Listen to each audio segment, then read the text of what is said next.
Good morning, everybody. This is the South Coast Air Quality Management District Hearing Board. Today we have one item before us, and that is of Chiquita Canyon LLC, case number 6177-4. This is regarding a status report and a modification on the order of abatement. Now, since we just received the findings and decisions, the stipulated findings and decisions, we are going to take 15 minutes. The board is going to take 15 minutes to go over that and read it. We're missing a board member anyway, so that'll give him time to come in. So with that, we are off the record for 15 minutes.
Madam Chair, I have Dr. Abrams on Zoom. I tried to move him over to panelist, but he hasn't accepted that yet.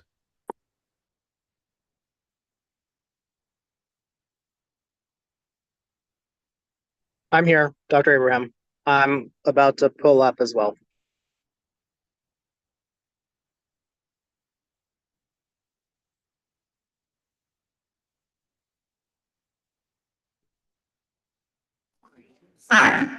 Hey, it's Mr. Sullivan who's going to be on Zoom. You mean Dr. Abraham or who's Mr. Sullivan? No, yeah, it's Dr. Dr. Abrams Abrams. here on Right, site. but who's Mr. Sullivan? One of your witness? Okay.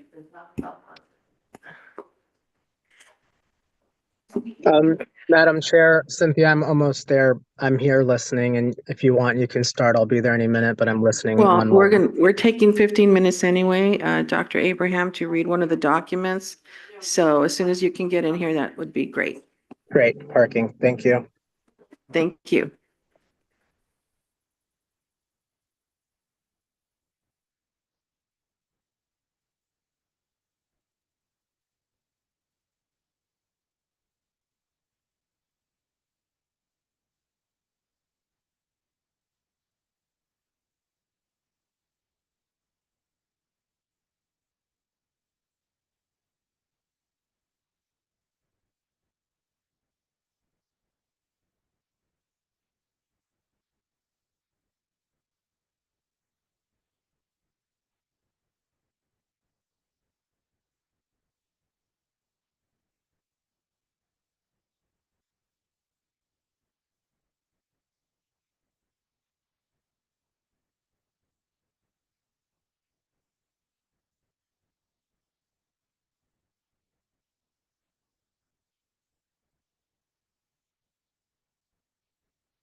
to go over that document.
Okay, you can start the recording again, please.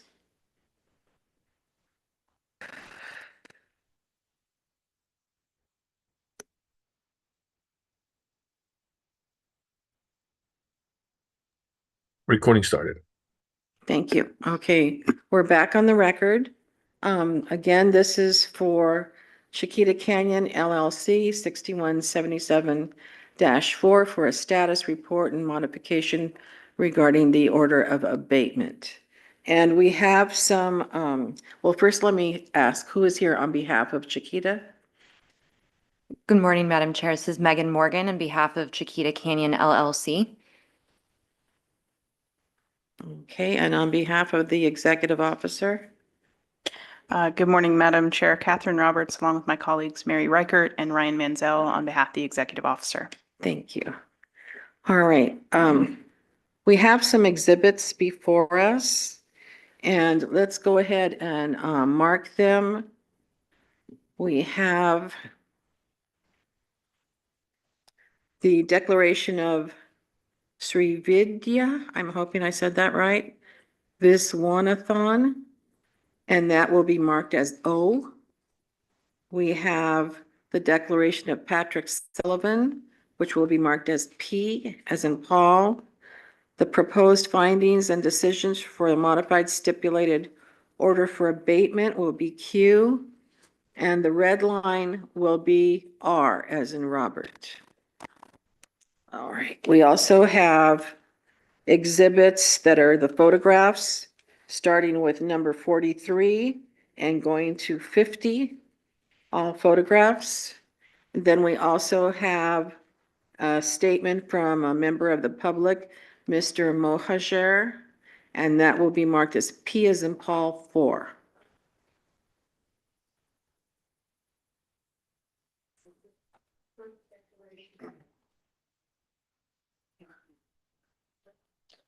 Oh, that was marked as O.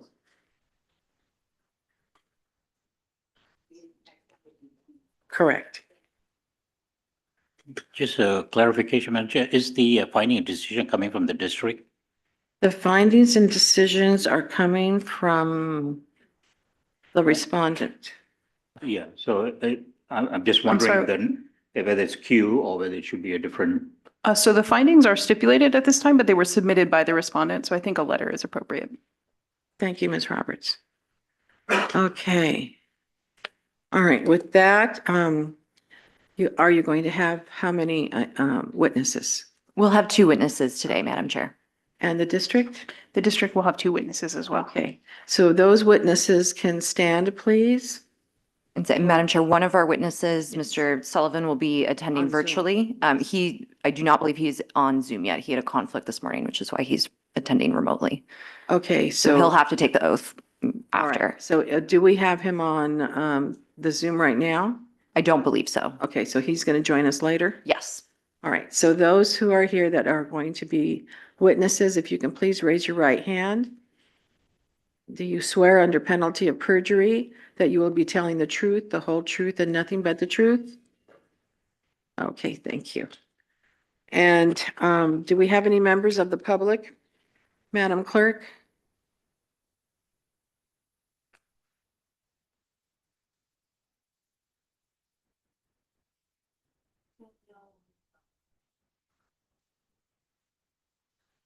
Okay, if you can.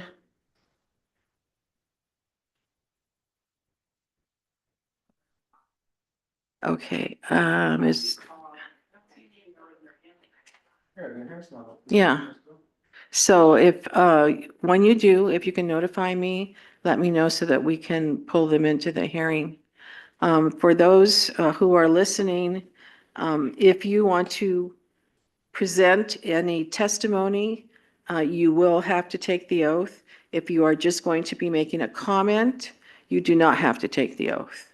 So if you can notify the clerk through the normal channels to let us know if you do want to testify or not, and then you will have 3 minutes to do so. Yes, you just have to raise your hand through the mechanism, through the Zoom, if you are on Zoom. Okay, so with that, we can go ahead and start with the opening statement. Ms. Morgan? Thank you. Good morning, Madam Chair and members of the hearing board. We're pleased that through the diligent work of AQMD staff and lawyers in Chiquita, that we're here today before you with a consent order for your consideration. Under the board and AQMD's supervision, Chiquita has made significant strides in addressing difficult environmental challenges caused by a chemical reaction beyond its control. We're confident that this very detailed order will help ensure continued progress. I will now outline the evidence we'll present supporting the stipulated modifications to this order. We look forward to your questions and comments. Since our last hearing in January, the environmental conditions underground at Chiquita have continued to evolve. As you know, Chiquita is experiencing an elevated temperature landfill event or reaction. As discussed in January, the landfill has experienced an increase in the production of liquids known as leachate because of this reaction. The chemical composition of the leachate has recently changed, creating new operational challenges for Chiquita. Some of the leachate in the landfill has tested over regulatory limits for certain constituents, limiting Chiquita's off-site disposal options for this liquid. Typically, Chiquita pumps leachate from the landfill and ships it off-site for treatment and disposal. Chiquita's traditional leachate treatment and disposal facilities are unable to handle leachate that has tested over regulatory limits. You may hear references today that some of this leachate is hazardous. Chiquita is undertaking official waste characterizations for its leachate, a highly technical regulatory evaluation, under the oversight of the California Department of Toxic Substances Control, or DTSC, and the United States Environmental Protection Agency to determine the appropriate characterizations. In the meantime, and out of an abundance of caution, it is treating as potentially hazardous all leachate that is generated on site. This means that Chiquita is not shipping off-site leachate for treatment and disposal unless that specific batch of leachate has laboratory analysis confirming that it is within regulatory limits for constituents of concern and has been approved for disposal by the facility. Under the oversight of DTSC, Chiquita is also treating leachate on site to ensure that it meets regulatory criteria as non-hazardous to allow its continued shipment off-site. Because Chiquita is testing each leachate tank before the material is able to go off-site, Chiquita has had to rapidly expand its tank capacity to accommodate the amount of leachate the landfill is producing and the treatment processes Chiquita is employing to bring this liquid below regulatory limits. Chiquita expedites laboratory analysis to attempt to move this material off-site as quickly as possible. Chiquita has been continuously evaluating options for treatment and disposal of the leachate at facilities that are authorized to accept liquids that test above regulatory limits. However, there are very few facilities in the country that could handle the type and volume of liquids that the landfill now produces.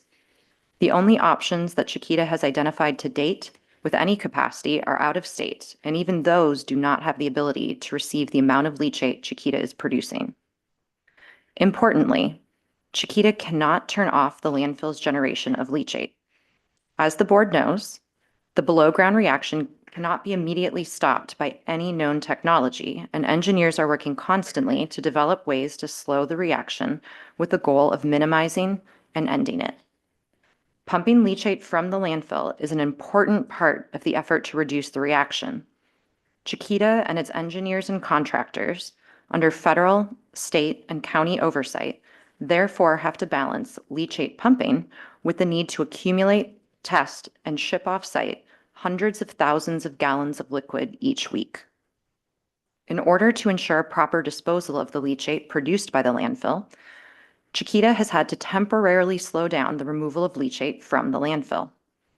You will hear today from two members of the reaction committee, engineers Srividya Viswanathan and Patrick Sullivan, about how this impacts Chiquita's operations and how Chiquita is preparing to restart pumping in wells that have been temporarily decommissioned.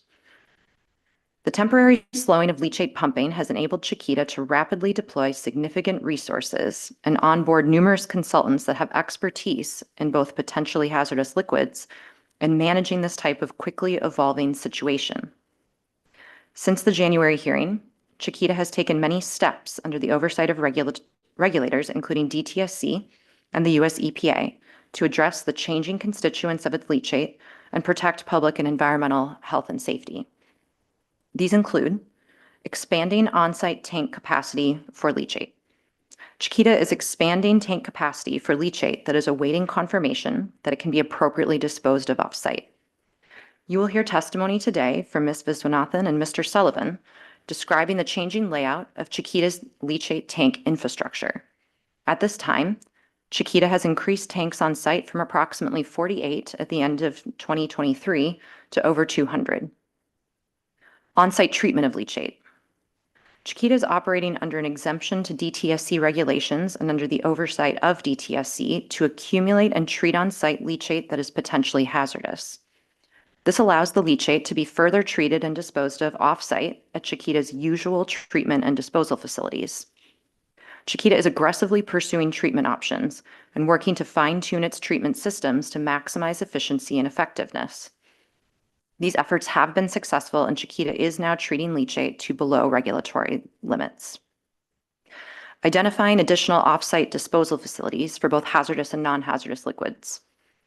Through this process, Chiquita has identified 5 facilities to accept liquids, including 3 such facilities that are able to accept hazardous liquids, and Chiquita is using all available resources for disposal.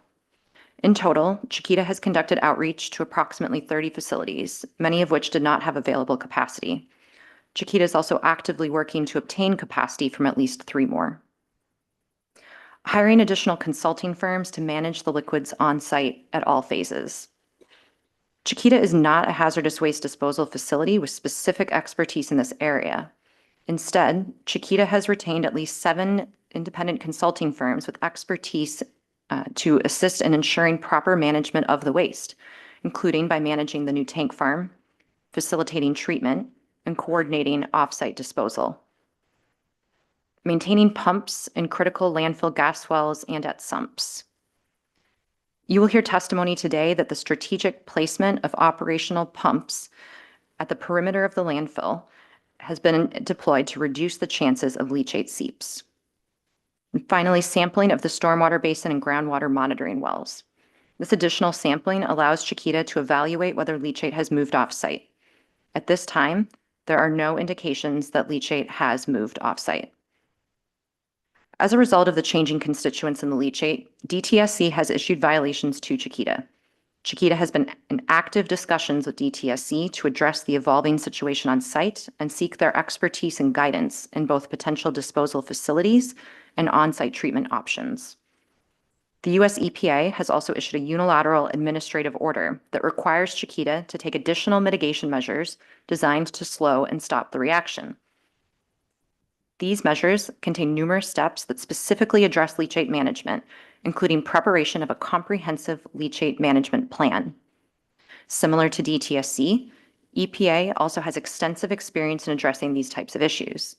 Chiquita has been in constant communication with the EPA task force and benefited greatly from EPA's guidance on these issues. While Chiquita continues to comply with the stipulated order, Chiquita invoked the procedure of Condition 49 to notify South Coast AQMD of a potential conflict between the stipulated order and other agencies' rules and regulations, and Chiquita sought this hearing to bring all developments to the board's attention. Chiquita strives to be transparent with its ongoing operational challenges and wanted to ensure that this hearing board is informed of the ongoing situation at the landfill. Chiquita is now implementing scores of mitigation and reporting measures developed under the guidance and oversight of expert regulatory agencies with significant experience in managing hazardous and potentially hazardous materials. Accordingly, Chiquita proposes minor modifications to the stipulated order to clarify that, due to the changing circumstances, Chiquita will continue to dewater and take other steps required by the stipulated order to the maximum extent feasible, and to address other operational changes that have resulted from the leachate issues on site. You will hear testimony today from 2 members of the Reaction Committee. Chiquita has already submitted declarations from each of these witnesses. Their testimony will be brief and will further expand on key aspects of the declarations. Ms. Viswanathan will testify about Chiquita's dewatering efforts to date, why it had to slow these efforts, and Chiquita's planning to restart pumps that have been temporarily decommissioned. Mr. Sullivan will explain how some of the treatment options that Chiquita is utilizing implicate its Clean Air Act Title V permit and thus require amendments. Under the stipulated order, Chiquita had already submitted proposed modification to those permits in October. Now, Chiquita is preparing further modifications to items like the number of tanks and other equipment on site and to incorporate leachate treatment. Chiquita's consultants and technical team are in frequent contact with the district staff and are working to provide whatever information the district may need to expeditiously process these applications. As a result of these ongoing discussions, the district is also proposing modifications to the order, all of which are fully stipulated. Based on today's testimony and the record before you, we believe there is good cause for the board to adopt the proposed stipulated modifications to the order. Chiquita looks forward to continuing its close collaboration with the district, the board, and its other regulators to slow and end this reaction and stop its impacts to the community.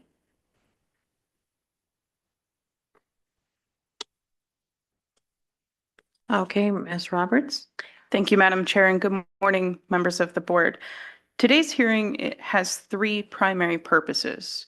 The first purpose is to address the conflict between the stipulated order for abatement and the rules and regulations of another agency. As Ms. Morgan outlined, principally we're looking at a conflict between certain provisions relating to leachate collection and removal and disposal versus the Department of Toxic Substances Control's regulation of hazardous waste.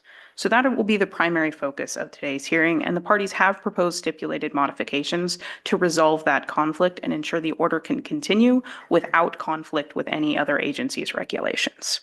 The second focus of today's hearing is to address the symptoms that are resulting from Chiquita's need to suspend pumping of leachate. Those original conditions were put there because they worsen odors.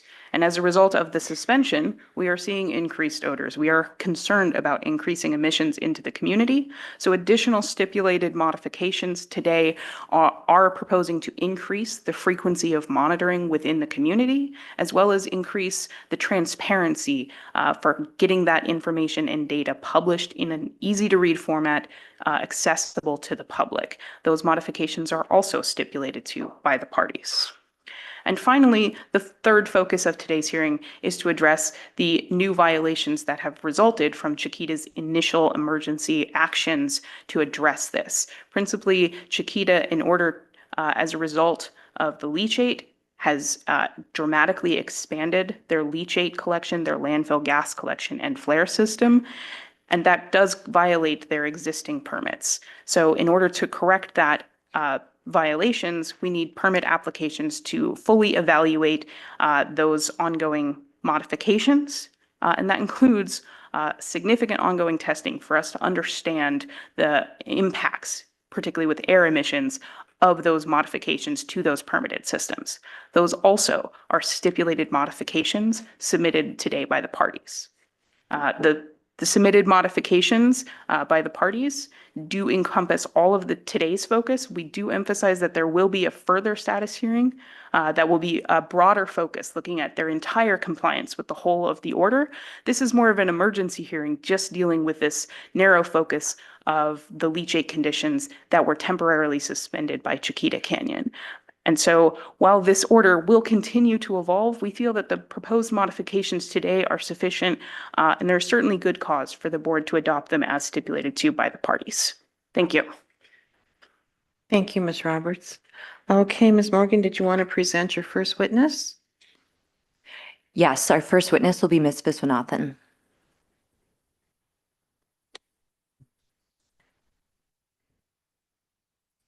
Okay, if you can please give us your name, spell your name for us, tell us how long you've worked for facility and your title. I can't hear you. Good morning, Madam Chair and the members. My name is Sri Vidya Viswanathan, Srividhya.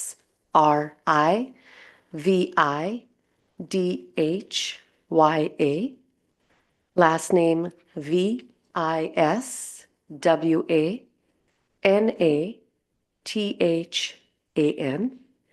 I've been involved with Chiquita Canyon Landfill since November of 2022.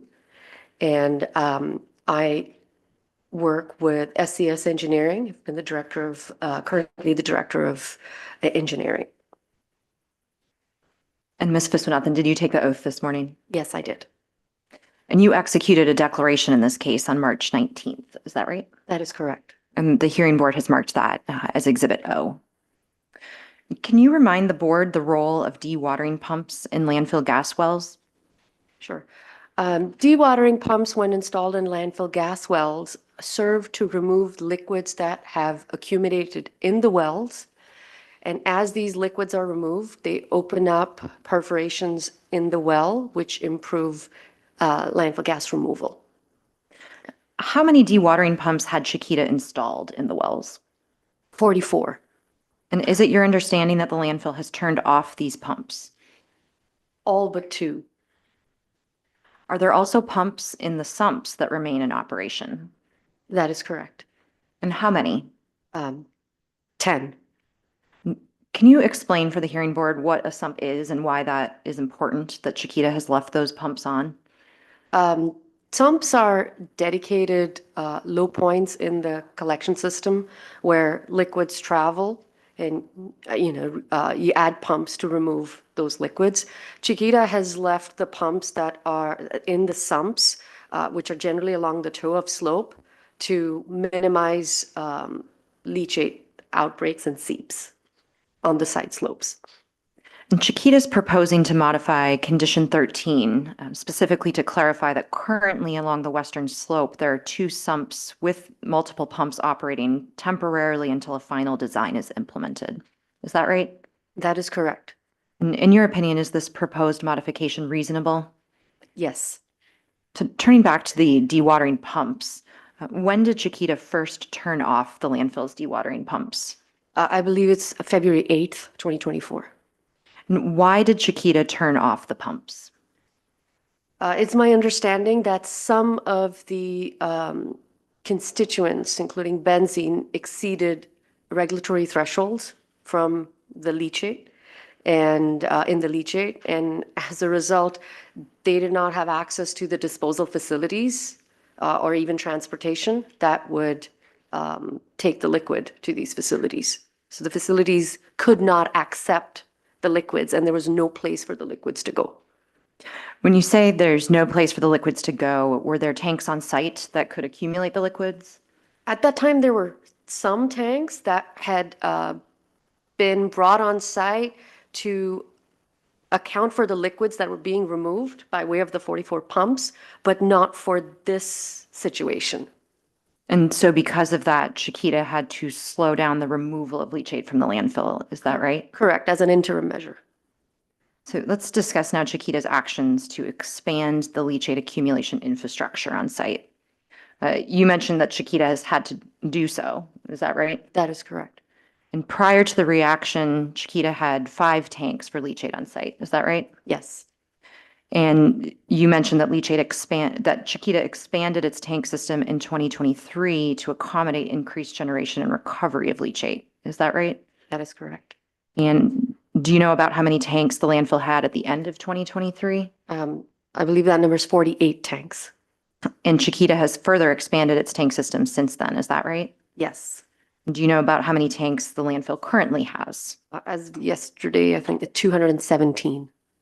So with all of these added tanks, why is it that Chiquita cannot yet turn on all of the pumps? Again, there was a time period where liquids could not leave site. And because the liquids could not leave site and they had the sump pumps on, that liquid needed a place to go. So it's just, they were adding tanks as fast as they could, but there was this one period of time where, so now we have more liquids on site and just lack the storage capacity. And the liquids that are on site, that are accumulating on site, is Chiquita treating that liquid before shipping it off site? Yes, Chiquita has started treating and starting to move liquids off site. And are there other consulting groups involved in that treatment and off-site disposal? That is correct. So let's discuss further some of Chiquita's preparations for turning the pumps back on. So we've already discussed Chiquita's efforts to increase accumulation capacity. What else has Chiquita been doing to free up capacity so that it can restart the decommissioned pumps? I understand that they're looking at improving the existing treatment options that have allowed them to start moving liquids off-site.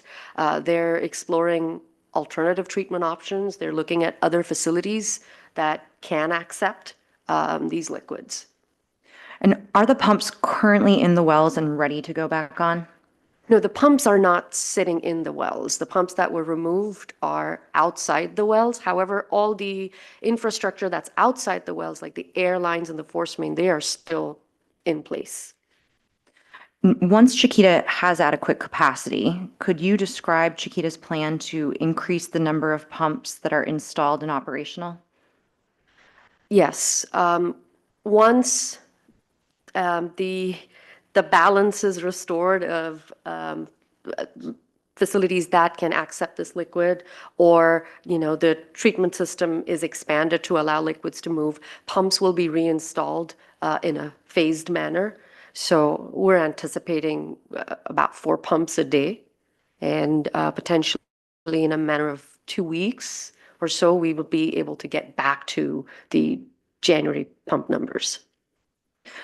Is it your understanding that condition 17 of the stipulated order requires Chiquita to expeditiously dewater wells? That is correct.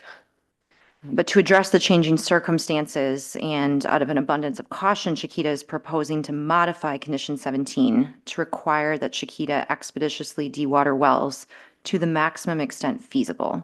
Is that your understanding? Yes. And in your opinion, is Chiquita expeditiously dewatering wells given? Circumstances, yes. Thank you, Ms. Viswanathan. I have no further questions. Thank you. Ms. Roberts? You have questions? Or Ms. Thank you. Reichert? I'll be asking questions. Thank you. Thank you for your time here, Ms. I'm going to try it.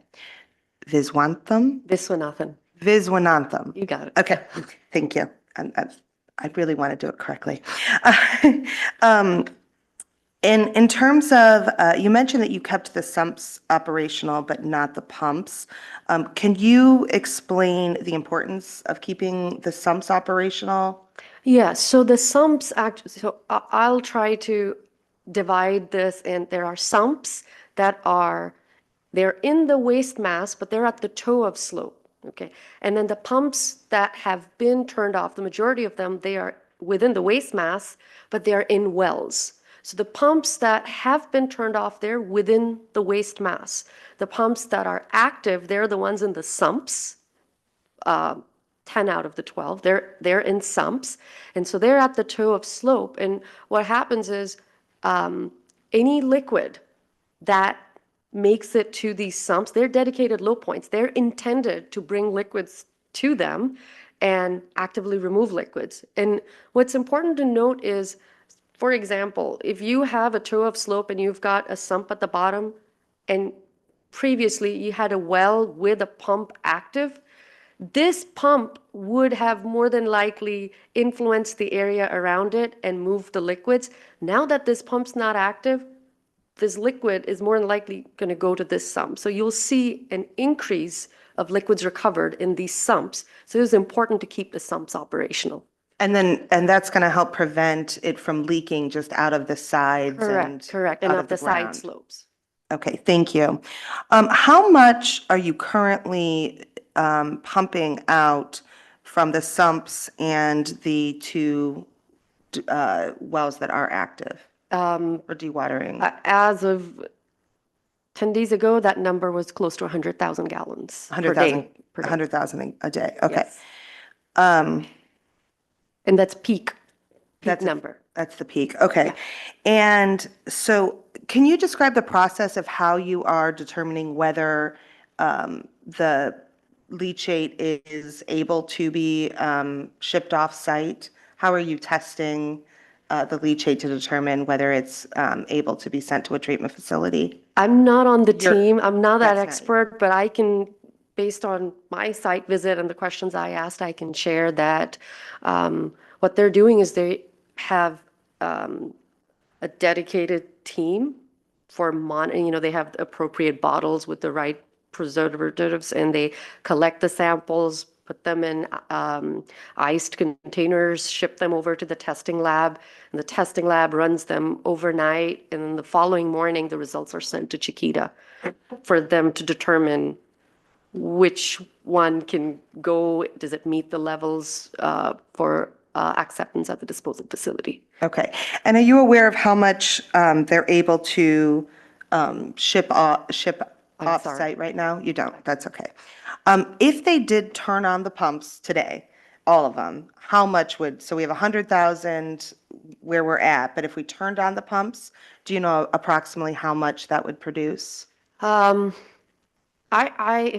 I will say this, it's hard to just quantify that because some liquids are moving to pumps and we're already recovering that. But I will say that in January, when we had pumps in the full at 44 pumps, we were peak number was about 200,000 gallons per day, So about twice the amount? about twice. Okay. You gave us numbers for the tanks. What is the capacity of each of the tanks? It's an average of 20,000 gallons. Okay. And you kind of touched on this, and this may not be you. What are you doing to find replacement locations to send the leachate? I don't know the details, but I believe they're contacting different facilities to see, and it's not just facilities, it's also trucking it. So that my understanding is that they're just contacting different places that can accept. So now, right now, they have 2 different entities accepting the liquids. Is that going to be covered by someone else? Just because I know it's one of the conditions. Is that going to be covered by? No, Okay. which condition? It's just about contacting other facilities, and I just wanted to cover that. That's fine. That's sufficient. Sorry. I think that's all the questions I have. Thank you. Well, thank you. First, just explain to me simply the basis again of how the decrease in dewatering slows the accumulation of leachate. Well, I will answer it like this, the decrease in dewatering, it slows the accumulation of leachate potentially in a tank, but it doesn't necessarily decrease the accumulation of liquids in the landfill. So if you're not removing the liquids from the landfill, they're still in the hill.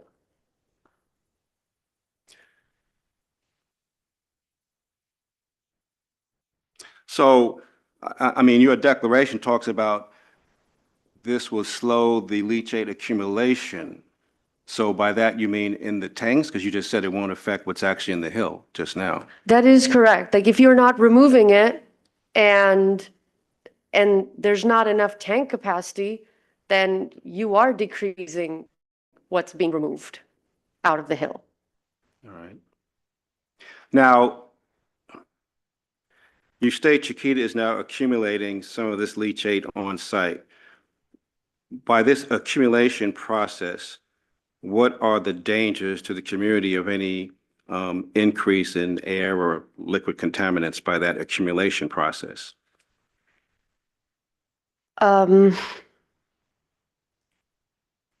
That is a good question. The tanks, I understand, are being located in discussions with regulatory agencies. So while I'm not involved in the siting of the tanks, so I may not be able to answer it fully, but I understand that they are working with regulatory agencies to site the tanks to minimize impacts to the community. I also understand that the tanks are manifolded and under vacuum to minimize any odors and emissions from the tanks themselves. The 217 tanks you have on site as of March, were those located in consultation with toxic regulatory authorities, or were they done sort of unilaterally by Chiquita, some of them or all of them? I do not know that. How exactly, what's the process of treating leachate on site? You referenced that in your declaration. How do you treat it in some general level, if you could tell me what goes on? I can explain based on my understanding. I'm not the leachate treatment expert, but what I understand is currently there are at least two alternatives they're pursuing. One is when the liquids are being pumped out in the piping network, they are adding chemicals to reduce the level of constituents that are exceeding these regulatory thresholds. The second thing yesterday I saw is they are looking at a carbon treatment system. And that system, they have additional carbon vessels on site. And essentially, the liquids that's collected in the tanks, they are introducing those liquids to pass through the carbon media, and then they will be testing pre-treatment and post-treatment. They will be collecting samples and testing them to see if the media successfully reduces the level of these constituents that are above the regulatory thresholds. And Mr. Pearman, if I may, Mr. Sullivan is also prepared to testify about the permit procedures and some of the treatment options on site. Thank you. Now, your declaration though says that Chiquita is now treating, so which one of those processes are you using now rather than what they might be looking at? They are using hydrogen peroxide at the moment and introducing them in the lines. And I also believe they're doing it at the tanks. Is that different than the piping process and carbon treatment you mentioned? The piping is the hydrogen peroxide. The carbon is something they are looking at. So is it possible some of the leachate that you accumulate in tanks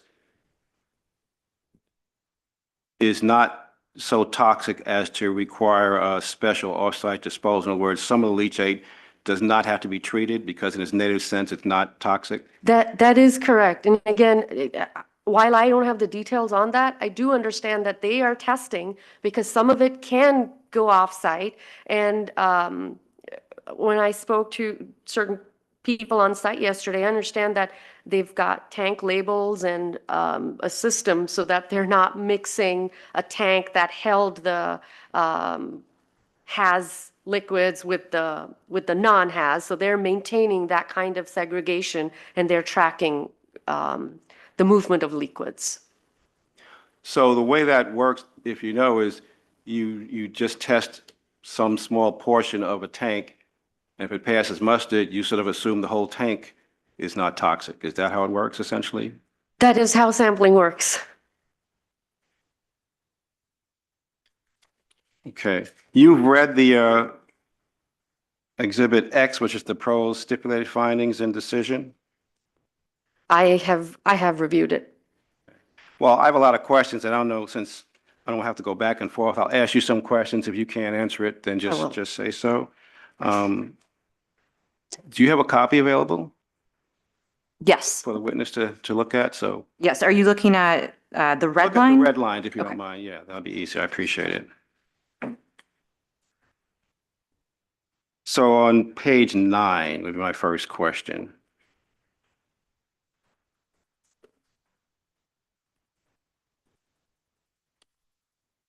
Yes, sir. Do you know why this additional language was added, what its intent or purpose is? Looking at this, to me, it seems like this is, I understand that with certain regulations, the site was supposed to reduce the usage of certain flares. This is allowing the site to use all flares to maximize gas combustion. But still, the intent is to prioritize flare number 2 and number 3, as far as you can tell? Correct. Okay. All right. And then on the next page, 10, the addition in item 5, can you explain to me the additions of the in-thermal oxidizer flare, et cetera, et cetera? This was likely have to be Pat. Okay. And do you know can you explain what a speciated organic compound is? A speciated organic compound is basically when you run and analyze a sample, it speciates it, it differentiates into the different constituents. Okay. So there's sulfur compounds and then there's these others that are Right. just in that group. Right. Mr. Pearman, if I may, some of these, I think the district's witness would be prepared Okay, to but I don't know testify that, to. so I'm gonna have Sorry. to ask the question and she can, she can't. Thank you. Let's go. All right, next page 15.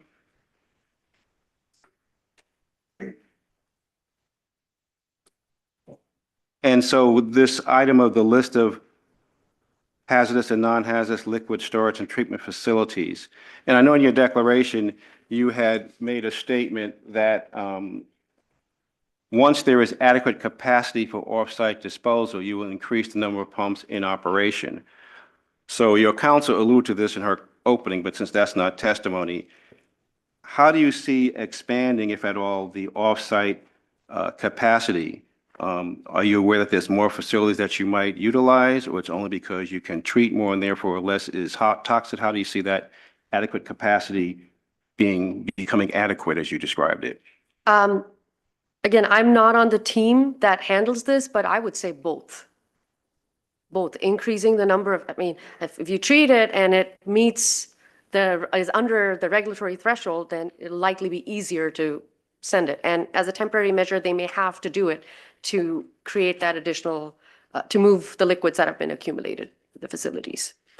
But you don't know the practicalities of more disposal sites being available? I do not, yourself? sir. Okay.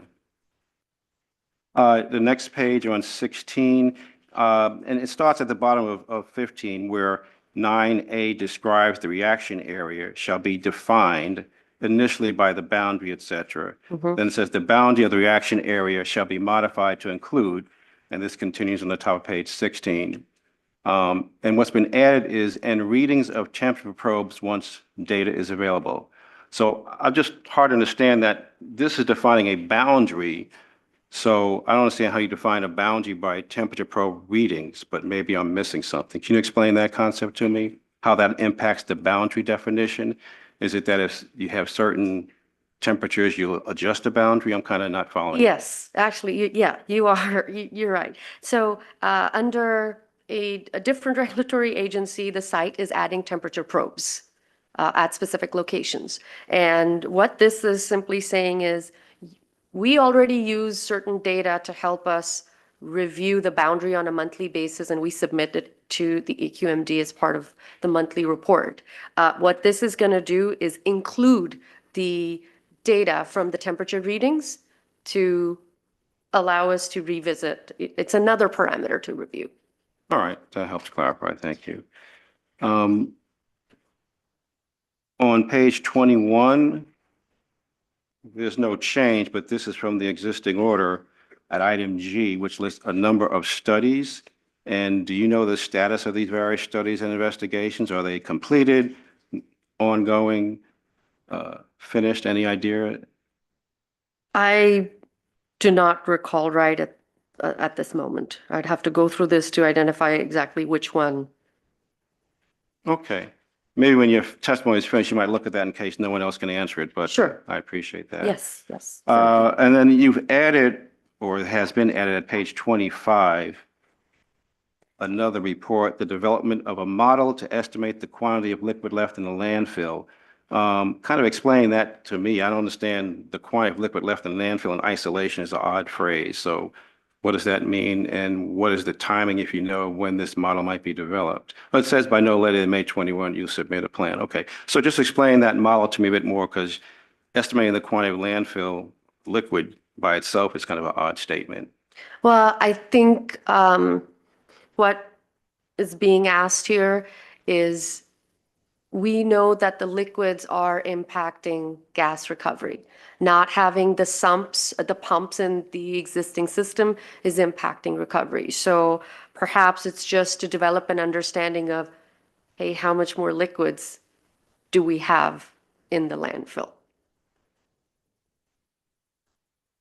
But isn't that just at one point in time? I mean, It would be. and the benefit of that, as far as you understand, would be what?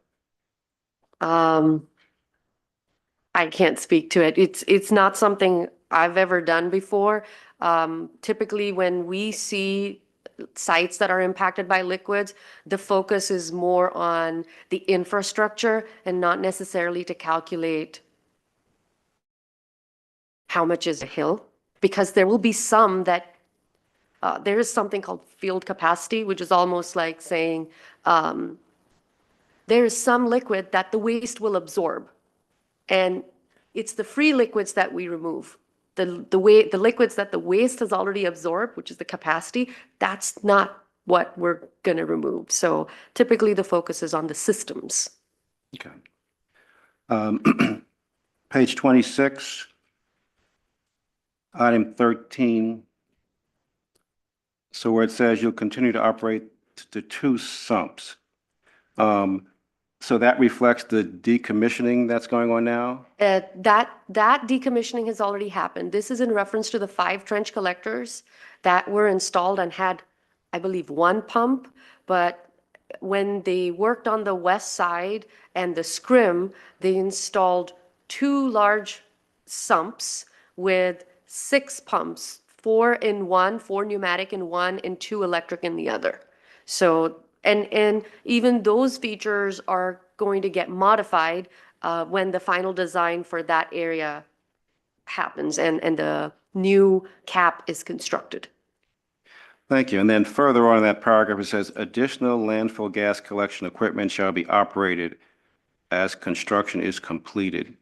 Do you know what that additional landfill gas collection equipment refers to? Additional wells. We already have wells in the area. And as part of some of the other conditions, we will be adding more wells. So that, Okay. yes. That's what I thought. So I'm looking at page 28, item B. This is what I thought might be some of that additional landfill gas collection equipment. And it does say vertical landfill gas extraction wells. Is that what you're referring to? Yes, sir. Okay.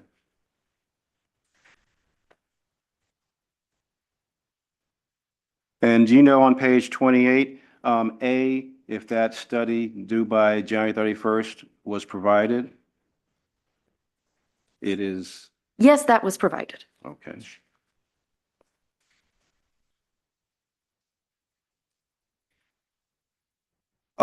Did the district give Chiquita any notices of violation in recent months based upon the additional accumulation and the cessation of the dewatering?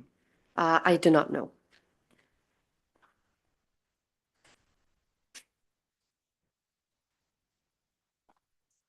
All right, going to page 58.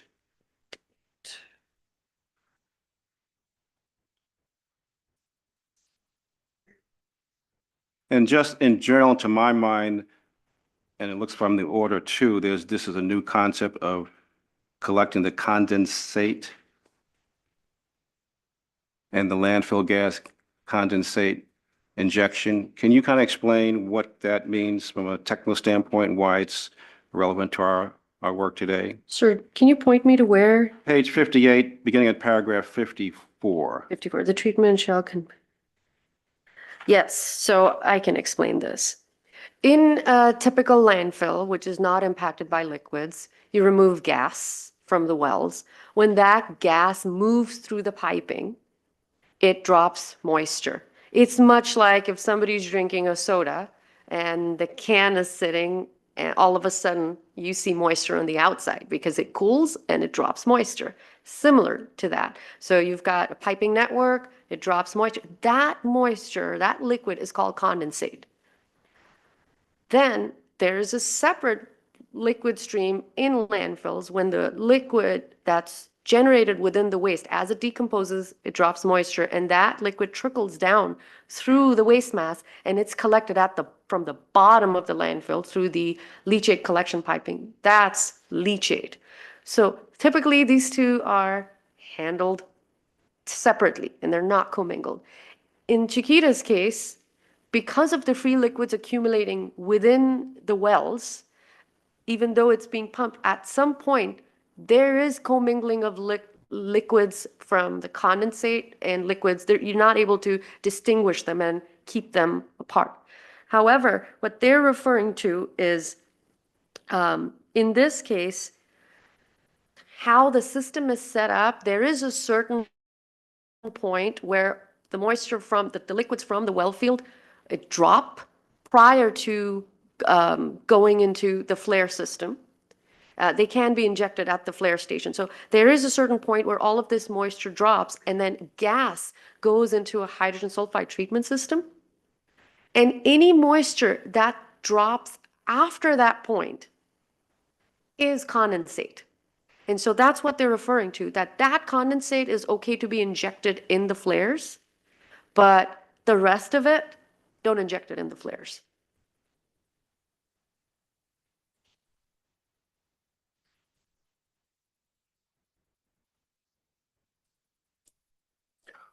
All right, so it says at 55 on page 59, you shall immediately cease injection of the condensate unless the source test, but then it says you can do it if you meet the following conditions. So is that how I read that correctly? Yes, because again, they're saying, because you can't separate, this is my understanding, feel free to correct, but my understanding is just that condensate that comes after the hydrogen sulfide treatment. And may be allowed if the criteria are met. Thank you, thank you.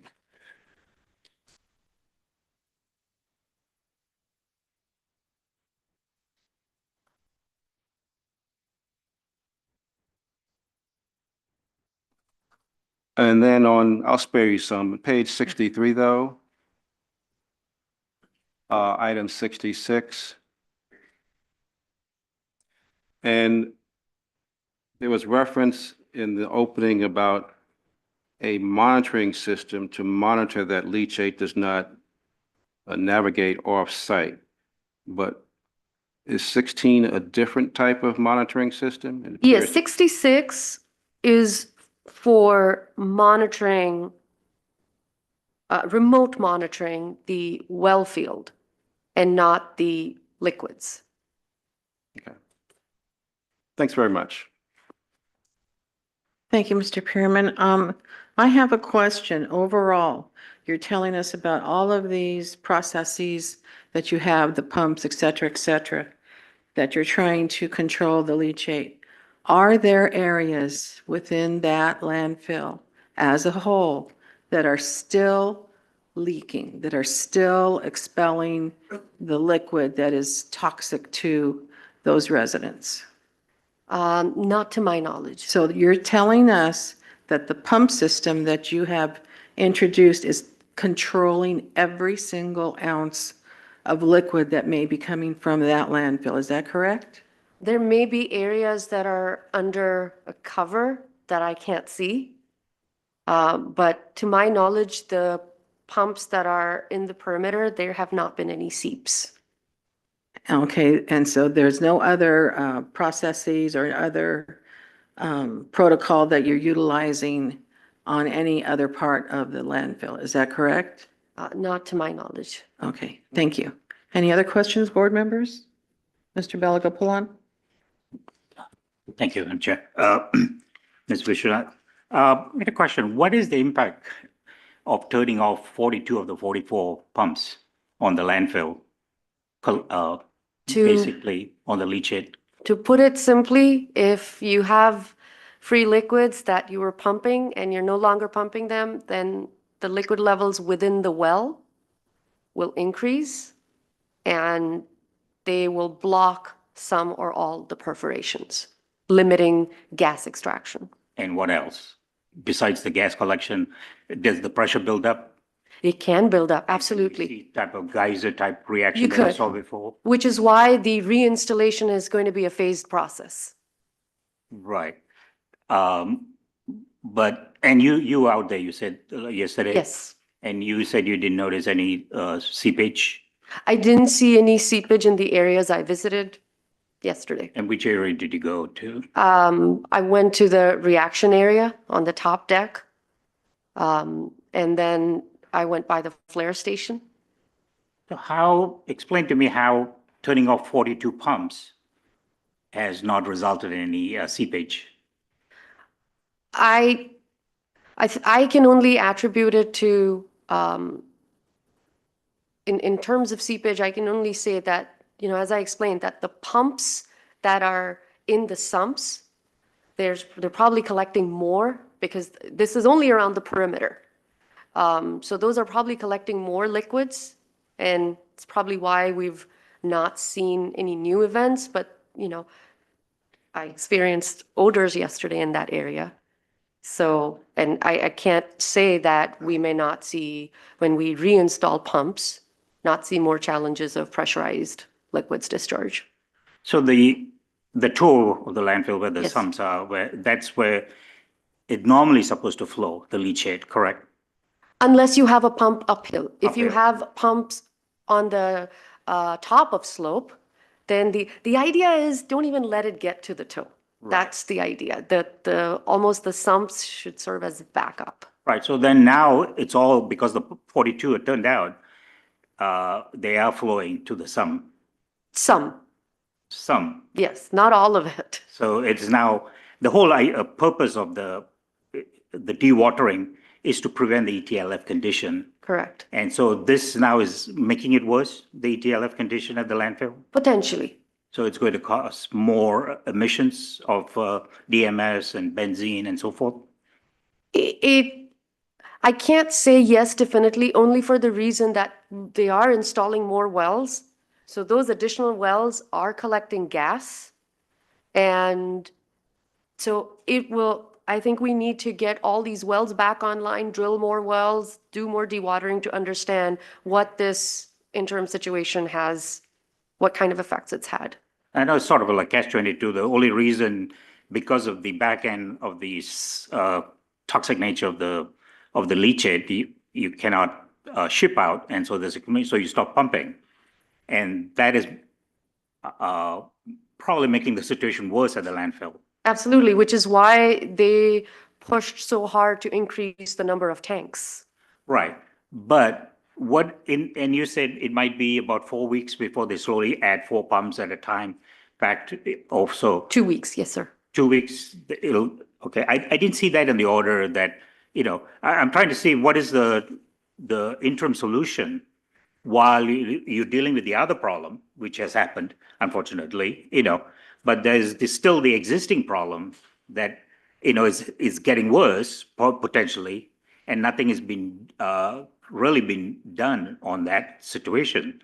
So what is the interim solution to address? You have to do both. You cannot just say, okay, now we have a problem there. We're going to shut down everything, deal with that, at least. And so I don't see interim solution anywhere in the order. Do you know if anything is going to be, is being discussed to address?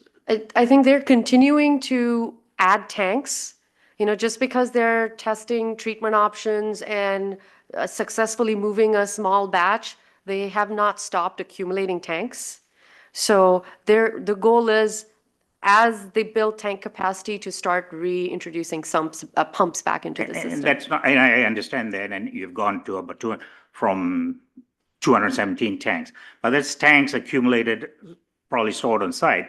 That's only addressing one part of the problem. I'm talking about in the meantime, while the leachate is, it's not been pumped out, there's pressure buildup in the landfill, and the reason for the pumping was to prevent ETLF condition. That is correct. Now you do have an ETLF condition that's probably going worse. What is being done also to address that, or is there nothing can be done until you deal with the leachate issue? I think the leachate issue takes precedence. Just getting treatment and being able to move it off-site. Okay. And what if that treatment method, I mean, do you know how successful they have been in reducing the benzene level in the toxic contaminant in the leachate with the treatment, or the hydrogen peroxide?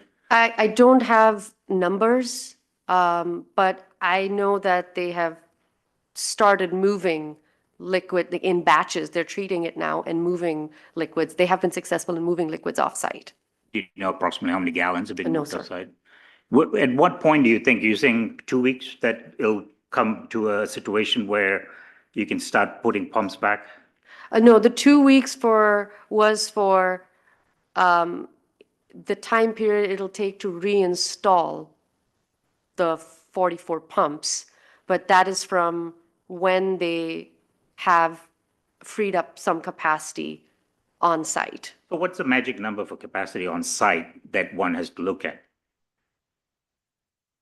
That is hard to say, because, at the peak of 200,000 gallons per day, divided by 20,000, that's just 100 tanks per day. The tanks are on site, I guess. You're pumping,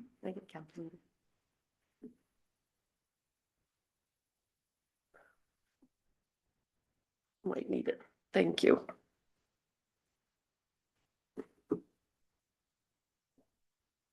Yeah, 10 tanks.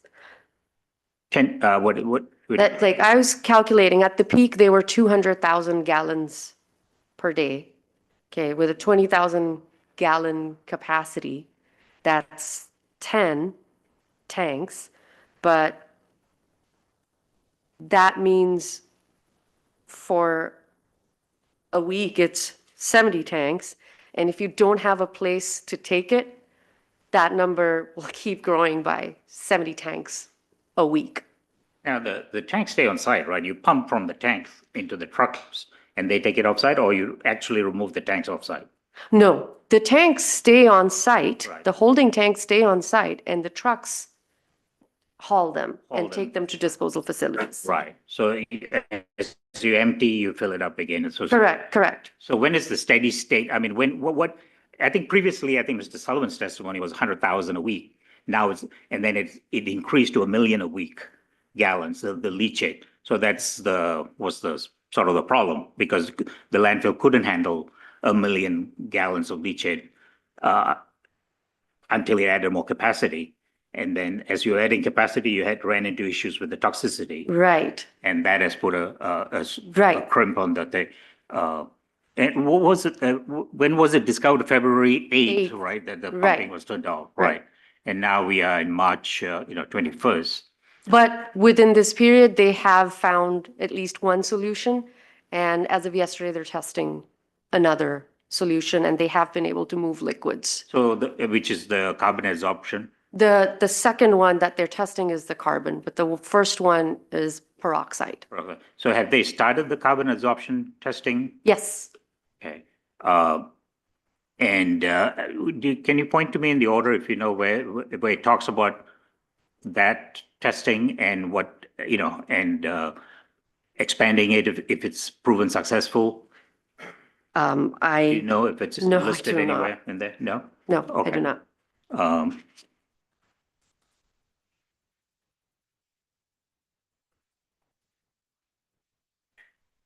And you don't know anything about, No, I understand. No, it's not, let me clarify the question.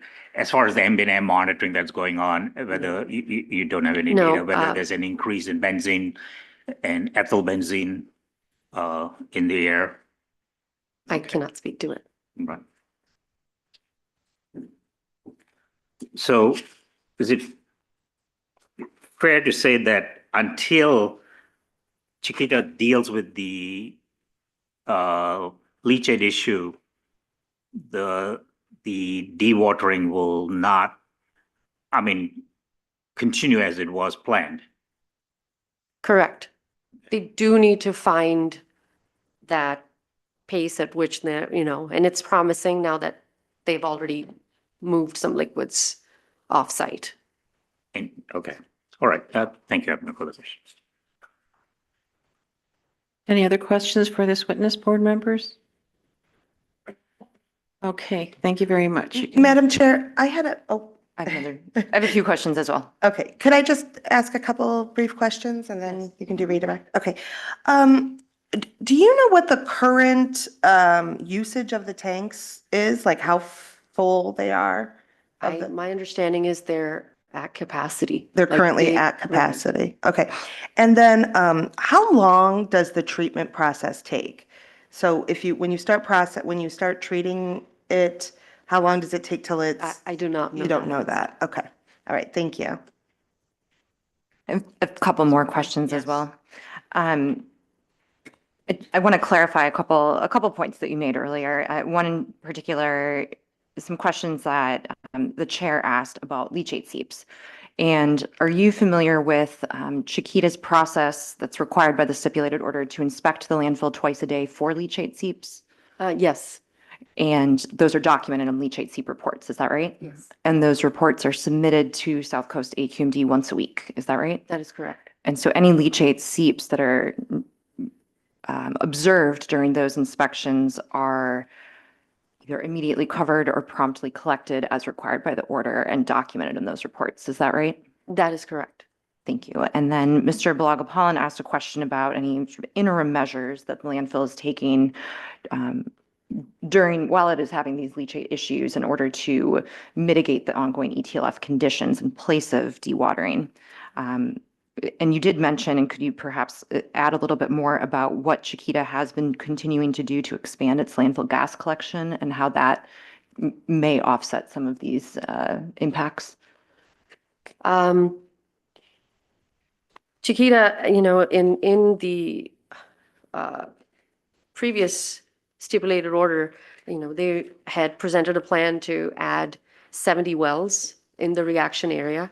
So when you drill more wells and increase the well density, then what happens is instead of, you're providing more opportunity to collect landfill gas. It is true that if there are liquids in that area, then the perforations to some degree will be blocked.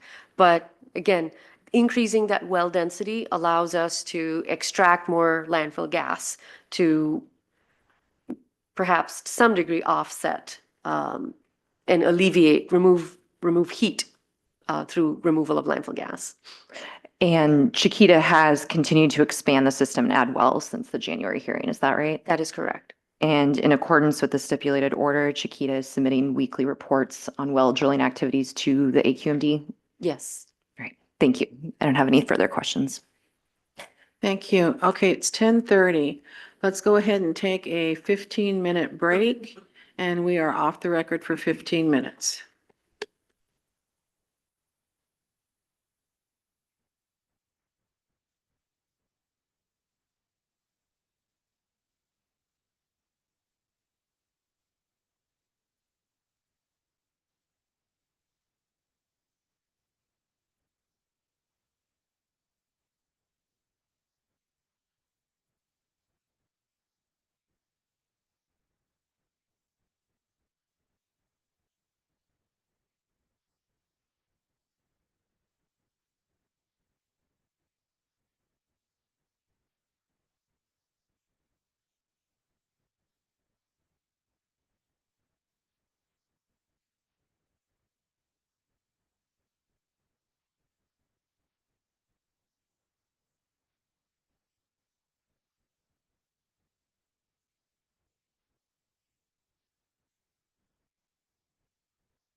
Okay, we're back on the record. And before we proceed with your other witness, I want to also state that the exhibits that were marked will be entered into evidence.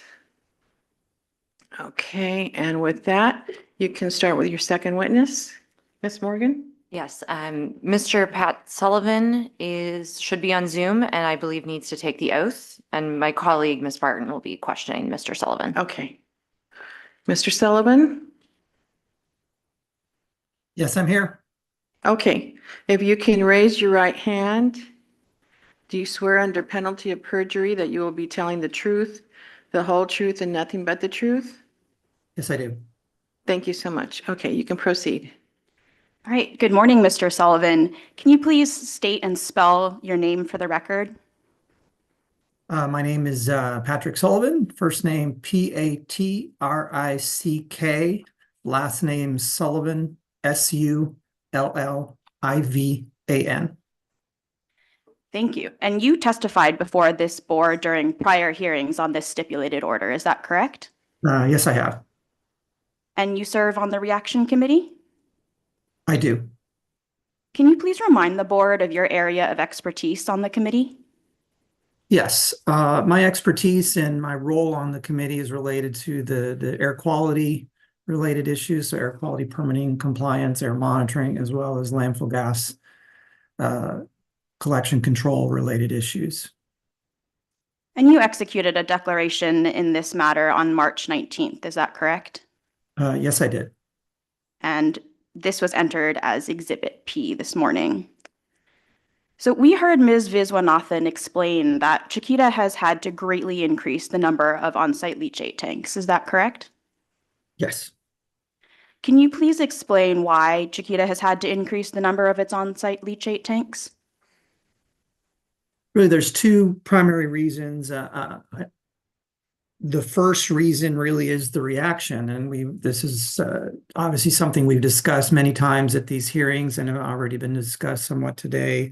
But the reaction itself, one of the byproducts of it is that it generates excess liquids. And I think, as was noted earlier in the hearing, just from the reaction alone, the volume of liquids, leachate being generated at the landfill has essentially increased basically tenfold to prior to the reaction. So that volume is significant and has increased and requires additional storage on site. And the second reason, of course, has already been discussed this morning as well, but is related to the chemical constituents in the leachate and the fact that once they exceeded regulatory thresholds, they could not be disposed in the manner that they previously were. So that required even additional capacity of interim storage to hold that liquid on site until options could be developed that they could ultimately start disposing of that and removing it from the site. So that's the reason we've had this near-term increase in the number of storage tanks. Thank you. And so this is also why Chiquita seeks a modification to Condition 29 to reflect that Chiquita will accumulate on site in order to properly treat and then confirm that the leachate is non-hazardous before it ships it off site. Is that correct? That's correct. I mean, that condition is I view it as both a mandate to make sure that adequate capacity does exist at the landfill for storage of the liquids, but as well as to allow that to happen so that as needed, they increase that capacity to make sure they have sufficient storage capacity. And other than increasing the number of tanks, have there been other changes to the leachate collection system? Yes. So it's not only bringing all the tanks on site, finding a location for those tanks, but you have to obviously get liquids to eat all the new tanks. So it's a function of increase in piping that allows to move liquids from tank to tank. It's all the connections on those tanks. to both receive liquids, but also ultimately, when allowed, to discharge those liquids. And then the additional connections on those tanks relative to the vapors, so that those tanks are connected to the vacuum from the landfill gas system, so that they're under vacuum, and to control any potential emissions, and then that piping to allow those vapors to be sent to the gas collection system and ultimately to the flare. In addition, Ms. Vishwanathan talked about the treatment that's occurring. This is what we again maybe consider interim treatment that's been required to reduce the chemical concentration, specifically benzene, to below hazardous levels on effectively an emergency basis, so that Chiquita can again begin disposing of that liquid in the manner they were doing previously, which was the non-hazardous disposal options. So that treatment equipment has been added to be able to inject the hydrogen peroxide solution into the leachate at strategic locations, so that we get mixing of that, and therefore that solution helps to reduce the concentration specifically of benzene, with the goal of reducing it below the threshold, which benzene is considered a hazardous waste and would require hazardous waste management. And has this treatment process changed anything that relates to the flaring permits? So it's very common in landfill gas systems to have above ground storage tanks that contain liquids such as leachate or condensate that have volatile organic compounds in them. And again, it's very common for all leachate and all condensate has these individual volatile organic compounds like a benzene in them. That is extremely common. And so as a way to control the vapors that may volatilize from those tanks, it's very common to have them connected to landfill gas systems as a means to control. So using the landfill gas system as the control system for those vapors. So that's what's had to happen here, but of course on a much, much larger scale because of just the vast number of tanks that are now in use. Those permits for not only the tanks themselves, but also for the landfill gas collection system, the flares, they all are required to be modified.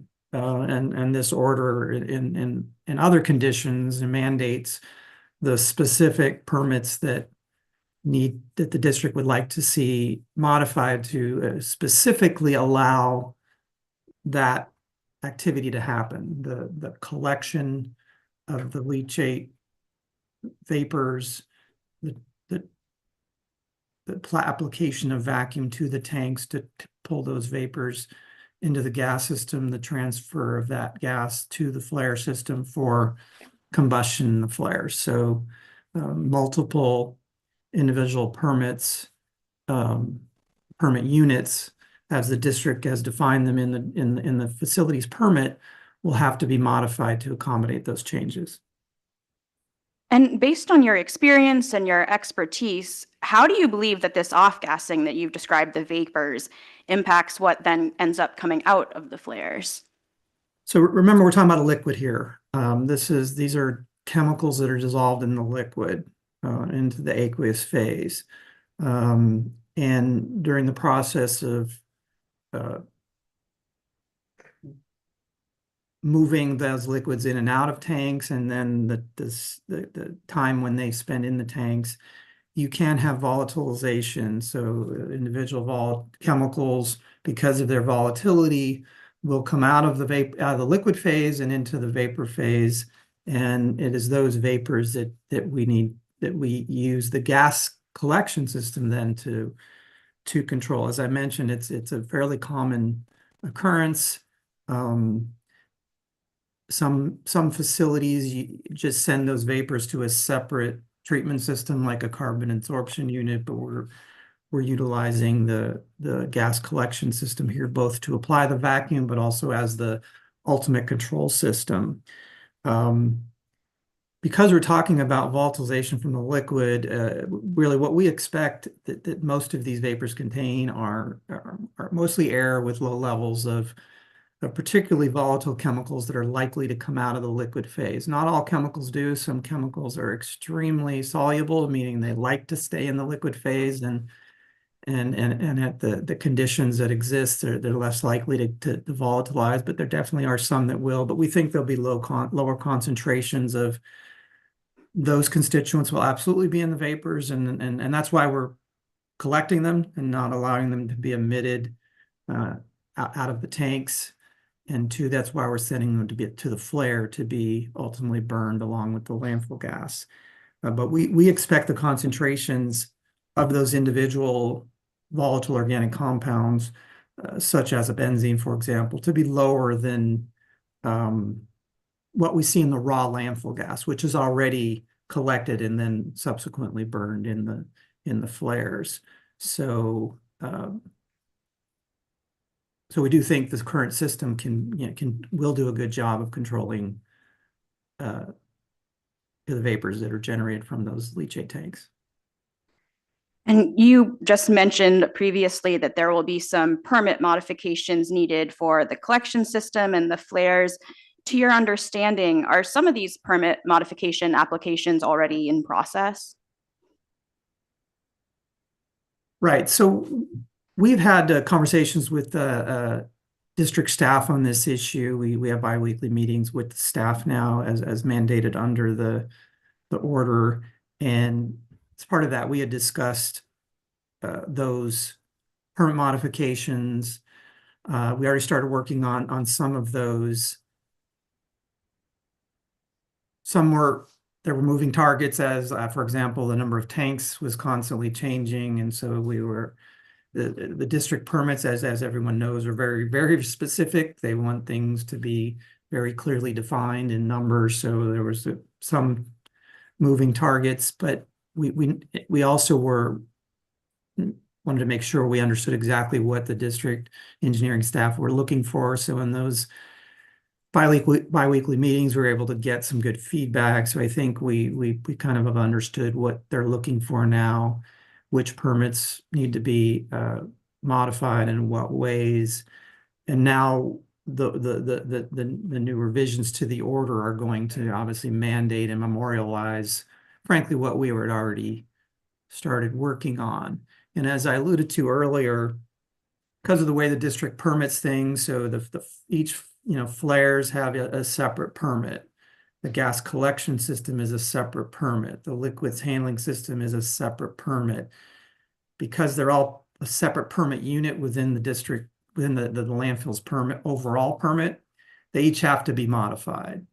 Even if it's just a minor modification, the district staff wants to see each one of those permits to accurately reflect the actions that are going on relative to how the leachate tanks have been modified and the total number of tanks and how those vapors are being handled within each of those components. So that's why in the order, you see so many different cited permit units that are being mandated to be revised. That's because each one touches this leachate situation in some manner, so a revision is necessary. And the district has also requested modifications that will add information to the monthly Condition 8 reports. Is that correct? That's correct. Can you summarize just at a high level what the process for preparing one of these Condition 8 monthly reports is like? Sure. As they've evolved over time, originally from monthly variance reports to subsequent reports under stipulated orders, each time a new order has been issued, there's been additional items added to that monthly report that the district would like to see submitted. So it's a lot of information coming from a lot of different sources. So just to give you a flavor of that, multiple laboratory sets of laboratory data including some from different laboratories. field data being derived at the site, whether it's from the wellheads or whether it's from other monitoring that's going on at the site. Updates on the reaction area itself and all the data that was discussed in earlier testimony that we look at to determine the reaction area and its boundaries. Updates on, how monitoring is done and how testing is done. So there's a lot of data and a lot of individuals and individual groups that are required to collect that data. So we have to compile all of that into this now fairly comprehensive monthly report. And of course, this proposed revisions to this order, the order that we're talking about today, is going to add additional items to it. So it's a pretty heavy lift, and a lot of things have to happen pretty quickly, to get all those component parts to that, condition 8 report together and to get it done in time by the deadline. And because of this, Chiquita has requested a slight extension of the deadline for this report. Is that correct? That's correct. The wording in the previous version of the order, because of the way it was set up on the third Monday, depending on how dates played out on the calendar, that could actually be a lot shorter than 3 weeks. So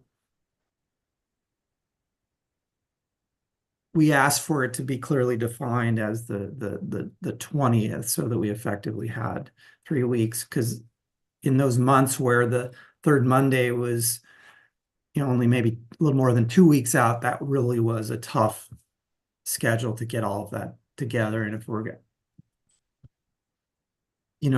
going to add additional things to it beyond what we already had, yeah, we definitely would like to have a same amount of time each month to get it done. So that's the reason for that particular proposed change.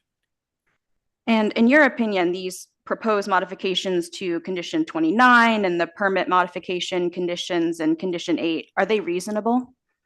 I think they're reasonable. I mean, if you really look at how that, speaking about the condition 8 report, for example, all the things that are now required under that, hopefully the district and here today, the hearing board recognizes that that's a lot of information being compiled, and we do need time, and not all of it comes right away. Laboratory reports take some time to get from the lab. So there is, so I think that's very reasonable. And the other ones are, I think that I've testified to, certainly I think are reasonable and almost necessary, because we do need to be able to have the capacity to handle the liquid and be able to store it on site as necessary. And hopefully this is an interim condition. That's what we want to get past this point, be able to moving liquids off-site in an efficient manner as we were before, to be able to pump as much of that liquid out of the landfill as we can. I mean, that's what we want to get back to. And when that happens, we do believe we'd be able to reduce the amount of on-site storage of leachate. But until that can happen, yeah, we have to have that flexibility to manage as much of that liquid as we need to, and that's using the on-site storage. So I believe it's reasonable. And then the deadlines that have been established for all the different permit applications that have to be submitted, I felt those were reasonable as proposed. Certain ones are a little more complicated than others, so the order gives us a little bit more time for those. Others are more straightforward, and where we can turn those around more quickly. So overall, I think, fairly reasonable. Thank you, Mr. Sullivan. I have no further questions. Ms. Reichert? Thank you. Can I just have a moment? Yes.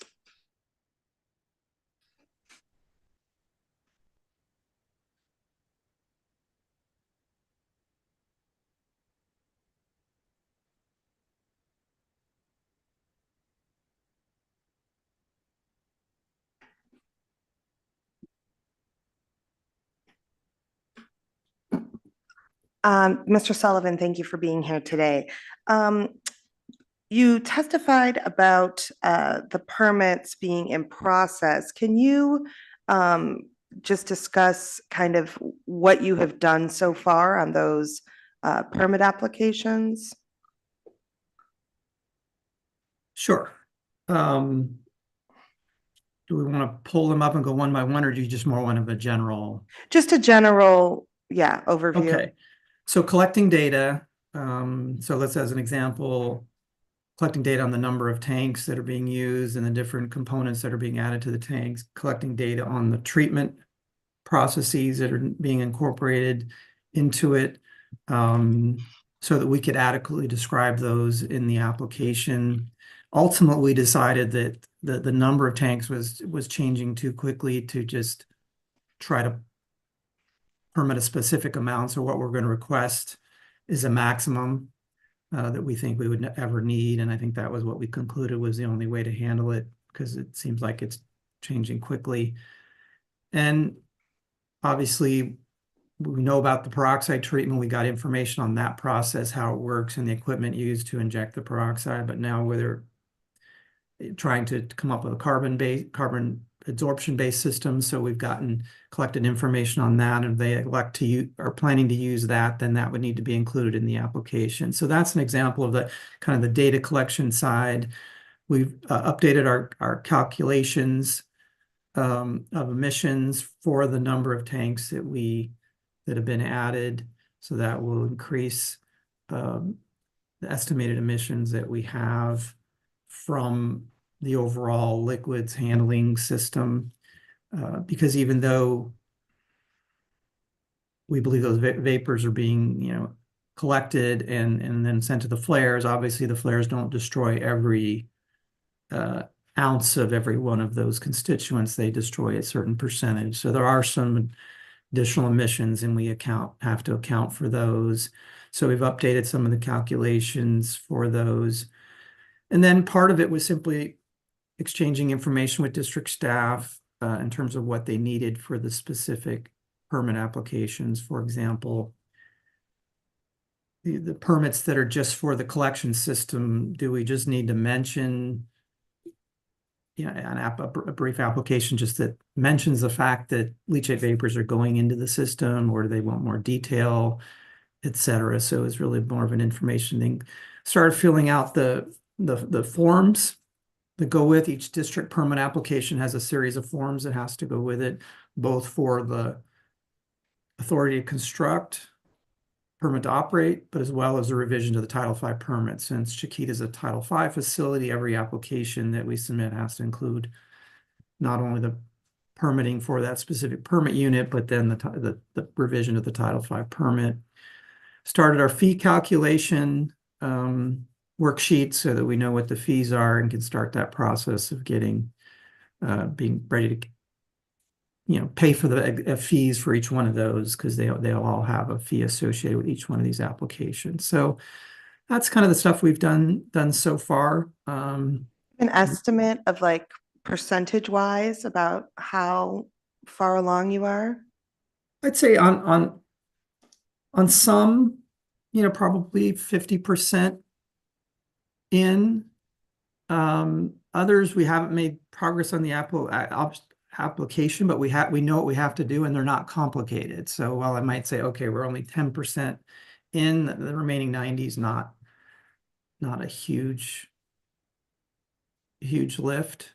One that we probably need the most information on is the thermal oxidizer, because that's a third-party vendor, and that's one that we're probably is a complex application, and we probably don't have all the information we need right now. So that one will definitely take more of an effort. So are you confident, though, that once they're submitted, that they will be complete, that you will have gathered all of the information and you'll be able to submit all of the information that would be necessary at the time of submittal? I mean, we think so, but it's district staff doesn't always agree, and we commonly get a request for additional information. We'll try to be as complete as possible. I think the ongoing communications we had with different district staff help in that, so that we know what their expectations are, rather than just us submitting somewhat blindly and hoping we've met it. I mean, I don't doubt on the more complicated ones, there might be some additional details that they'll want. The simpler ones, I think should be complete as submitted. I think we're pretty clear what's needed. Okay. Have you begun the carbon treatment for the leachate on site yet? I'm not involved with the actual on-site treatment and whether that's been started or not, so I don't have any information on that. Okay. Are there any other processes that you're looking at for treating the leachate on site? None that I have heard of. So, you know, in terms of our data requests relative to doing the air permitting, no, those were the only two that were mentioned to us by the Chiquita team that's involved with the leachate treatment. Okay. And then right now for the current treatment, do you know how long the treatment takes to get the leachate ready for it to be sent off as non-hazardous? I don't. I've got a, you know, kind of a process description. And I don't think it takes a long time for the reaction to happen once the peroxide is injected. It will, you know, the reaction happens pretty quickly and does reduce the concentrations of certain VOCs, particularly benzene, because that's the target. And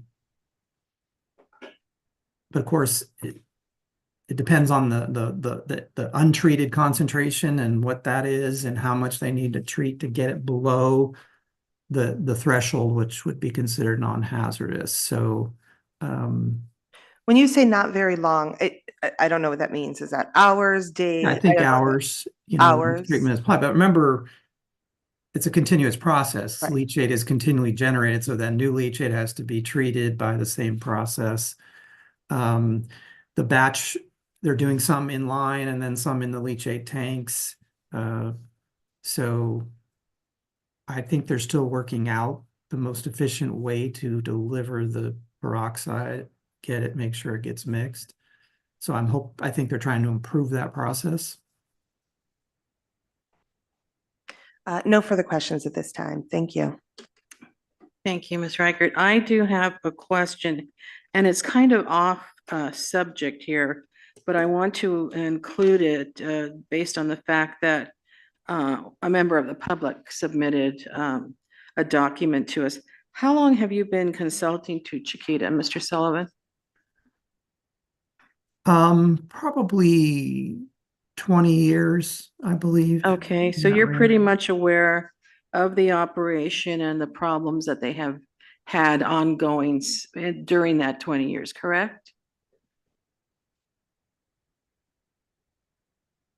Yeah, I mean, I'm aware of when there's been issues, when there's been compliance issues that Okay. I was involved with the previous. All right, we have a member of the public, Mr. Mohajer, who is sending us this document, and it is listed as exhibit number P as in Paul 4. And he's referencing the fact that there's some underground fire and smoldering at the landfill that he believes has been going on for almost 2 years without any appropriate action by Chiquita and or the regulatory agencies. Do you know anything about that? I don't know what Mr. Mohajer is referencing. If he's referencing the reaction, we don't consider that a fire or smoldering. We consider that a chemical reaction. I think we've been very clear that this is not a traditional subsurface landfill fire via combustion, but a reaction. Maybe Mr. Mohajer doesn't understand the difference between those two and is just using the wrong terminology. But we fully, you know, obviously this whole order is about the reaction that's been going on here, you know, since. Well, he states he is a professional engineer and certified through the state of California. So I just wanted to make sure that we include his concerns and his question. And he has testified before us several times, but he's not here today. And I just wanted to make sure that we do include his statement and his comments on the record.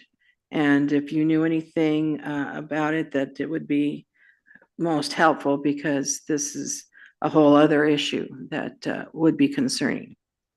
Again, we believe it's a reaction-based condition. It does, of course, as you've heard testimony over the various hearings, it does present some of the same evidence, right? So you see elevated temperature, and there's some certain things that are common between a subsurface fire and a reaction. But we believe, this one clearly is a reaction, and this whole order and everything we're doing is about slowing and ultimately stopping this reaction. That's clearly what everyone's goal is. Mhm. And we believe once that's accomplished, that the impacts that we've seen will be under control and significantly reduced. Okay, thank you. Madam Clerk, do we have any hands raised in reference to comments and or testimony? All right, thank you. Okay, board members, questions? Mr. Pearman? Sure.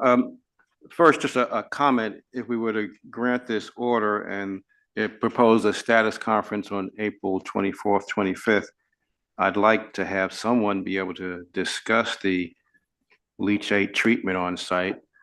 Since it seems that both your witnesses really don't know much about it, that's important to me. And just to be able to answer in response how the public may perceive that, just to ensure those treatments and the accumulation in tanks, which is vastly increased over what was the initial plan, that there's no potential toxic contaminant impacts of that treatment and increased accumulation, okay? Mr. Sullivan, have you seen the proposed stipulated findings and decision? Yes, I have, and I've got it in front of me, at least on another of my computer screens. Okay. Questions about some of it. I'm looking at the red line, but I'll tell you it's item 8, and it's the new Q Roman numeral 5. It's on page 15 of the red line. Item 8, Q Roman numeral 5. Yep, I got it in front of me. Okay. And so just explain to me, we've had some discussion. What's the status of reasonably finding more off-site facilities that can take the leachate, assuming it's still in its heightened benzene state? Do you think you'll find more, or what's the status of that? Again, that's not something I'm involved with. I know you want to get that question answered, but there are other places to handle hazardous waste. Now, over time in the state of California, we've reduced the number of hazardous waste treatment and storage, disposal facilities. There's not as many options as we've had historically. They may have to consider out of state options, which is not uncommon, that hazardous waste from California does get transported out of state. From what I understand, they've identified some potential options and are going to be able to dispose of some of that liquid. So I guess the answer is, I'm not sure, but there are options out there. And I know that's being investigated. So if no other facilities are reasonably available, is Chiquita's position that it can ramp up treatment sufficiently to allow effective disposal and allow a resumption of some of the dewatering, which we thought was essential to handling the leachate problem in the first place? That's not just the backup plan. I mean, that's what we'd like to ultimately be able to do, is treat that liquid, render it non-hazardous, and then go back to using the much more readily available disposal options for non-hazardous. So that really is the goal. The hazardous waste disposal option is more of a stopgap until they're able to do that. So are you saying you're confident that can be done, or it's something you're still investigating, hope you can do it? It can be done. It's just a matter of, can it be done efficiently? Can it be done in enough volume to keep up with the capacity? So it's being done as we speak, but it's the ramping up of that and getting it done as efficiently as possible. And right now, of course, it's being done on an emergency basis. Ultimately, if it becomes a long-term treatment system, it'll have to get its proper permitting through the proper agencies. Now, at the red line, page 21, this is item 12, a whole lot of reports and thing, and item G lists some studies through the reaction committee. I think you're on the reaction committee. And so it looks like there's about 6 of them. Can you tell me if these have been completed or their status? Some should have been done by now. Some look like they're due in a month or so, if you're familiar with those. I'm familiar with, I think, each of those. So item I guess. Okay. That's the methods for effectively removing DMS or dimethyl sulfide from the gas. That's ongoing. It's due in April. We have actually a weekly meeting with a company that we've identified a technology that may be effective here. And I think so that one I know is absolutely ongoing. I participate in those discussions. I've supplied them data to show them the level of DMS and other sulfur compounds in the gas. And so that one is on track. Could I just ask a question there? Because the last part of that says you'll submit any required permit applications for this. And I note elsewhere in the stipulated order, there are some permit applications being submitted. Are those two connected, or will those be something additional as you see it from the ones that are already in process? Those would be probably additional, though it affects some of the same permit units. But it would be a new piece of equipment that would ultimately need to be permitted. So yes, once a technology is selected and they've done the level of laboratory and bench scale testing that they think is appropriate, then there'd have to be a full scale design for the full system, and then that would have to get permitted through the district. All right, thank you. Go on to Roman numeral 2. Which would have been due, looks like December 8th. Right, so that's the report about the reaction. Yes, and that was submitted trying to detail the history of the reaction, information to determine why I would believe it's a reaction and how that reaction may have happened. And so that report was submitted and All right, Roman numeral 3 regarding the community monitoring system feasibility. That was due December. Right, so that was submitted. So if for a little bit of a recollection for the board and the district and others for the hearing, there was no available way to monitor in real time dimethyl sulfide. Obviously, we have real time hydrogen sulfide monitoring but not dimethyl sulfide.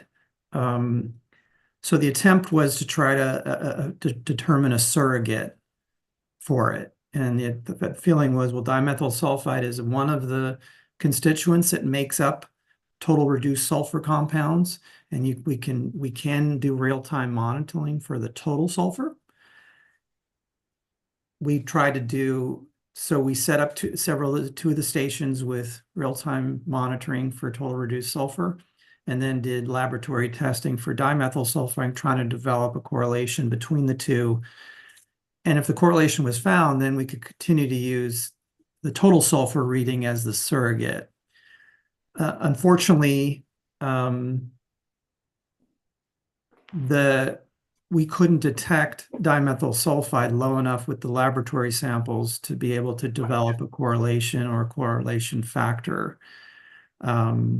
We know the dimethyl sulfide is there, but it seems to be present in concentrations below the detection limits that the laboratories could get.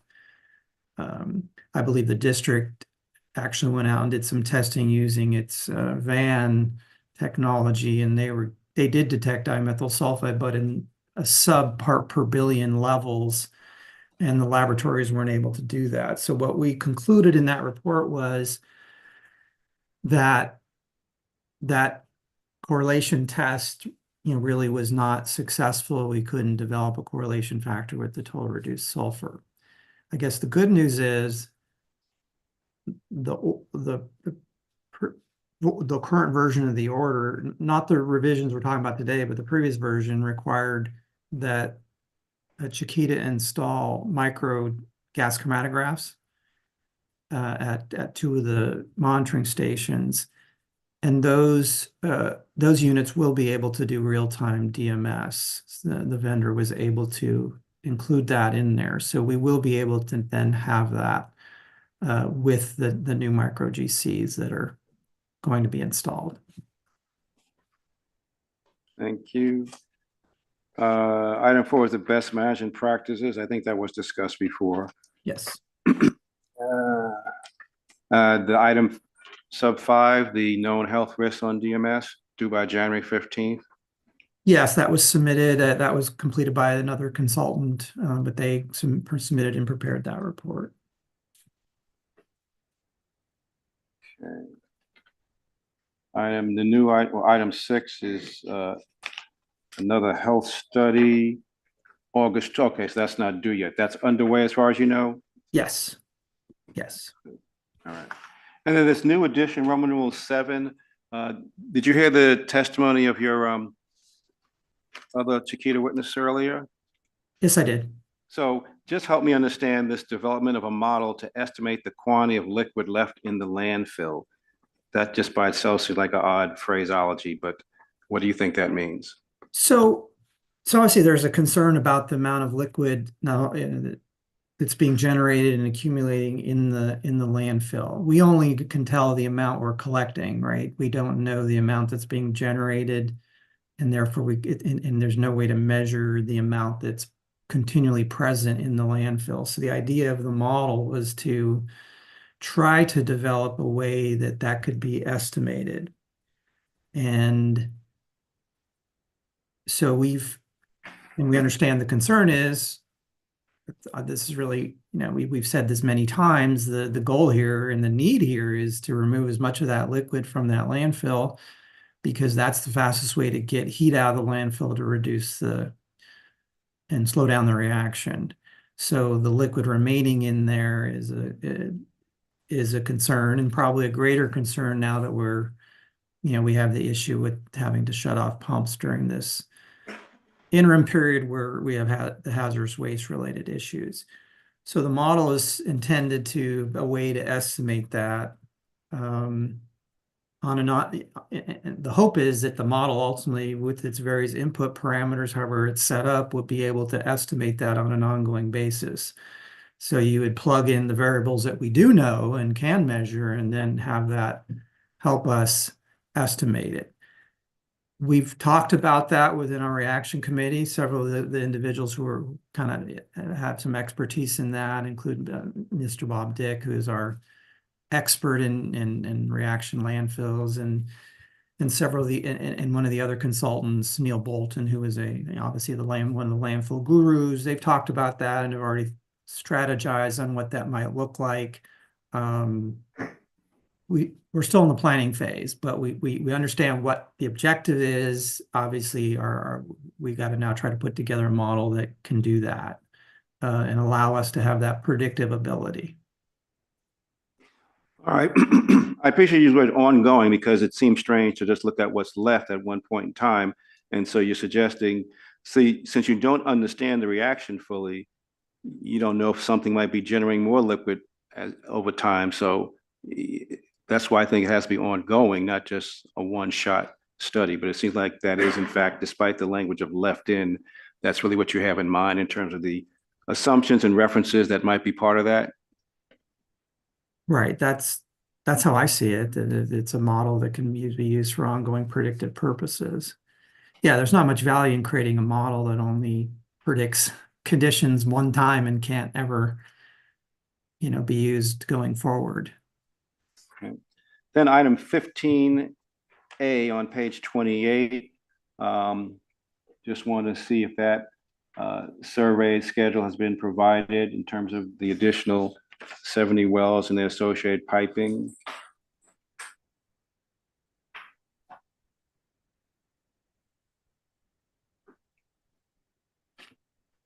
Yes, that survey was. It seems to be, your declaration seemed to indicate it's been done, but I just want to confirm that. Yeah, that's been done. Okay. And obviously the condition B there required additional components, so that will be enhanced beyond those 70 wells. And then on page 32 of the red line, paragraph 17.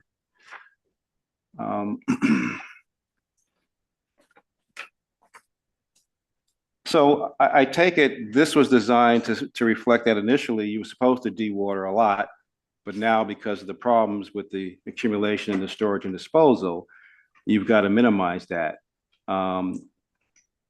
So that paragraph also talks about installing sump pumps of at least 60% of the landfill.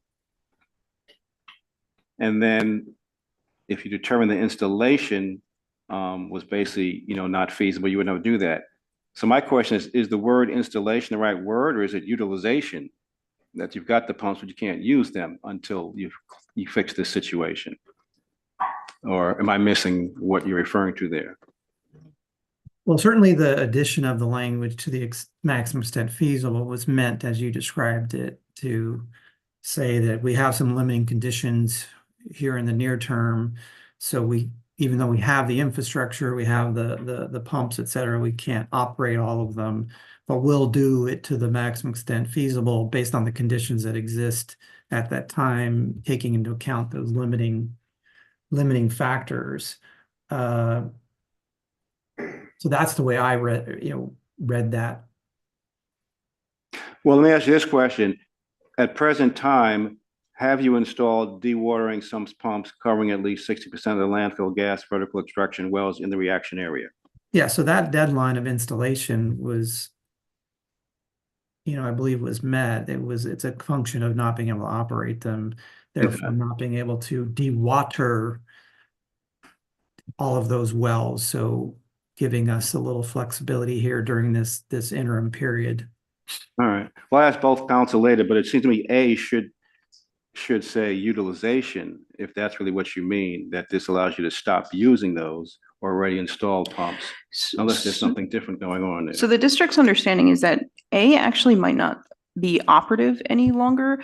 A was actually referring to feasibility of installation. Our understanding is there was like slope stability that may actually have prevented the installation itself. Whereas the new language in 17 itself is about, you're correct, Mr. Pearman, utilization. And that's going to be to the maximum extent that they can based on their current situation. But because they've met the deadline of March 15th, I think that sub provision A may no longer be operative. Okay, so it's the first clause in 17 that covers our practical concern here. All right. Thanks very much. No further questions. Thank you. Do you have questions, Mr. Bellwood? Can you hear me? I'm sorry. Yes, I do. Thank you. Morning, Mr. Sullivan. Good morning. So I want to hear from you. What do you think is going on at the landfill with 42 of the dewatering pumps turned off out of the 44? What is the impact on the accumulation of leachate, gases, etc., at the landfill and the exposure to the community because of that? So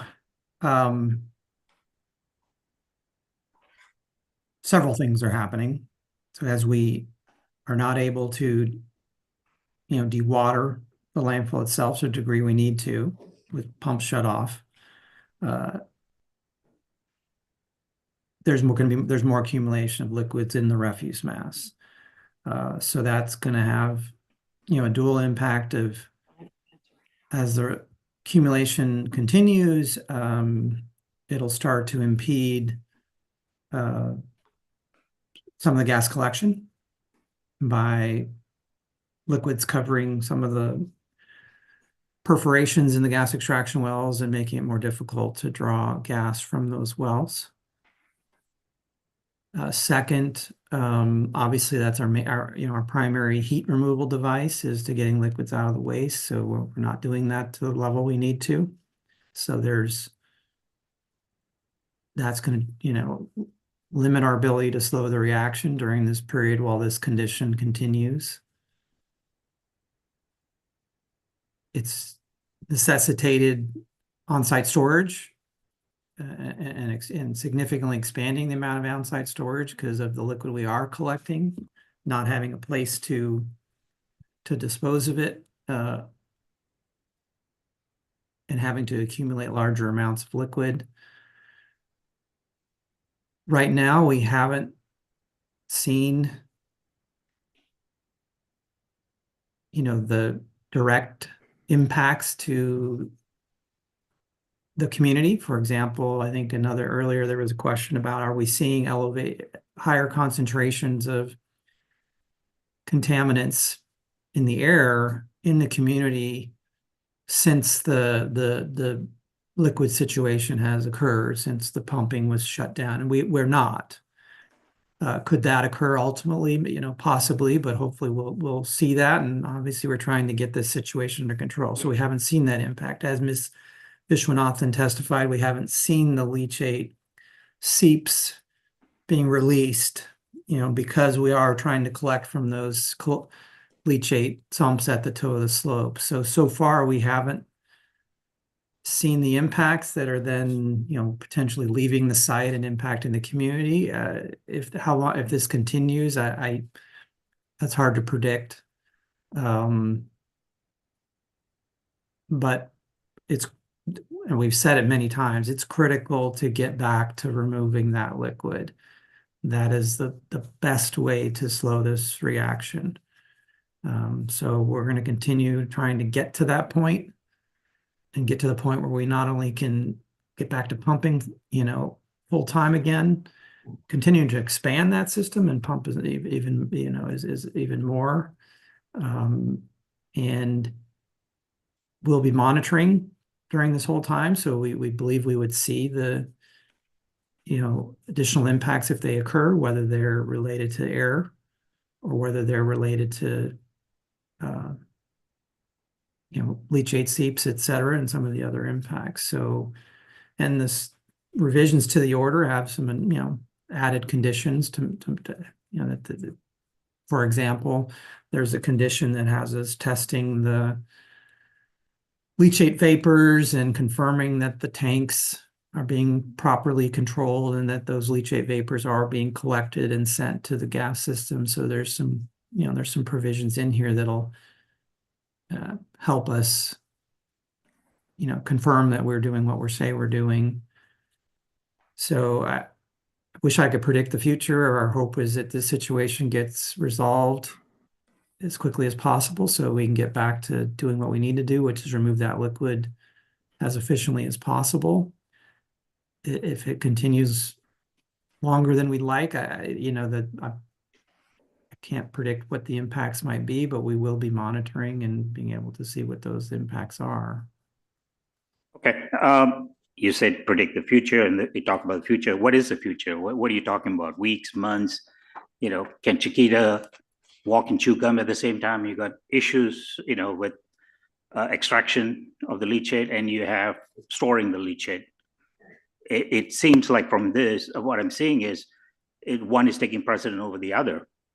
The treatment of the leachate and the storage, and everything else is now shut off, basically. Can it do both to the maximum extent possible? Use the word that's here. That's our plan. I mean, yes, it's a limiting factor. We can't deny the fact that not having a place to take the liquid is a limiting factor. When you say it's a limiting factor, okay, I think your declaration said there are 9 sites where the tanks are right now, the leachate tanks. Is that approximately?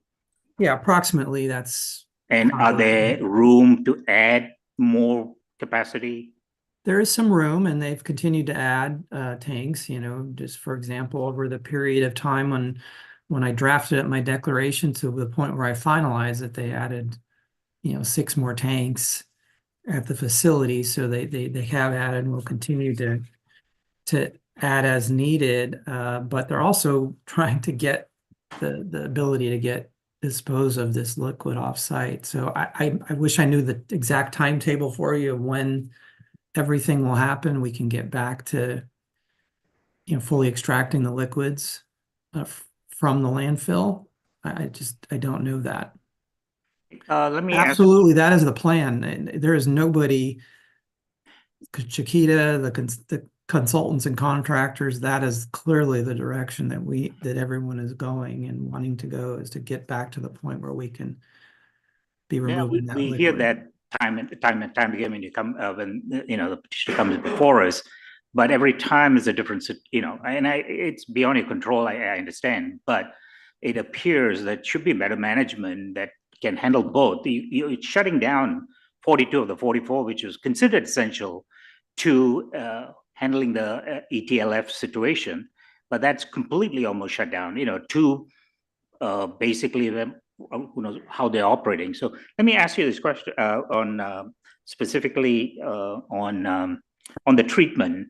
And I know, and I remember, and I went back and looked at Mr. Bolton's report, and he did say that it's not a good idea to do treatment with hydrogen peroxide and so forth, and chlorine bleach or potassium permanganate. I think, however, I do believe, they've rejected as a treatment option only because I think it was flowing and it's not in a control situation. So I assume that because it's now in these containers, that is a viable treatment option since we heard hydrogen peroxide has been used. Well, for treatment of benzene in liquid, hydrogen peroxide is a viable treatment methodology. And remember, we're not trying to fully remove all the benzene and everything. This isn't a system that's being designed for the purpose of, maximizing treatment. It's simply being used to lower the concentration of benzene below the hazardous threshold. Benzene is present in all leachate, and it was present in the leachate at Chiquita even before the reaction. It's just a function with the reaction, and the higher levels of benzene accumulated to a point where it went above the hazardous threshold. So that's really the goal there, is enough treatment so that it can be rendered non-hazardous, so that it can be disposed using non-hazardous means. Okay. So, I mean, it looks like you're applying hydrogen peroxide anyway. It's a viable treatment because, contrary to what he said, I think, but I think in fairness to him, he was talking about an open environment, not a control in a tank. So I think that seems the difference. So let me ask you, on page 33 of the redacted version there on, I think it's the last, do you have that page 33? I think it's 18I. I've got it in front of me.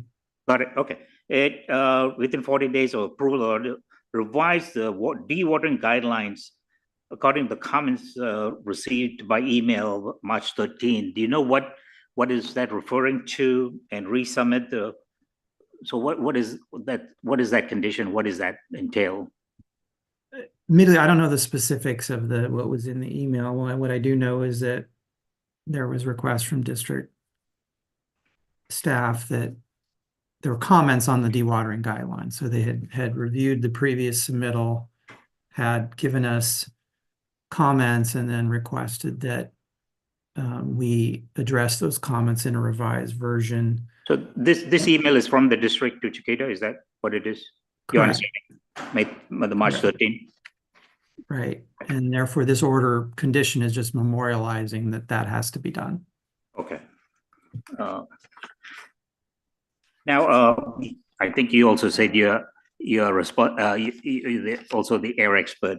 Now, I know condition on page 41, with this modified order, there's going to be real-time benzene monitoring. and methane. Do you know why ethylbenzene was not included? And the reason I asked that is because previous reports that submitted showed levels of ethylbenzene, and ethylbenzene is causes cancer. So My understanding was that the reason benzene is called out here, as opposed to other chemicals, that benzene had been detected in various locations above its, risk thresholds, and that was and that became kind of the biggest chemical of most concern relative to health risk and health related impacts. But that the detections of other chemicals, such as ethylbenzene, did not rise to that level. But I don't remember a specific discussion about ethylbenzene explicitly and whether that was debated or not. But I can certainly say why benzene is absolutely included there. I think there was in the existing order, collection at MS. Now I think it's revised MS6 through MS12, and looking at those results of all the benzene, toluene, ethylbenzene. Do you know that has been it's ongoing, I assume, and do you know, is that the reason maybe ethylbenzene was not detected and that's why it's not included? Yeah, I don't know the answer to that. I mean, ethylbenzene will be included in the new micro GCs. They will monitor ethylbenzene, and so we will get continuous ethylbenzene from those when they're installed. It is tested for in the laboratory samples that are collected for either 24-hour or grab samples. So yeah, I believe data on page exists. 45. So really, the condition 34A is about what gets posted on a website. So the reason on page 45, it previously it was MS10 through MS12. Now it's expanded from MS6 through MS12.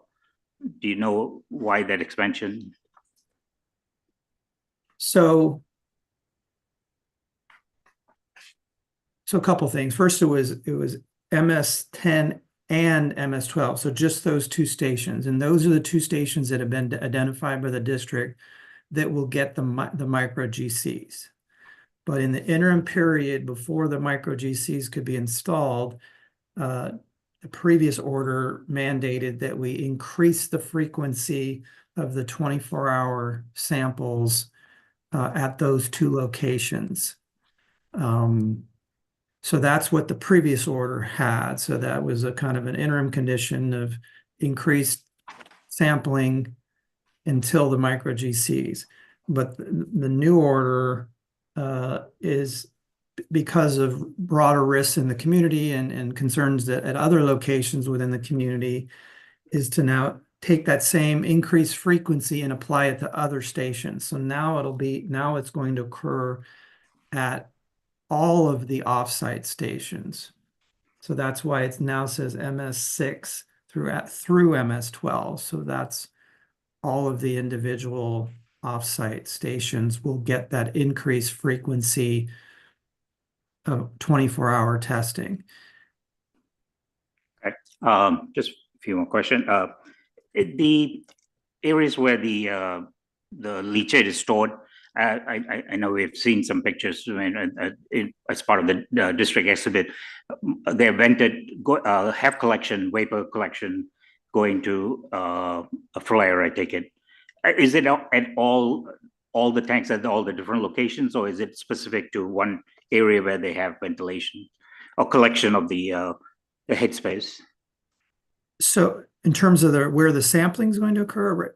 Oh, no, where the collection of the the vent space, basically, of the tanks. All the leachate tanks, are connected to vacuum source via the landfill gas system and set up. As new tanks are brought on, it does take some time to get them outfitted with the equipment to get them connected, but they all are connected to the gas system. So using the vacuum from the gas system to apply a vacuum to the tank so that any vapors that are created and end up in the headspace in the tank are then pulled to the gas collection system and ultimately to the flares. And there is some testing required in this order of that headspace to confirm both what's in that headspace or what's in those vapors, as well as to confirm that there is the vacuum levels actually are being applied. Okay. Let me ask you, Carl, on page 58, 51, I think it's 51A, requiring the 5-gas monitor for regulatory staff or inspection.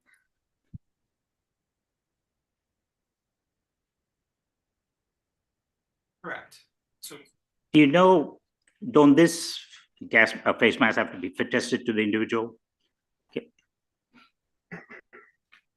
So 5-gas monitor is a very common, personal monitoring device used on landfills because it monitors for some of the key constituents that we are concerned about relative to potential exposure to landfill gas. So hydrogen sulfide, methane, lower explosive limits. And what this condition is requesting is that. So it's a personal, like a badge you put on, and you get. It's not a badge per se. It's a device that can monitor it, and so this condition is requiring those to be made available for people who are inspecting the site and want to go specifically to the reaction area where there are higher levels of potential emissions, and therefore there's more concern of individual exposure. So how is the data extracted? How is the agency folks notified that they may have potentially been exposed to higher level on, because it just says it waives any release of liability, but where's the feedback if in case there were high readings? Well, the feedback's in real time, right? You're when you get those readings that are elevated above thresholds as defined in the health and safety plan, you leave the area, or you could potentially upgrade your personal protective equipment, such as a respirator or otherwise, if you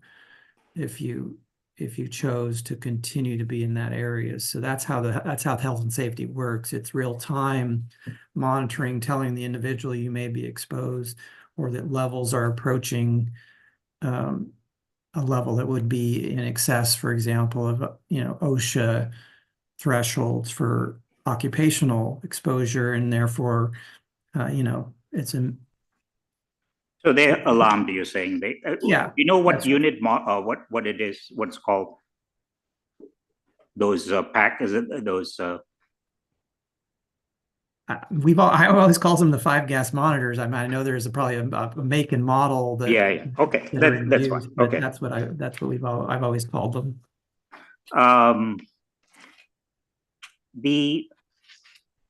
The injection of the gas condensate into the control flash, that was an ongoing process, correct?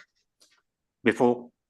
Right. That's very common, both, it's around, for landfills, and there's, most of the flare permits that we have on landfills throughout the district have the ability to inject condensate into the flares as a means to dispose of that condensate.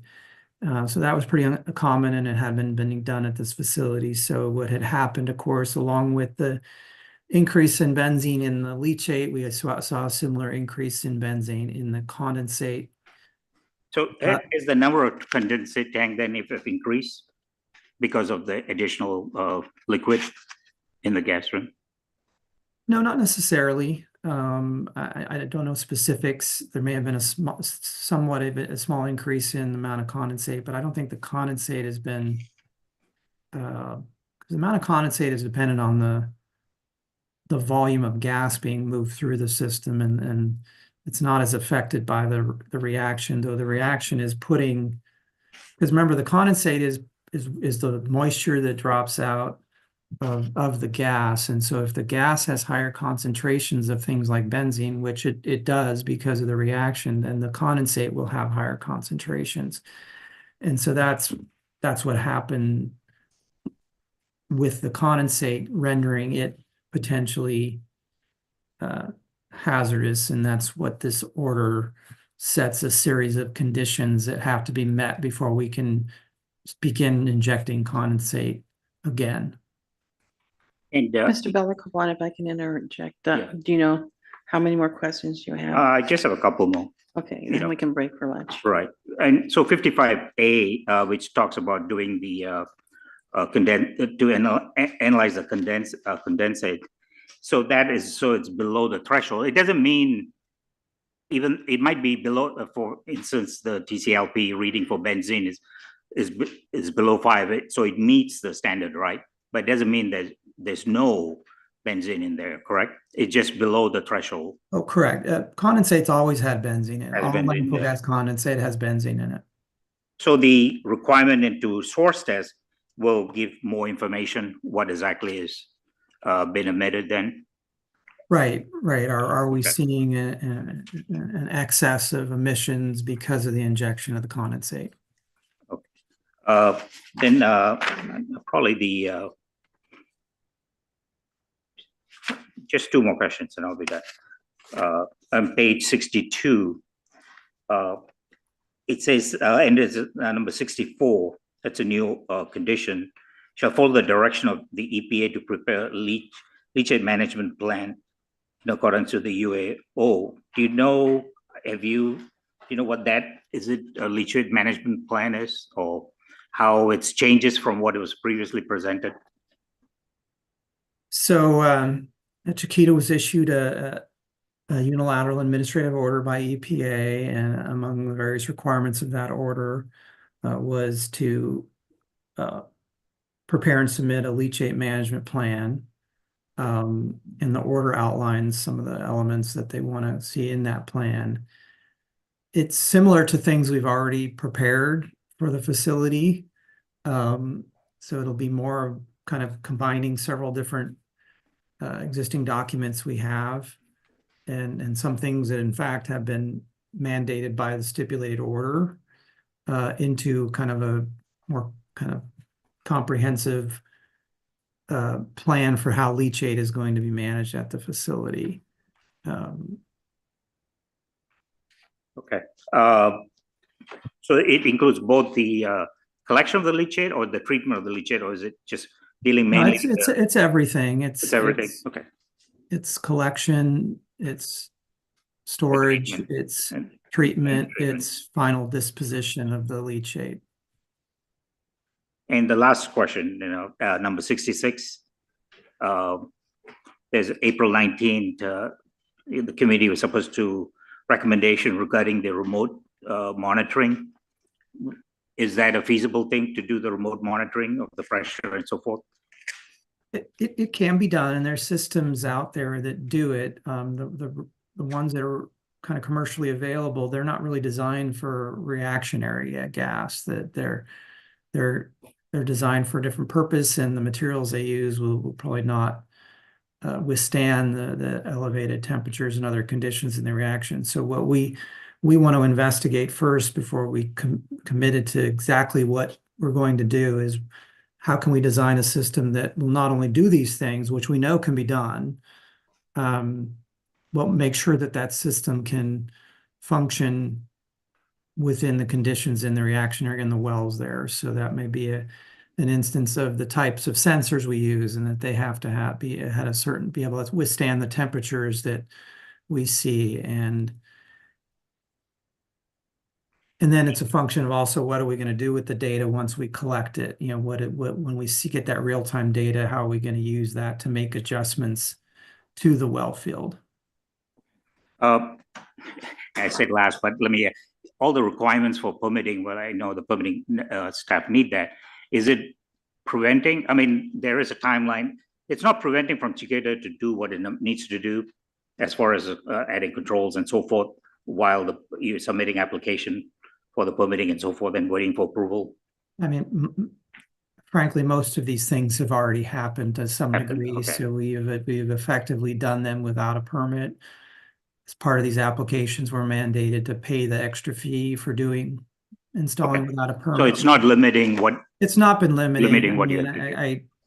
don't like to have to say that, yes, we've put in things without a permit, but if it's necessary for what we think is the adequate control, you know, for the facility, for gas or liquids, we have moved forward with that. And some of these applications are memorializing things that have already happened. Okay, I have no further questions. Thank you, Mr. Sullivan. Thank you very much, Mr. Sullivan. If my other board members do have questions, it would be after lunch. So we are going to take a 45-minute lunch starting now. So we are off the record.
You are muted.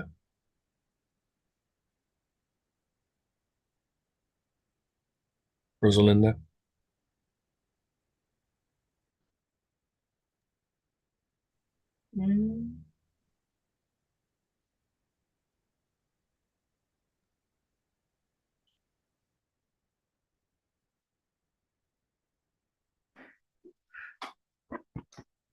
Right. Madam Chair, I wasn't sure if you were finished with Mr. Sullivan. I think we are. Madam Chair, do I start the recording again? Yes, please. Okay, before we proceed, do you have anybody that has their hand raised? Madam Clerk?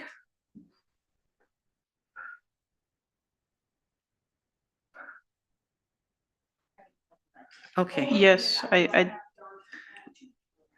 Okay, all right. Let's go ahead and take their testimony. And I'm going to ask, it's Darcy and who's the other person?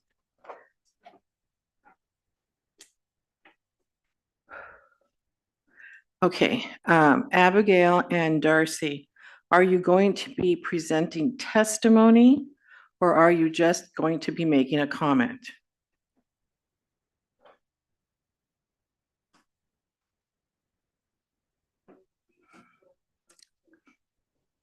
Okay. Ask either Paul or Day, whoever is there, to move them over. Okay, good.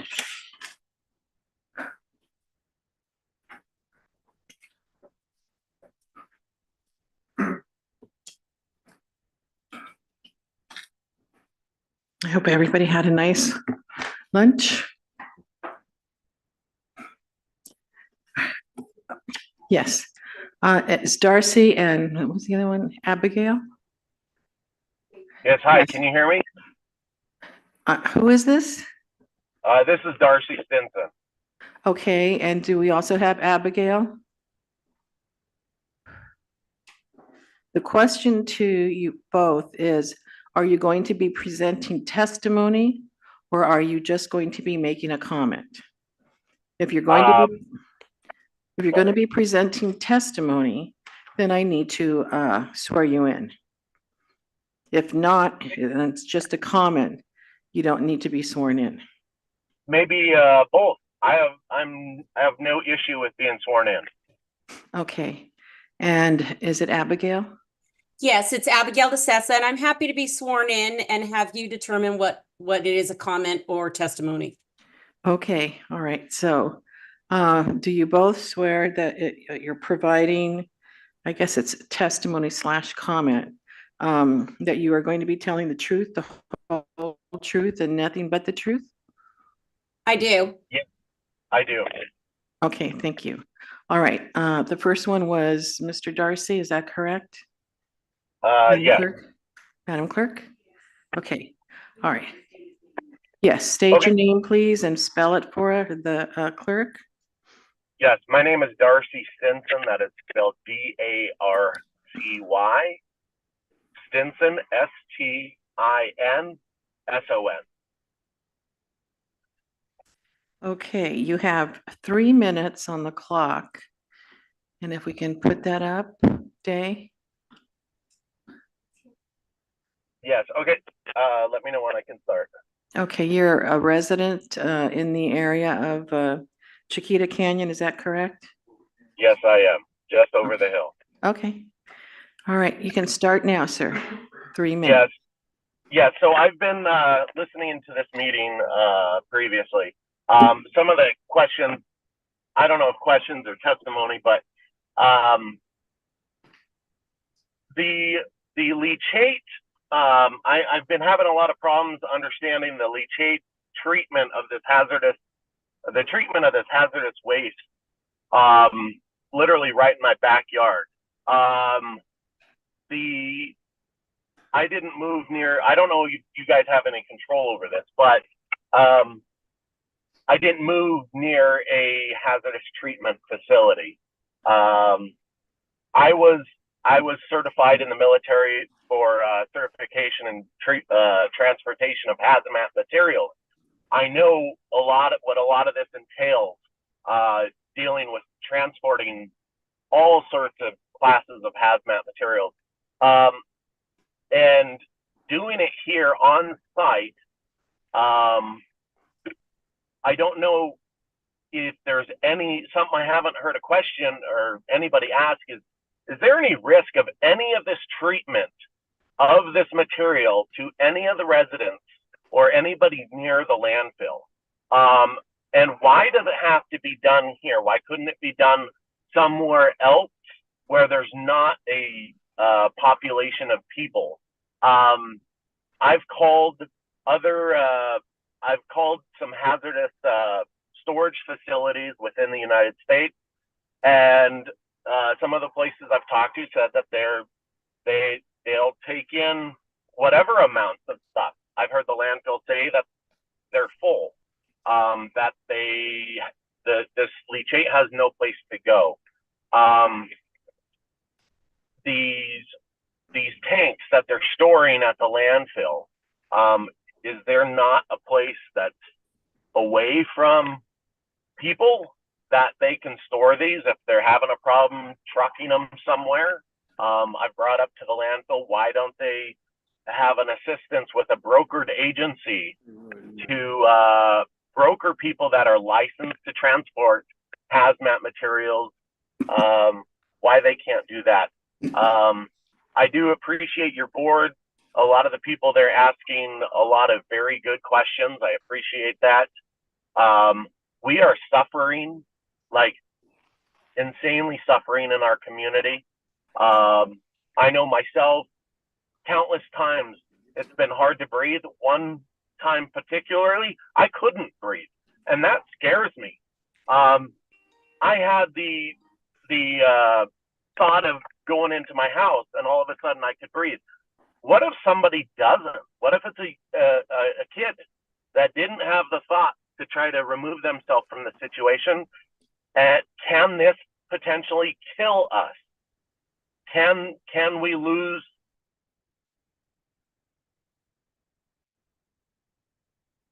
I believe 3 minutes is up, and I'm going to ask you one more time, Mr. Stimson, is this comment or is this testimony?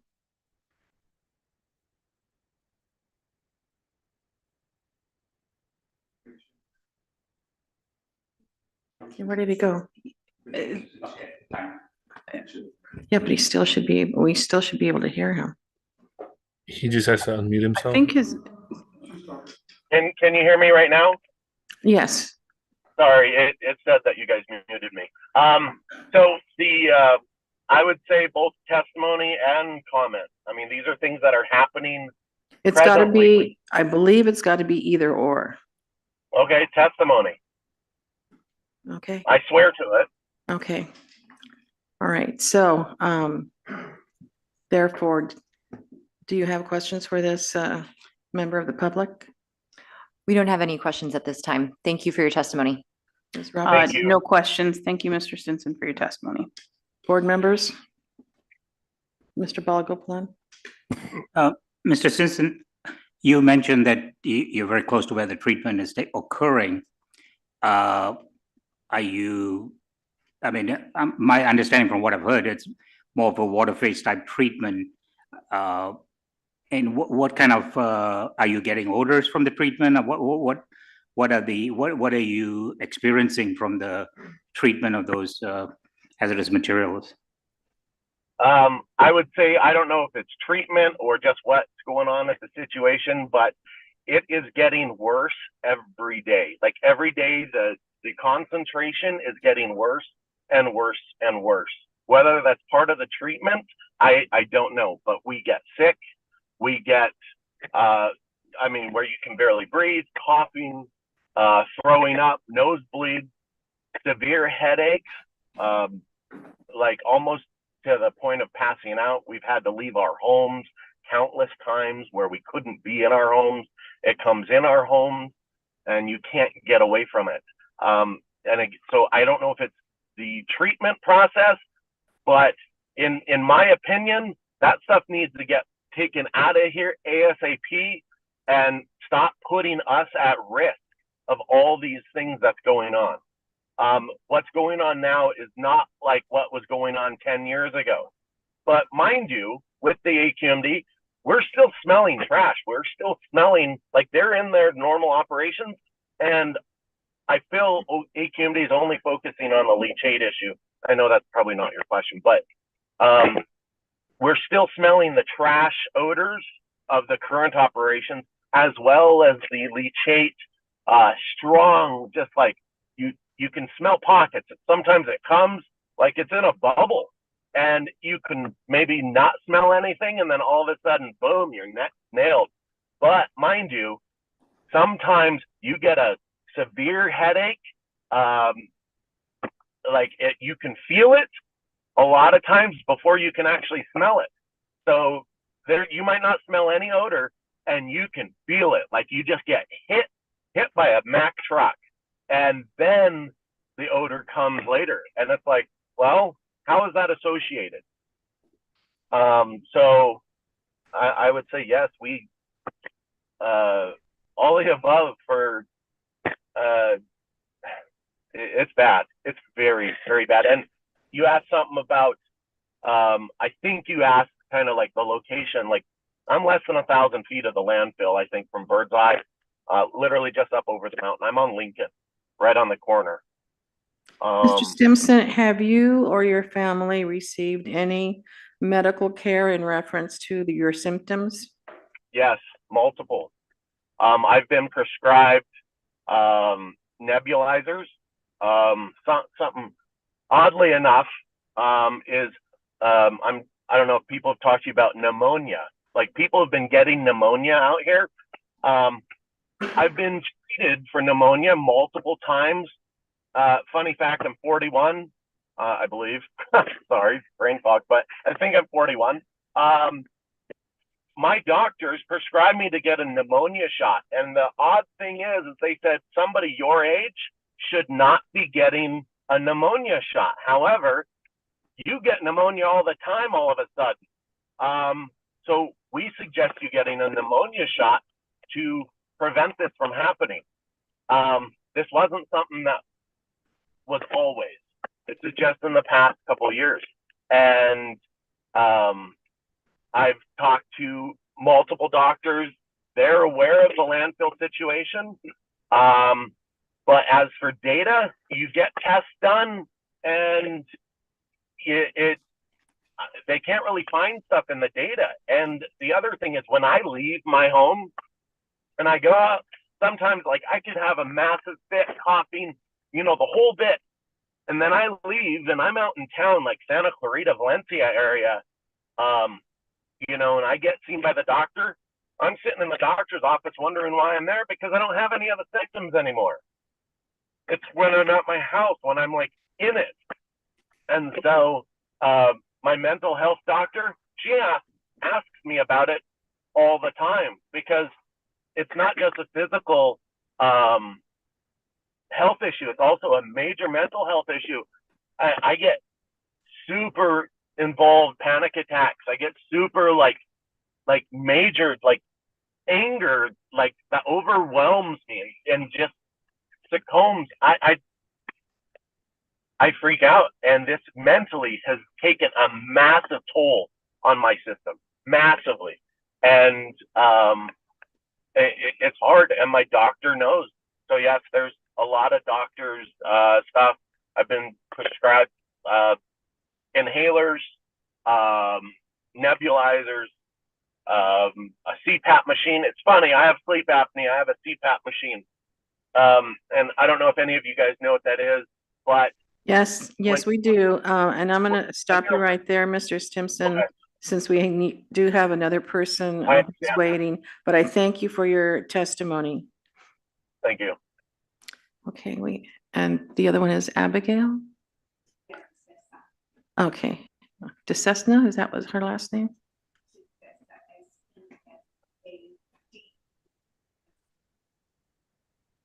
Okay, Abigail. Okay.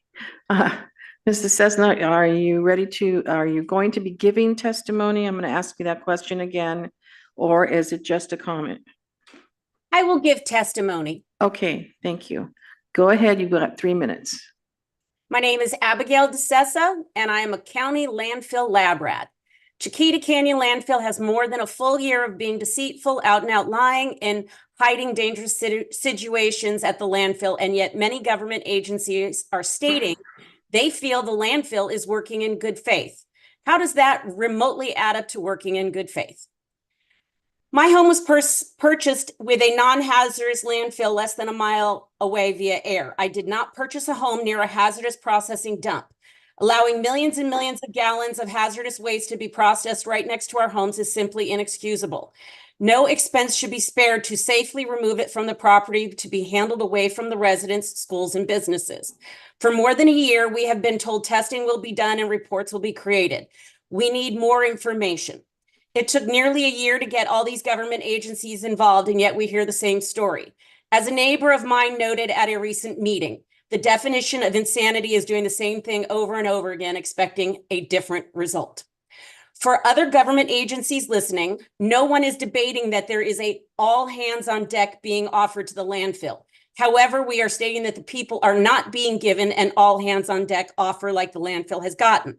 The local government, all the way up to the federal government, is now guilty of leaving the people to suffer in what many levels of government approved. This entire mess is because over and over again, the government has approved this landfill to stay open and expand, all while approving thousands and thousands of homes for innocent people to live in within the shadow of this monster. It has been going on for nearly 2 years. How many pets, birds, and bees have to die before people get help? Or is the real question how many people need to die first? This is hard to believe we are in a first world country, let alone a superpower. Please stop leaving the people to continue to suffer with double talk of statements you are helping us. You are not. Thank you to AQMD for being the only organization that has stood up for the people. Thank you. Thank you. Okay, Ms. Morgan, do you have any questions for this member of the public? We do not. Thank you for your testimony. Ms. Roberts? No questions. Thank you for your testimony, Ms. DeSessa. And any member of the board? Okay, thank you very much, ma'am. All right, and there's no one else?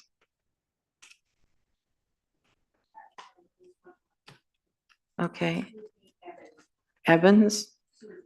Okay, Ms. Evans, are you going to be providing testimony or are you just making a comment? Testimony, please. Oh, yeah. Okay, so I don't think you've taken the oath. Is that correct? Correct. Okay, if you can I'm going to go ahead and give it to you. That is, do you swear under penalty of perjury that you will be telling the truth, the whole truth, and nothing but the truth? Yes. Okay, fine. Go ahead, ma'am. You've got 3 minutes. Okay. Along with agreeing with both Abigail and Darcy, I live 2 houses away from Darcy, about the same distance from the dump. I am in Santa Barbara County to help my situation. I am doing 100 times better than living in my own house. This is the first time we have gotten out of Valverde for more than a couple of hours. This is the best thing we've done. We are paying to be out of Valverde, and we're still paying for our house. Our health will turn to crap again when we go home. I do not believe that anybody is really trying to help. I have been on prednisone for pneumonia 5 times since this started. I have new inhalers, and like Darcy said, he has what's it called? Whatever. He has something additionally that I don't have. Me too. My husband is severe dizziness. He doesn't drive, hasn't driven in 8-10 months, and it's up to me. So we just pray that somebody does something instead of talking, because I cannot keep leaving and living outside my house and pay for my house and pay for a motel or a campsite or whatever. Other people had to help us leave this week. That's how bad it is. We could not even put our crap in the car or hook up the trailer by ourselves. That's it. Okay, I'm being asked by the clerk Okay, yeah. If you can please spell your name for us, Miss Evans. SUSIE EVANS. Okay, and Miss Morgan, do you have any questions for this witness? We do not. Thank you for your testimony. Thank you. Ms. Roberts, No questions. Thank you, Ms. Evans, for your testimony. any members of the board? Okay, thank you very much, Miss Evans. Is that it for public?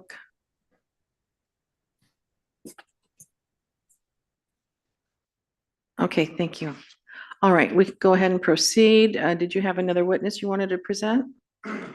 We do not.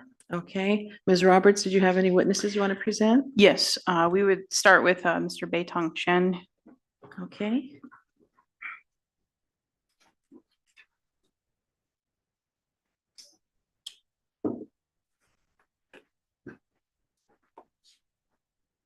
And Good afternoon, Mr. Chen. Can I have you state and spell your name for the record, please? BAITONG, Beitong Chen, CHEN. And did you take the oath this morning? Yes, Thank you. Could you let us know what's your title with the district? air quality engineer. And how long have you been with the district? Sorry, one or two air quality? Right now is one, yeah. And how long have you been with the district? 1.5 years. Okay. And in your capacity as an air quality engineer, are you familiar with Chiquita Canyon landfill? Yes, And you're familiar with this order for abatement as well? yes, And are you generally familiar with the permitted equipment that's located on site at Chiquita Canyon? yes. So I want to start with a big picture and go back in time for 1 minute. Before any of this elevated temperature happened, could you describe to me what was their leachate collection system at Chiquita Canyon landfill? So many pumps, piping, and tanks. Okay, so they did have some collection tanks on site as part of their normal leachate collection system, is that right? That's correct. But they were still also shipping it off-site for disposal. Yes, Were they doing any treatment of the leachate prior to shipping it off-site for disposal? no, Okay, so under the initial order for abatement, when we came in, there were, we were getting nuisance level odors. We had this elevated temperature concerns. The conditions initially required dewatering of wells impacted by liquid. Is that correct? yes, And then when we came back in January, we came back because there were leachates seeping out of the landfill. We kind of expanded the dewatering and said essentially extract as much liquid as possible. Is that right? that's correct. Okay. So where we are at today, what we've heard from respondents, witnesses, is that they have turned off the majority of those pumps, so they're not extracting that liquid at the same efficiency. Is that fair to say? Yes. Okay. To your knowledge, what triggered the change? Because their nature has been determined as hazardous. Okay. And to be clear, it was not a determination made by South Coast AQMD. Is that right? Yeah, we don't make that determination. It was DTSC, I believe. Okay. And so around what time, to your understanding, did this kind of change happen at the landfill? I think it's late January or beginning of February. Okay, since that time, since the change has gone, has the engineering department of South Coast been on site to see the current conditions? Yes, we did a site visit on February 29. Yeah. Okay, and who was all present during that site visit? And the executive officer of engineering and permitting, my manager, my senior, me, and the 2 source test engineer. Okay. So I'm gonna pull up a couple of exhibits that the district submitted.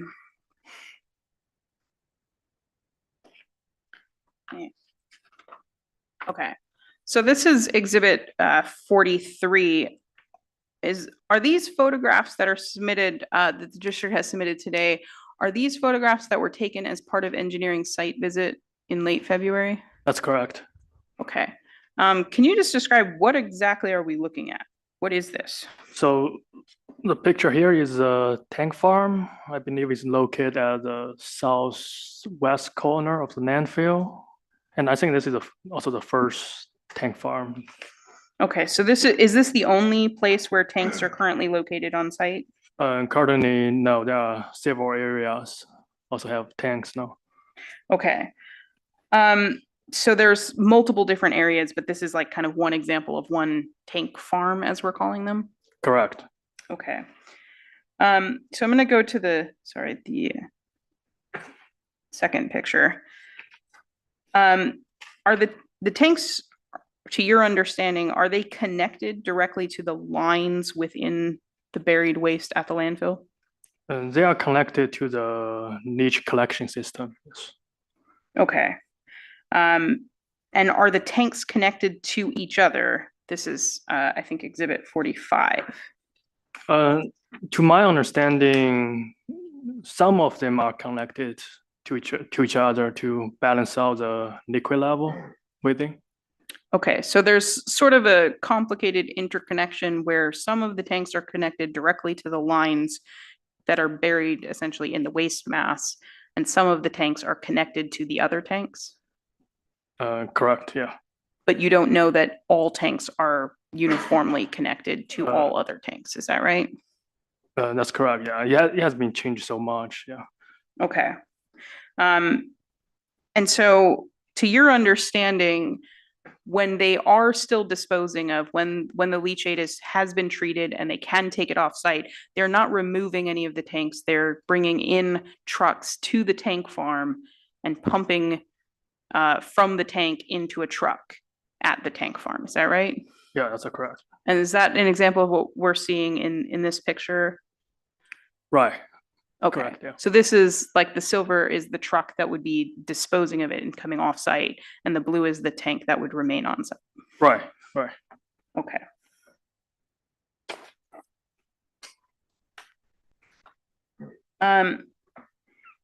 So I want to understand, we talked a little bit about treatment that is happening either in the lines going to these tanks or maybe directly in the tanks themselves. In this picture that we're looking at, sort of an overview of that same tank farm, could you tell us what are the white containers on the right-hand side, sort of in the foreground of this picture? I believe that's the treatment Okay. compound they are using, yeah. So I'm going to go to the next picture, and is these same containers the same sort of treatment to your understanding that they had been using? That's correct, yes. So this is what I believe respondents witness testified that it was hydrogen peroxide. That's correct, yeah, 34% hydrogen peroxide. To your knowledge, is there any other chemicals being used as part of that treatment? There is another one called Tylon, and it's from a company, and we don't know what exactly that thing is. Okay, so that's like a brand name? It's not a chemical name? I believe so, yes. Okay, so it's essentially these two chemicals being added to either the tanks or the lines? Right. If you can, yeah, go to the next picture. Yeah, if you see the white line along the tube, that's how they pump or sending the treatment into the tanks. Yeah. Okay. So to your understanding, I believe that's the last of our pictures. So I'm going to go ahead and stop sharing. To your understanding, Mr. Chen, when you were on site, did you see them testing with a different treatment option, the carbon? No. Did you know they were planning to test with carbon? When we do the site visit, we don't. I just know, I think recently they are going to switch to the carbon system. Did you know that testing had already begun for the carbon system? No, I don't. Okay, so based on your observations at this site visit, can you walk me through how does this change the leachate system as it's permitted? So you definitely need to include this treatment system into the permit, yeah. Okay, so would a permit modification be needed for the addition of, to get us up to, I think respondent testified to 217 tanks total? Yeah, because so they have submitted modification apps previously, but that one only stated they need 54 tanks, and now things have been changing. So they do Okay. need sending another app. And so the permit modification that asked for 54 tanks, that didn't include any treatment. No, Is that correct? Okay. they did not include any. So among the conditions, in addition to requiring a modification for the leachate collection system, which seems like it makes sense, you're also asking for a modification of the flare system. Why? Because they are venting the vapor from those tanks to the flare. Okay, so that would be a change to what normally gets vented to the flare? Correct, yeah. Okay, so in total, all of the applications that are being required to be submitted under this proposed modification, that would capture the known changes that they are doing on site today? For what we know so far. For what we know of, as long as they've told us what they're doing. That's correct, yeah. Okay. So I want to walk through, I'm going to give you a copy of the red line. This is Respondents Exhibit R. Is that the right number? Yes, this is the red line version. And so I'm gonna walk you through some of these conditions and hopefully you can help explain some of them for you. So I want to start with, let me see what page it is. On condition number 5, there was a question. Ms. Roberts, what page was that? Page 10, I think. Yes, page number 10. This is condition number 5 at sort of the end of in sort of the red lines areas. Could you tell us what are speciated organics? That's basically all the organic compound can be detected by the method TO15. Yeah. Okay, so that would include compounds like benzene? Correct. Yeah. Okay. So I'm going to skip ahead to on condition 12. We've been looking at that reporting under condition G, and I want to say it's on page 25. Yeah, 12G7. Can you just explain to us what is your understanding of what this model is actually going to, what are we going to get once we have a model? Yeah, so this is kind of similar to they have a model for the landfill gas generating model, like all the landfill has. Basically using this model and compare with how much they are collecting, how much they send out, basically all the information we requested to predict like what's the next step action we need to take. And also this tells us how reaction is going. Yeah. So in your mind, this model is not a single instance in time. It could be used to say what's coming up in the future, not just one instant. Right, it should be continuous. And not to make you flip pages, but could I have you turn to page 58? And thinking about this model that we've been asking on, condition number 53 also has a bunch of weekly reporting. Is the reporting in that condition going to be used in conjunction with the data we get from this model to help us understand capacity issues at the landfill? Right, that's correct, yeah. Okay. In your mind, at this point, is it fair to say that a lot of the issues we have with leachate are capacity issues? Yes. Okay. So they could turn on more pumps if they had capacity, and the reason they have shut them down is because they don't really have capacity with what to do with the leachate. Yes, that's correct. Okay. Let's see, what's the next one? Condition number 13, I think that's on. Let me see. That's on page 26.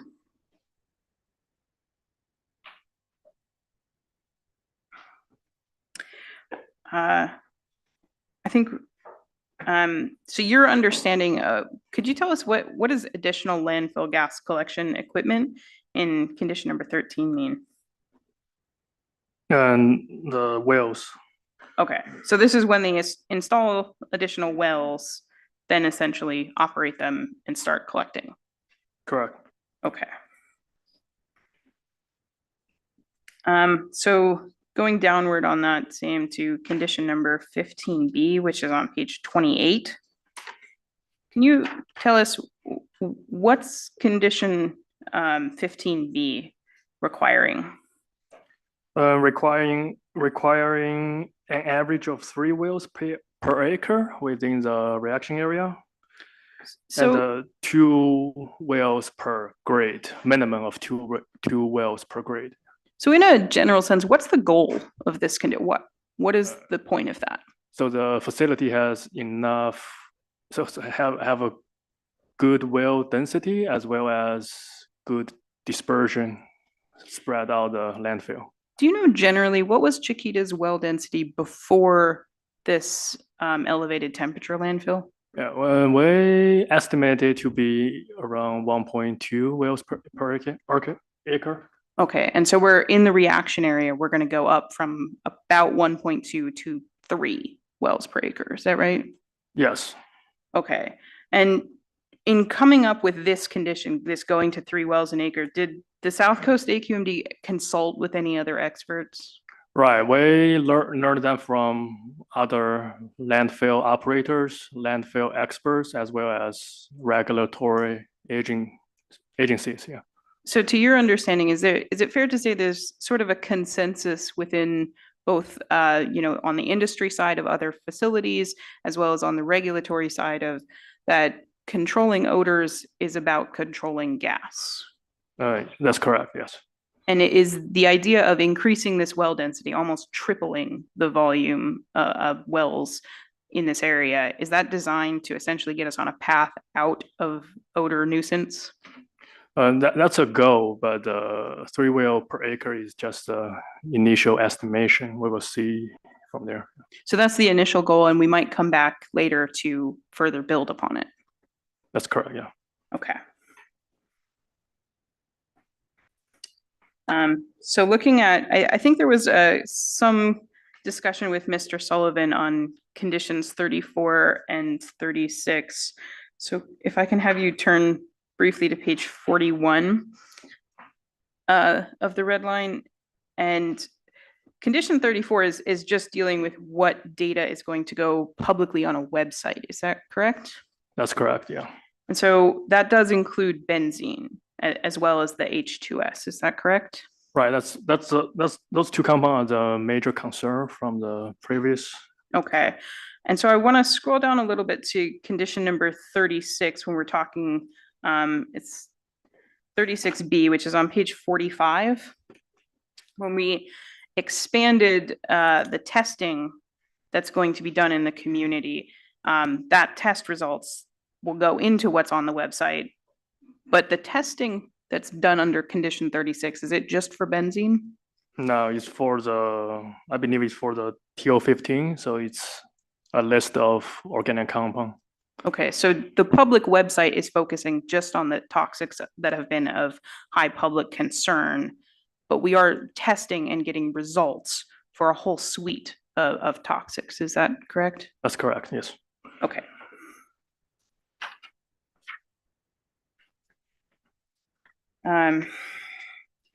So condition 54, let's see what page. 58, yes.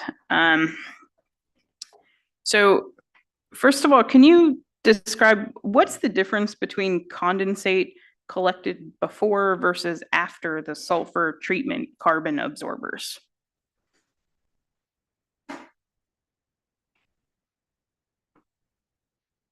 Can you repeat your question? So in 54, it says it's requiring the respondent to store condensate collected after the sulfur treatment carbon absorber separately from landfill leachate. So what is the condensate collected after the sulfur treatment carbon absorbers? I think it is still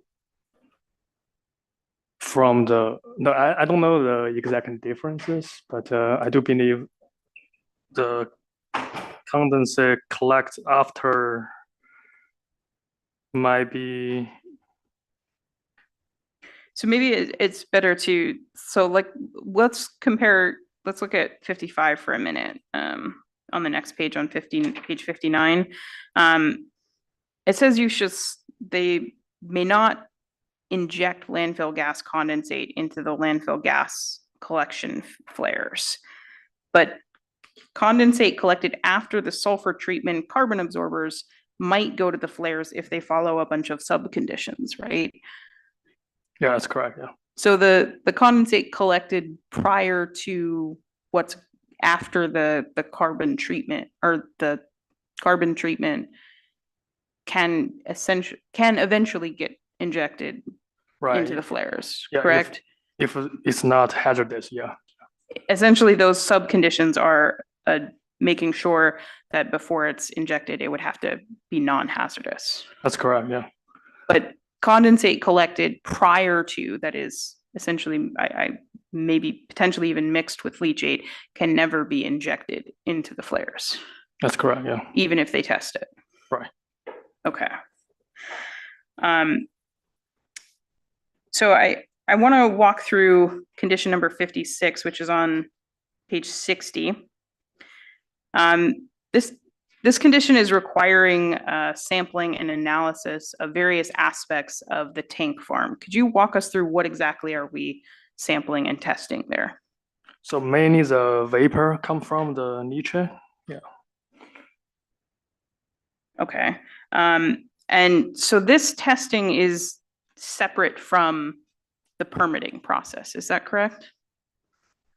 That is correct, but it is kind of important part of the permitting processing. So it will give us some idea of what exactly is happening during the treatment and collection at the tank farms, even before we may be able to fully say we've gone through the permit process evaluation. That's correct. We really need some data before we can actually do a permitting. So right now we don't have any data. And then the last one I want to ask you about is a new condition. I don't know if it's in, let me pull it up on screen. Yeah, did you submit this already? Rosalinda, you can give them that. So that the parties have been working on kind of during this hearing that I think was inadvertently omitted from, but was intended to be part of this modification. So I'll pull it up on screen so that we can all look at it.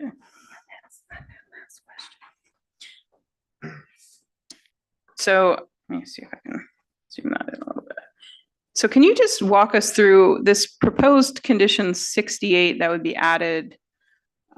What is that adding? So we want to make sure all the tanks are actually under vacuum. So we require them to install the pressure gauges on each tank, niche tank. Okay. Thank you. Those are all of my questions. Okay, we just received another exhibit. Madam Clerk. Madam Chair, is this actually an exhibit or this is just simply an addition on addendum to the? It would be an addendum, but it could be more, I think. This is a different environment. I'm talking with you, Madam Chair, and so. I'm going to go ahead and mark it as an exhibit just to make sure that it's acknowledged Thank you. properly. Thank you, Mr. Ali. And Madam Clerk, that is going to be 51. Thank you so much. So marked and entered into evidence. Okay.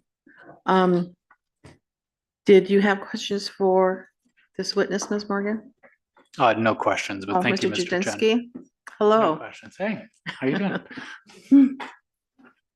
So you said no questions for this witness? Okay. No questions for this witness. Board members, do you have questions, Mr. Pearman? In case I have some, can someone explain Exhibit 51 in terms of what its purpose is? Yes, Exhibit 51 is the new Condition 68. Mr. Chen, can I have you explain what that is? Wait, which one? The 68 with the pressure gauges? Oh, Could you explain that? yeah. So basically, we want to make sure all the tanks are under vacuum. So the pressure gauge will give us a pressure. And if it's negative, then it's under pressure. So there is no emission out of tank. So all the vapor are vacuum to the flare.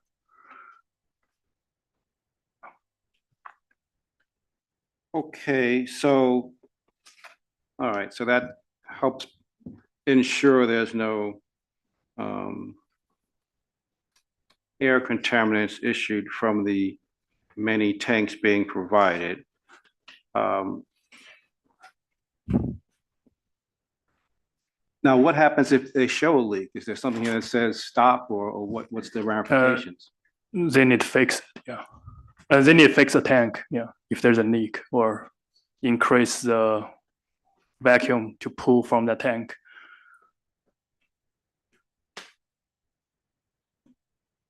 Maybe I didn't understand you correctly. So I thought you were saying the purpose of this is to ensure, since we got all these over 200 tanks installed, that there's no leakage of any contaminants in the air from the tanks that are storing the leachate? Or no? So the pressure gauge is monitoring the pressure inside the tank. So if it's under certain vacuum, there is no emissions, air emissions come out from the tank to the atmosphere, but there is vapor sending to the flare to be controlled there, yes.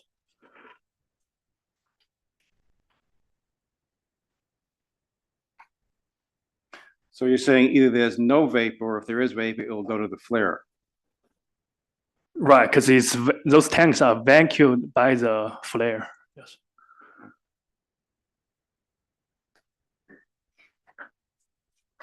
All right, so my question. You have read the proposed findings and decision, Exhibit X?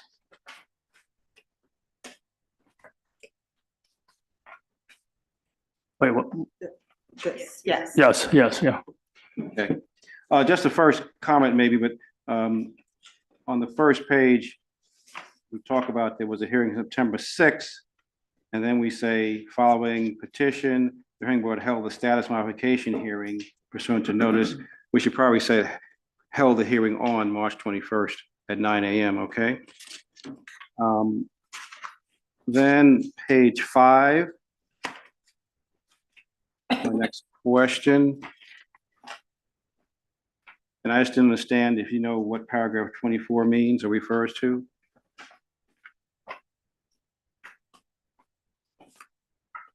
So I can answer that. That's a legal, the parties agreed that we would submit stipulated findings after the fact, very similar to the January hearing. We think we can get to stipulated findings, but the parties would request time to work on that rather than the board. So that means part of this will be revised based upon your negotiation, so to speak. What we see before It would us. codify essentially all of the testimony heard today would be incorporated into paragraphs of the findings, yes.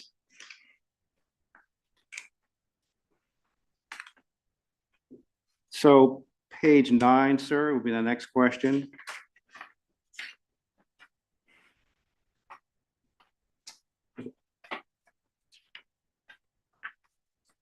And I don't know, did you hear Ms.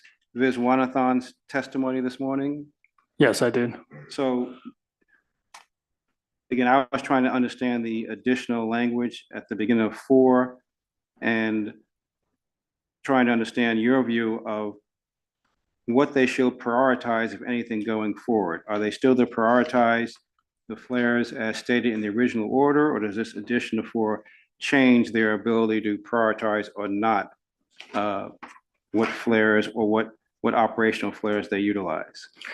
And the priorities is still the same, flare 3 and 2, but the initial statement is meant to, they need to maximize all the flares to combust all the landfill gas they collected, so to avoid any release of a raw landfill gas.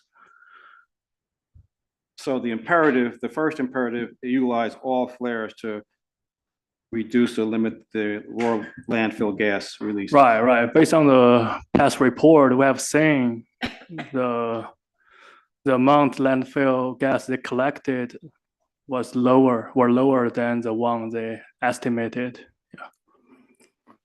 The next page 10, which says line 3, once responder receives the necessary permits and puts the new landfill gas flare discussed in condition 20 landfill gas number 4 in operation, shall prioritize 3 and 4 over 1 and 2. Could you go to page 34?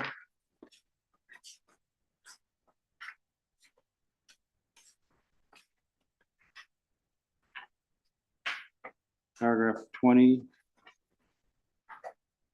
which discusses flare 3. Has that been put into operation yet? Yes, started November 15th, 2023. Yeah. And paragraph 24 refers to flare 4. Has that been put in operation yet? No, we have the permit application. Now, again, at page 10, there might be a typo, but it said once responder receives the permits for the new flare discussed in condition 20, landfill gas 4. But actually, flare 4 is in paragraph 21. So I just want to make sure that either it should say 21 on page 10, or we talking about flare 3 at page 10. So look at that reference at page 10, where it describes condition 20 as gas flare 4, which seems contradicting by the numbers in 20 and 21 by my reading, and maybe you could help me out there. Yeah, it should be for flare 4, the new flare. Yeah. So it should say on page 10, line 4, condition 21. Yeah, I think it should be 20. Okay. All right. Thank you.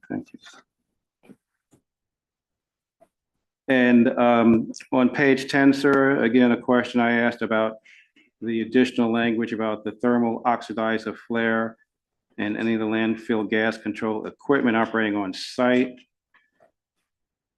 Just explain those additional references for me. This would be the middle of page 10. Right, so what's your question? Explain what those additional references entail or why they're there. Okay, so they do have a thermal oxidizer operating at the site and without prior permit approval. Oh. Yeah, so so the thermal oxidizer is also subject to their rule 431.1, so which tests the sulfur, those, and as well as the organic compounds. Yeah. Okay, that explains it. All right. Now, there was testimony about the limited number of off-site disposal facilities. Do you have any information about the practicality of actually locating more such facilities in a reasonable period of time? I don't know regarding that question. You think anybody at AQMD would have an opinion on that?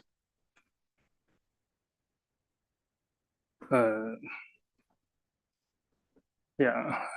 We just don't regulate hazardous waste specifically, so I don't know that we have someone that could speak to that. All right.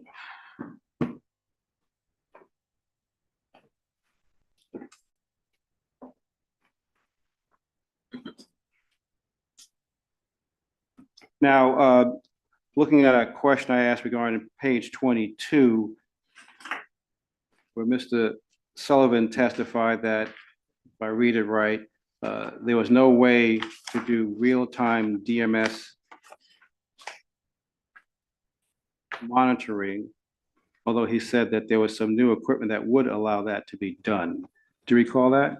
Yes. And do you agree with his statements? Based on the report, it did states there is no real-time monitoring, but I think afterwards, from my knowledge, they worked with our source test engineer and the GC idea come up and they're pursuing that, yes. And he also stated that the district did some attempts to detect the level of DMS and found it either undetectable or too low to be of concern. Do you recall that testimony? Could you comment on that? I recall that testimony, but I'm not source test engineer, so I cannot testify that.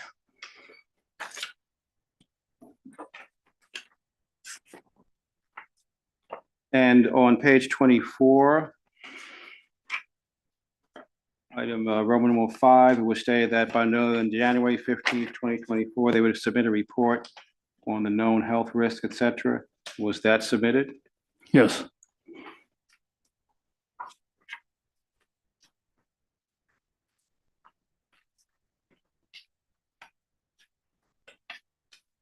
And then you've talked about at what is now page 28 of the red line, that they're to achieve a 3 well per acre density. Previously, it was 1.2 wells per acre.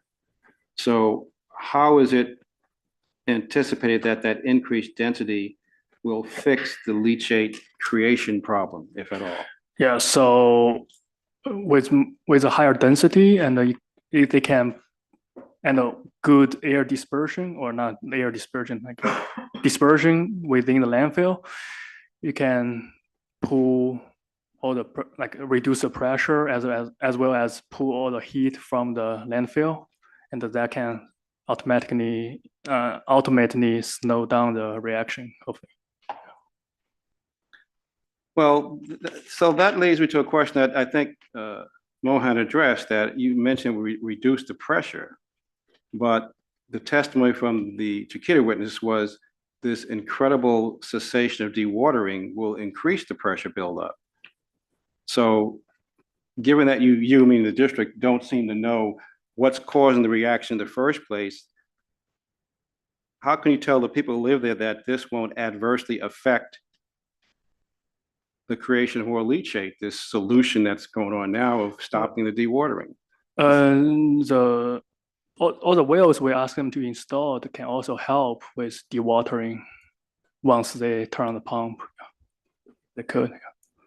Yeah, but you just said that the additional density would reduce the pressure, but the testing was the dewatering cessation will increase the pressure. So aren't these at cross purposes? I don't think so. Yeah, because dewatering is also reduce the pressure within the landfill by remove all the liquids from within the landfill, as well as remove all the landfill gas within the landfill. It's basically the same purpose.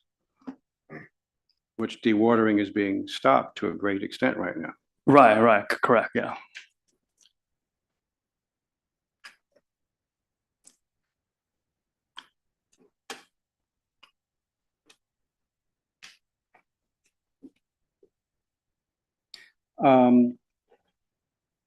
And then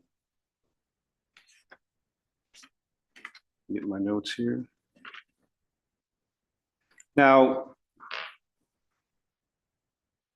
can you transfer leachate to an offsite facility and have it treated there, and then there or someone else be disposed of? Is that a possibility? I don't think I can answer that question. You're not aware if that's been looked at by the district? That possibility? I don't know. Yeah. It was discussed that there was a DTSC exemption to allow the accumulation and treatment of leachate on site. And so broadly speaking, is some of the order abatement conditions and the additional permits designed to also essentially allow AQMD to permit those steps to be taken legally and validly? Or could they do the increased accumulation and treatment without getting any further condition changes or permit changes from the district? So he's not our compliance. Our compliance witness can address whether or not this has been a violation. And you stated in your testimony today that you thought the treatment currently done on site involved hydrogen peroxide, and then you mentioned Tylen. And you weren't sure what that was, whether that's another form of hydrogen peroxide or some different material or chemical? Please explain. Right. So they have not yet submitted any permit application regarding the treatment system. So we really don't have information on what's being conducted there. Yeah. I mean, if I live in the area, I'm kind of, something's going on that they're doing and you don't know anything about it, which means you don't know if it's worsening the conditions to the neighborhood or not. Yeah, we are requesting them to submit a permit application. Yes. We requested. Yes. No further questions. Thank you. Madam Chair. Shelley. Thank you very kindly. So these two documents, which are now exhibit 51. These are exhibit 51. So these documents were handed out in the midst of Mr. Chen's testimony. So can you walk us through exactly what's new here? Because what I see is, I see 268s. So I'm not for sure if this is correct or not, but I see 268s, and I'm not for certain. Again, I just want the record to be very clear. The hearing board just received these documents as we're sitting on the dais.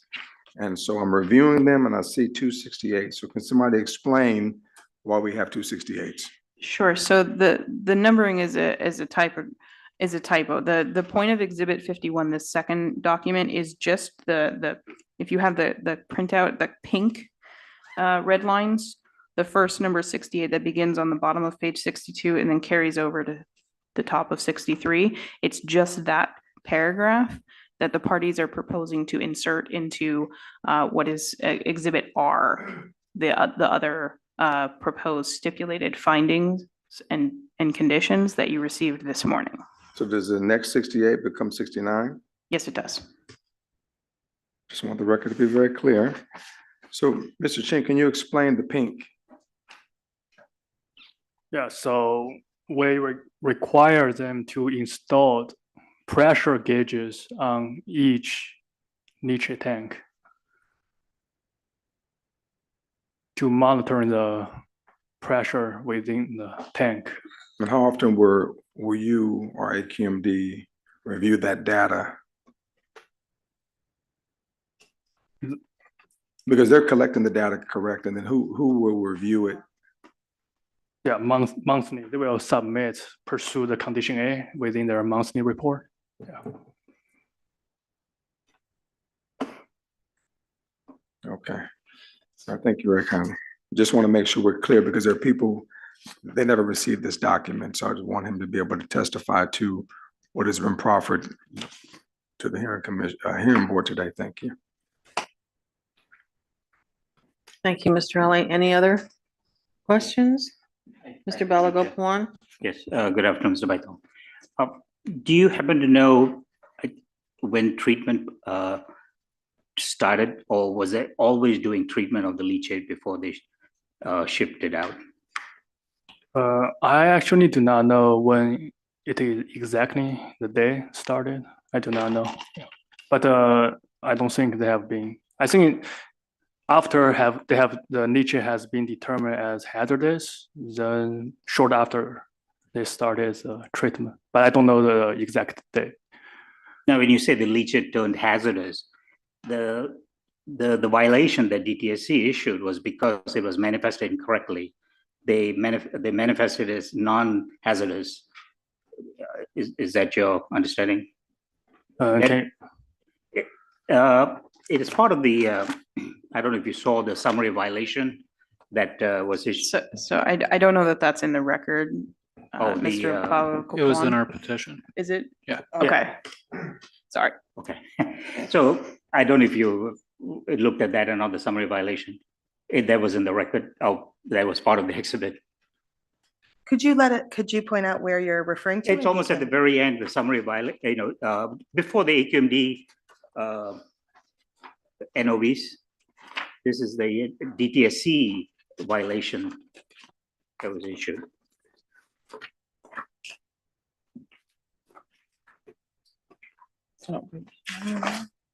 On page 2 of 7, or? Well, there's no, yeah, it says page 2 of 7, yeah. It's not, Or which page? Well, there's no page number, so it's just before the yellow, notice of violation. Yeah. Which of those pages, though? I'm just basically the whole. I can pull up the Okay. petition. Yeah, on screen that is, so can you tell me, I think is this what you're referring to? Yes, So have you seen this before, Mr. Bidon? If not, or you? I'm not familiar. Not familiar with this, okay. Okay. All right, then I'll skip that, So you don't know when treatment started, if they're doing treatment on site. Definitely they were storing leachate on site and shipping it out, right? Yeah, because Before. it's Then they had hazardous. 34 tanks or something before, and now it's increased to 271 and maybe more, correct? 54, the permit is for 54. Okay, and then, okay. And you also mentioned that, and I just want to be clear, you seem to indicate that they have stopped doing hydrogen peroxide treatment and switched to carbon adsorber. Is that the case, or do you know? Based according to what I heard, they will stop the hydrogen peroxide treatment and switch to the carbon absorber, but I don't know all the details. Yeah. Okay.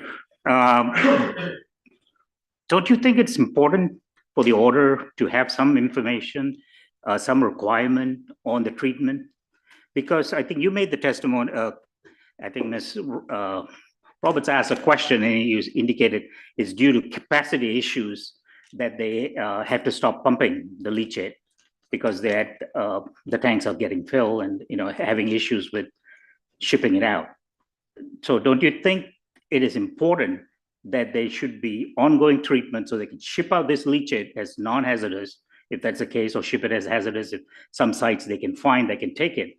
And so that there is a flow going from the pumping of the leachate and storing and so forth.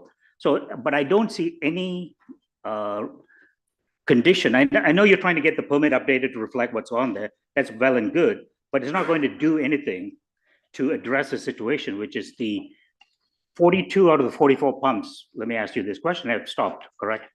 Right.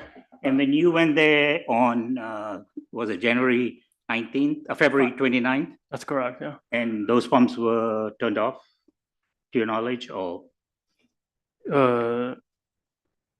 I believe so, yeah.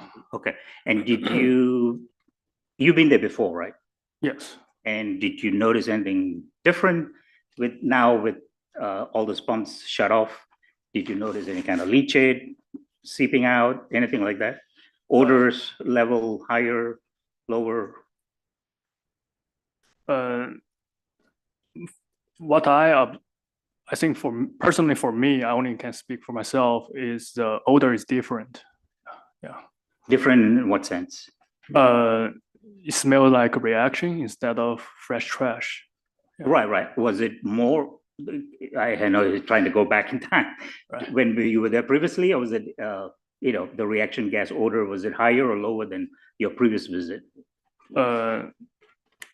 I don't recall. Yeah. Okay. Oh, when you went previously, is it only they were not doing, the issue was not with the reaction gas, or is it you went there?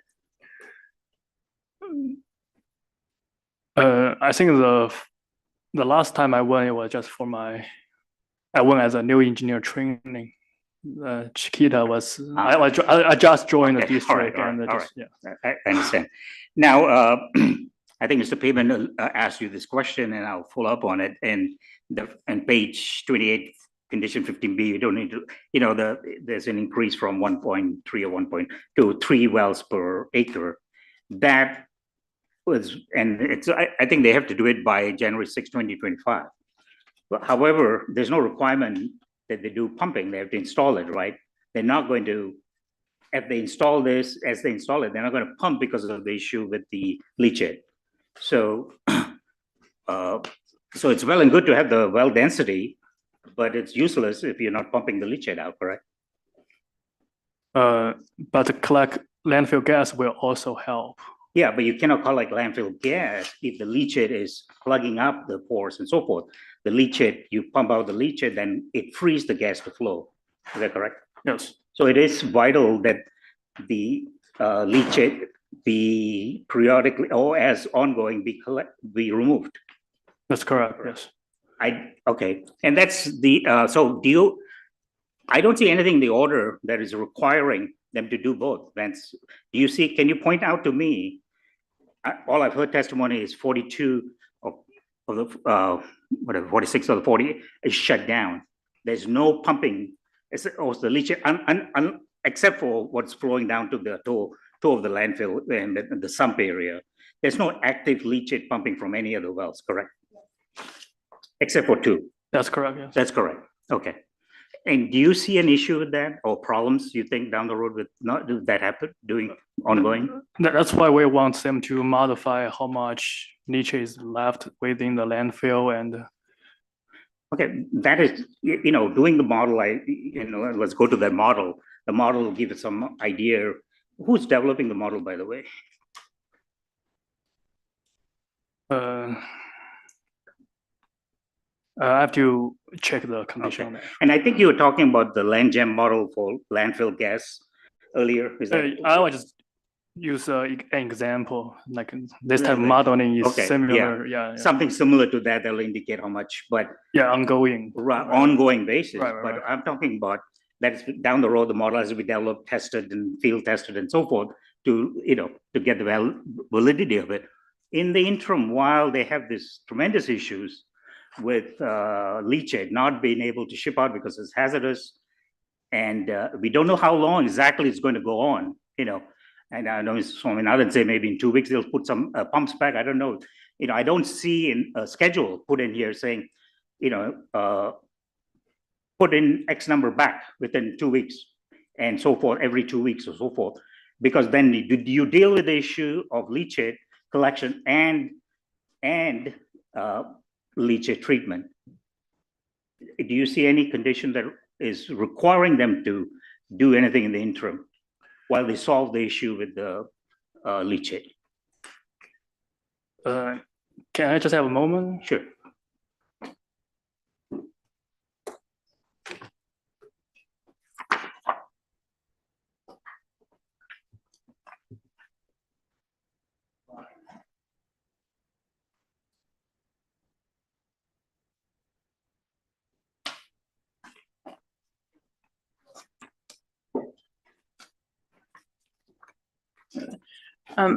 So Mr. Balagopalan, I think a lot of what you're getting to is a legal issue, right? The AQMD, because we are not the primary regulatory agency for hazardous waste, we must defer to the agency that does have primary jurisdiction. That's the Department of Toxic Substances Control. So if we cannot put a condition that would require them to treat hazardous waste because DTSC might require them to do it differently, and that's their purview to tell them how to do it. We cannot put a condition that requires them to extract more than they have capacity for, or that would require them to ship hazardous materials off-site. Again, that is regulated by DTSC. And if DTSC wants to tell them how or when or what to do, that is their purview. But we cannot essentially kind of step on the toes of another agency that has primary jurisdiction over that. Okay, and I will ask him because I don't want you to, that's fine. Does the AQMD have the authority to require extraction of the leachate using those pumps? Is that under AQMD's authority to do legally? So? Yes, we do have that. That's okay. All right. All right, that's, I think, all I had. Thank you, Mr. Vital. Okay. Just ask a clarification, Ms. Roberts, based on what you just said. So with that regulatory agency, but by us not stepping on their toes, aren't they kind of stepping on our ability to regulate air quality if the leachate continues to rise and now that's affecting the air quality within the community? So in which is that, trumps the other? So I don't have a good quick answer of what trumps what. I can tell you that if you recall at the last testimony you heard from our compliance witness, there is a multi-agency critical action team that spans dozens of government agencies at this time working on this landfill.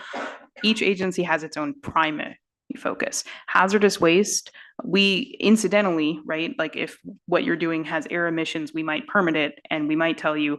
And also because it's hazardous, make sure you're cool with the Department of Toxic Substances Control. Make sure you have all the permits they require as well. But we don't have primary regulation over that. So if the issue with leachate is primarily an odor, that falls under our concern of public nuisance.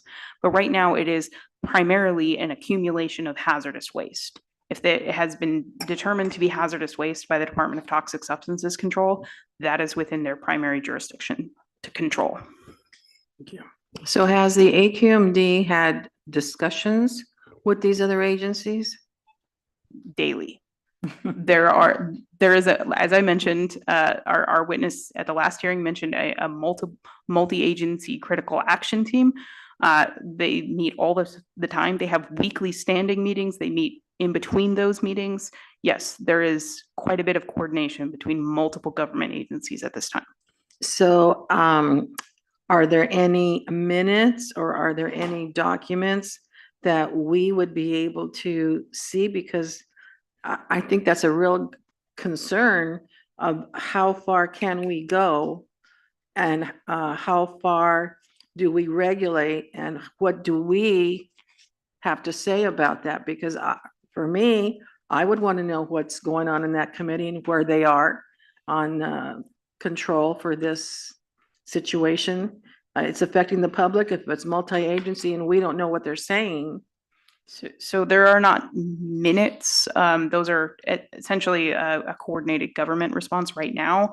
I can tell you later tonight for members of the public, there is a community meeting with being sponsored by that multi-agency critical action team being led by US EPA, being hosted in the Val Verde area tonight. And that is designed to update members of the public on the actions of each individual agency and how they are working together.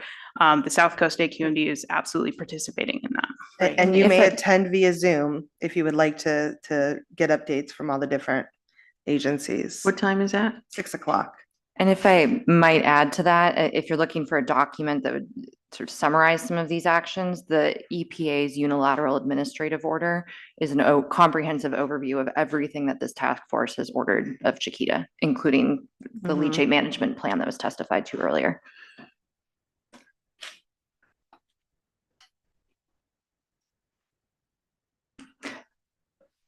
Yeah, I don't believe it was in our petition. I don't believe it was issued We at the can time. submit a copy of EPA's unilateral order and have that be an exhibit. That would be great.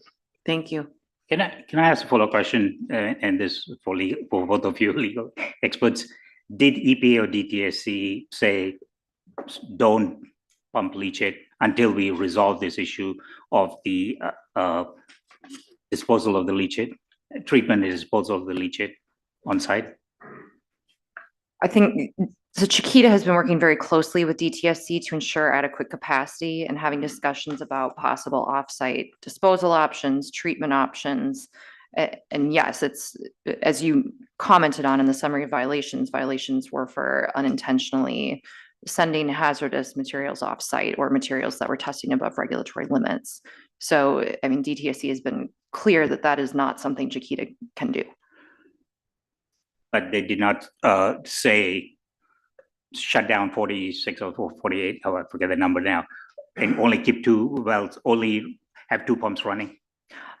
I don't believe that DTSC has said that exact statement specifically, but they are working on this very careful balancing act of get more tanks on site, find other disposal options, find other treatment options to free up the capacity so you can begin pumping again. The DTSC is also very focused on ensuring that Chiquita is able to begin dewatering at a more rapid pace. All right, thank you. Okay, any other questions for this witness? Do you have any other witnesses, Ms. Roberts? Yes, the district would call Christina Ojeda.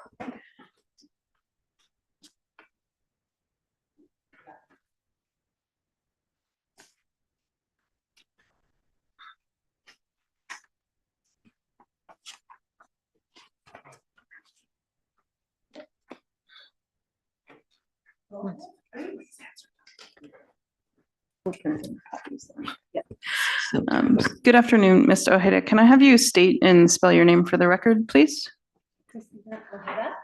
Can I make sure you? Christina Ojeda, Christina, Ojeda, Ojeda. And did you take the oath this morning?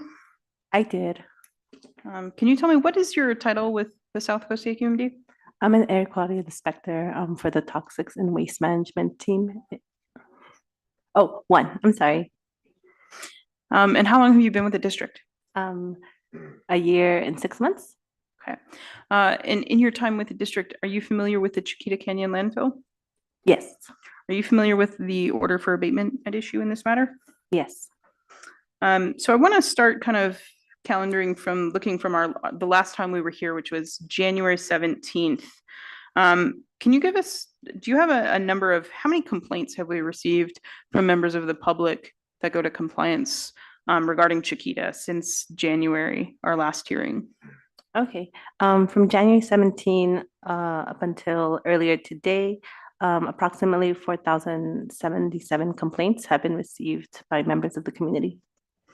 Do you know approximately how many notices of violation, specifically for violation of Rule 402 or Health and Safety Code Section 41700, have been issued since January 17th? Yes, 35. Do you know what brings the running total for Chiquita Canyon NOVs for nuisance to? 144 approximately. I don't know if one has been issued today or not. Okay, so not including today, approximately 144, and that's since the beginning of like this particular incident, correct? Yes, dating back to May, right? Yes. Okay. I think there was a question about compliance generally. So our engineer testified that a lot of what is happening right now from their leachate, from their gas collection system, a lot of this is not currently captured in their permits. And there was a question of, is that a violation of something, of an AQMD rule or a regulation or a permit? Regarding?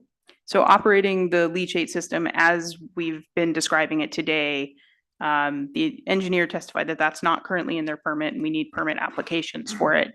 Is that a violation? Correct, it is a violation. To your knowledge, has Chiquita Canyon been issued an NOV capturing violations of their Title V permit for this change in operation of their leachate system, their flare system? Correct, yes, there was an NOV issued to Chiquita Canyon landfill. Okay. So I think there was another question about, can you give us kind of sort of a general sense of how have odors changed at the landfill between, I think the testimony was around early February was when the majority of pumps were turned off. How has that, in your experience, changed the odors that we're seeing at the landfill? So complainants have reported, in addition to the landfill gas odors that they were currently detecting, they're also currently detecting leachate odors as well as trash odors. And they say that the odor is more intense. They've also noted health concerns regarding these odors that they are exposed to. So you testified to several thousand complaints just since mid-January, essentially. Is it fair to say there has been an increase in odors and complaints from the public about odors since that mid-February when the majority of pumps were shut down? Yes. Okay. I think there was also questions a little earlier in the day regarding since they have shut the pumps down, have there been any seeps or observed at the landfill? Has compliance noted either from review of reporting or observation of themselves, have there been any seeps like leachate exposed at the surface of the landfill? Yes, Chiquita Canyon Landfill submits weekly reports to us to review.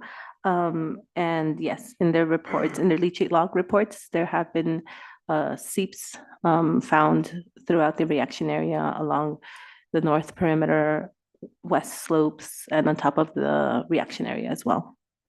Okay. I think those are all of my questions. Thank you. Thank you, Ms. Morgan. You have questions for this witness or Mr. Jaczynski? No, no questions. Thank you. Okay, board members, Mr. Balagopalan. Ms. Ojeda. Hi, good afternoon. Quick question. When were you there last? I was there last on March 7th. March 7th, okay. And what was your personal observation about the odors at that time compared to the previous times you've been there? And I'm trying to, let me rephrase that, February 28th or sometime that's when they stopped the pumps. So what was your observation? The odors were notable of the leachate by the tank farm area. And in the reaction area, we also detected odors of leachate as well as landfill gas. And did you personally witness seeps at the reaction area? Not at that time. At that time, okay. So, and that 42 out of the 44 pumps have been shut down. You heard testimony regarding that, right? Yes. And in your opinion, how soon should they, and I'm not putting you on the spot here, but do you think, should the pumps be started back again as soon as feasible? I would believe it would help since they did say that by dewatering the pumps, that'll relieve some of the pressure. So, yes. And you also agree that the purpose of the pump is to remove the leachate, correct, from the wells? Yes. Okay. And you said the folks who are complaining are saying that the odors are more intense. Is that the sense you're getting from all the notice, the violations you issued and the complaints coming in? From the complaints that I have spoken to, yes, they have all said that the odor intensity has increased and that it's day and night every single day. They don't get any relief from the odors. And you're not familiar with the hazardous waste requirement and manifesting and treatment of hazardous waste or anything like that? I'm sorry, what? Hazardous waste management and treatment of hazardous waste and so forth. Are you familiar with those regulations? No, since we don't monitor hazardous waste. Okay, all right. Thank you. I have no further questions. Mr. Pearman. Yes, just a couple of questions. There was a statement earlier that AQMD had gone out and tried to test the levels of DMS. Are you aware of that and know what the results were? Yes, but I don't know the results on the top of my head. Have you read the proposed modified stipulated order for abatement? Yes, I reviewed it. My only other question for you is beginning at page 61, where we talk about these various permit modifications, and they go on to page 62. Just as any particular reason why we have the kind of hodgepodge of dates of when they're due? Maybe they're spaced out by a month each, but some are April 22nd, some are May 21st, some are June 22nd, 21st. Any particular rationale for that varied dates? No, just that I'm assuming since if they have to have time to process every single permit. So it's more on AQMD processing backlog to be avoided, you think? She can't really testify to engineering specifically. I can recall Mr. Chen, but these are not to deal with processing. This is time for submission of the application, these conditions you're referring to. Yeah, exactly. Okay, she can't answer it, so no further questions.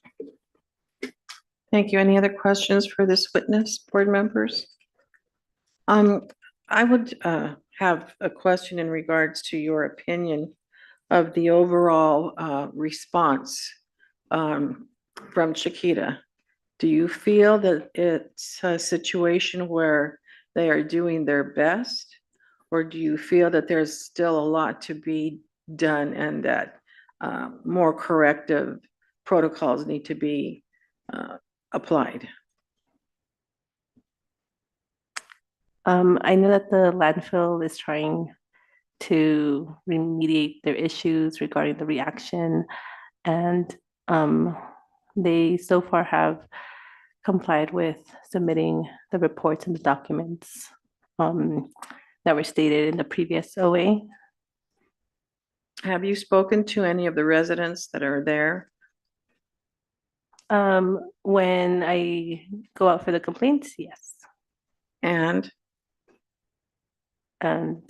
what's their response? Frustration, anger, a mix of emotions of they just want the odors to stop. Did you smell any odors when you were there? When I go verify complaints, yes, I detect odors.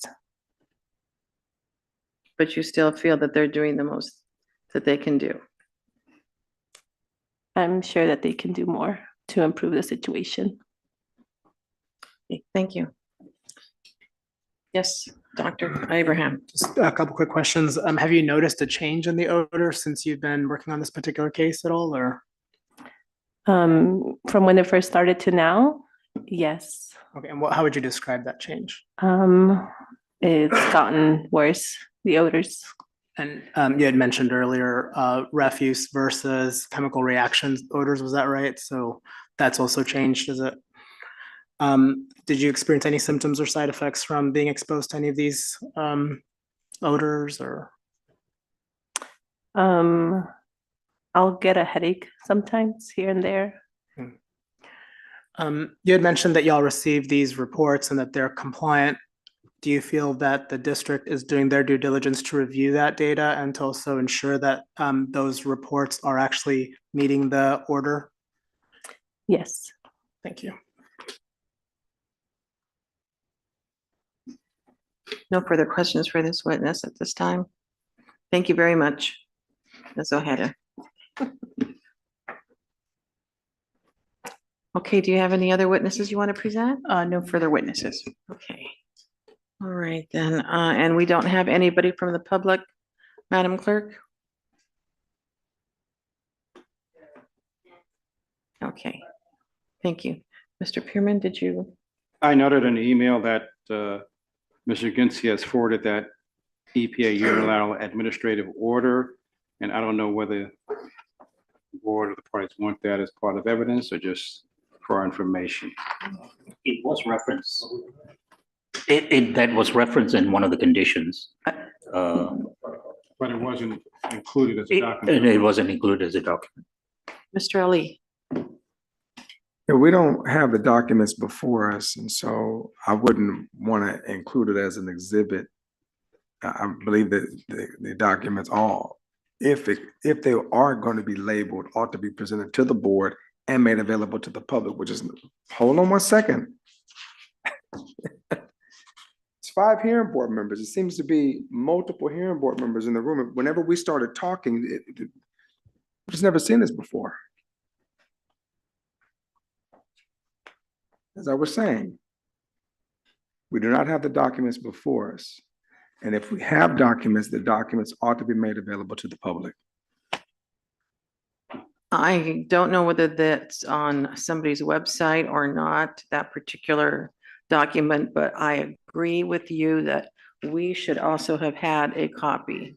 And I think that would have been very helpful versus just it being referred to. To me, that's not adequate. But we don't have it before us, and so we cannot include it as an exhibit. May we be heard, Madam Chair? Yes, go ahead, Ms. Reichert.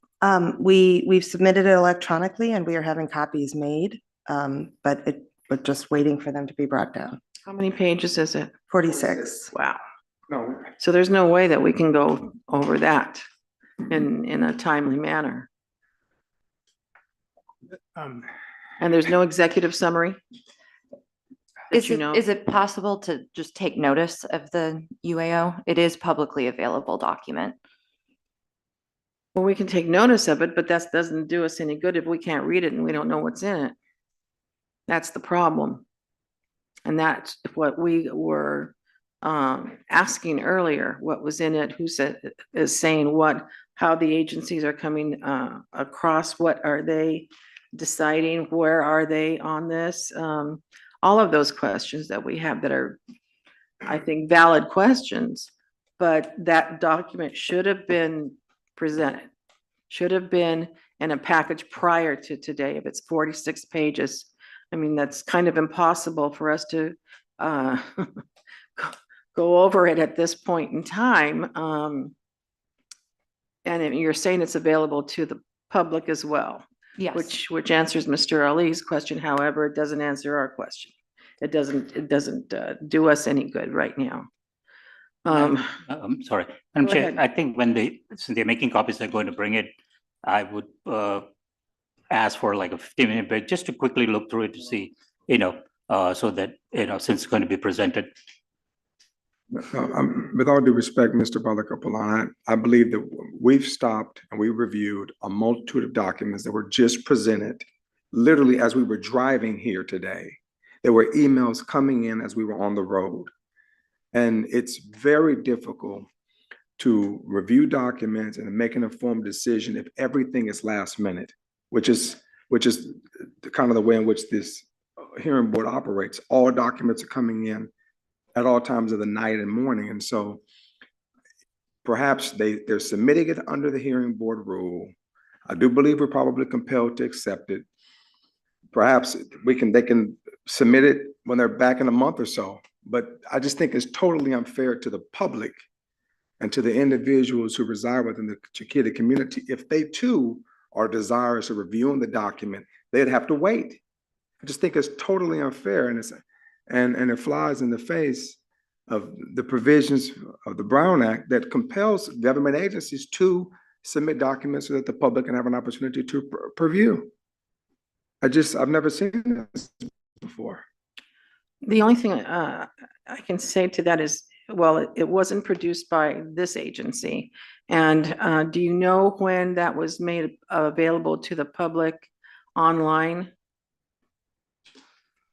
Do you have any idea?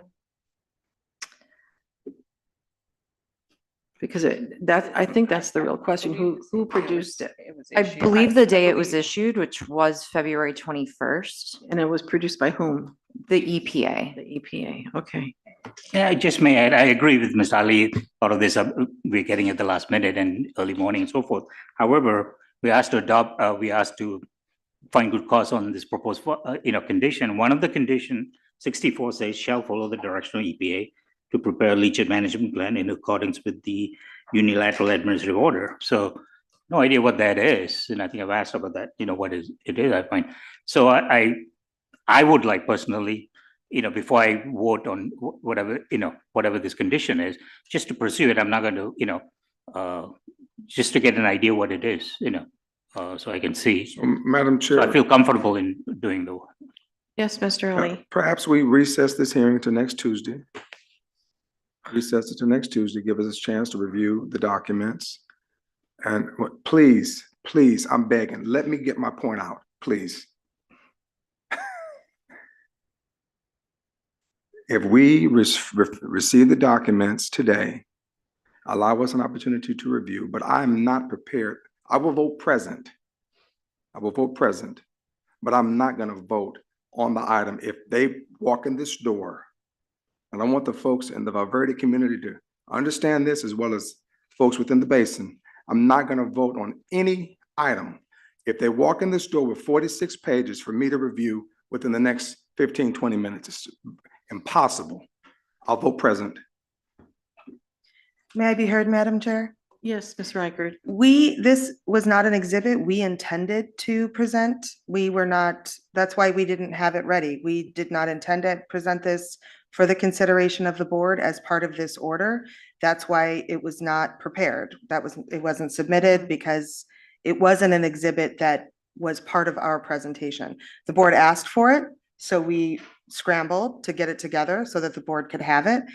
We do not think that it is necessary to be reviewed in order to make the good cause finding. But to the extent that the board would like to have this information as part of the record, we are more than happy to include it as an exhibit to be reviewed at this time or at any time moving forward. We would very much ask that this hearing not be continued. We would like to get this order in effect and moving forward. This is essentially an emergency order to address an emergency situation. There is another hearing already scheduled for in just about a month that we could address any other issues that the board thinks are outstanding. Thank you. Thank you, Ms. Reichert. I tend to agree that we should not postpone it until Tuesday. And I agree that it's not really part of what we were going to make a decision on anyway.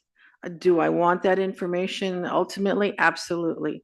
However, I do agree that it is an emergency situation. We do have to respond to that. I don't want it to just continue on personally. And I do feel that we can make a decision whether it's good cause or not without that particular document. And if we're going to have another hearing in a month or so, and we have the opportunity now to read this, I'm okay with that. If my fellow board members want to chime in on any. The condition. Mic on. The condition cited said the respondent shall follow the direction of the EPA to prepare a leachate management plan. So, as I understand it, they are already under orders by EPA to do so, right?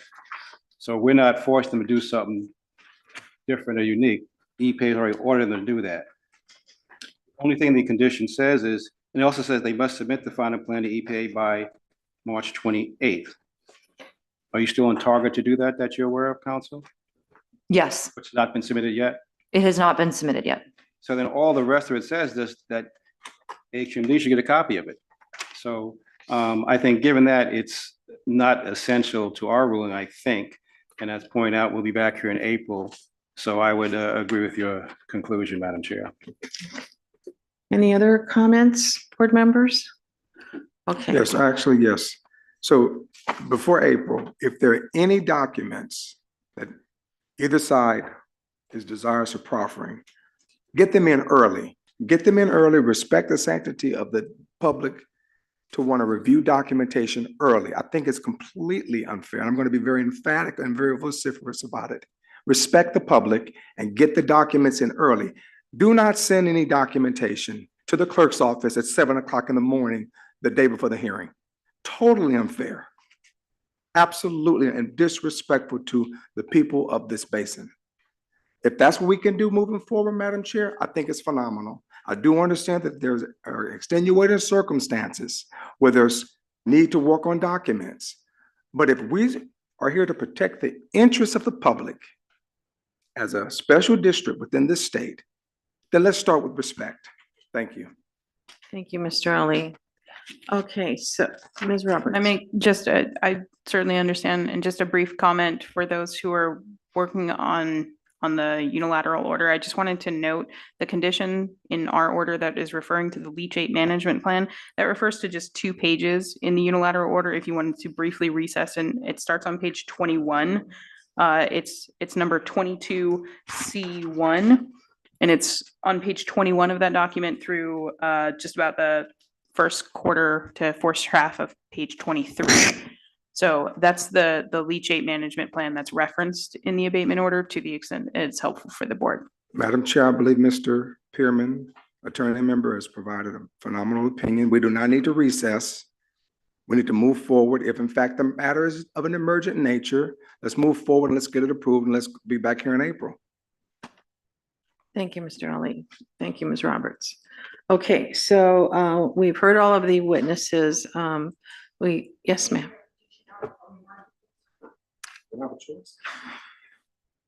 We're marking it. Let's see. What number are we on, Madam Clerk? It's 52. Thank you. Okay, so let's go ahead then and go to closing statements. You don't have anybody else online waiting, do you, Madam Clerk?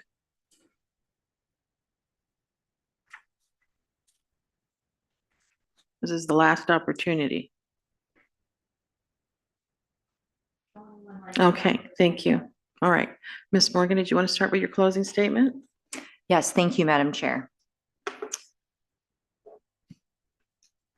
Madam Chair and members of the hearing board, we appreciate, as always, the time and dedication of this hearing board to this important matter and hearing this particular urgent issue that Chiquita petitioned for due to conflicting regulations with DTSC.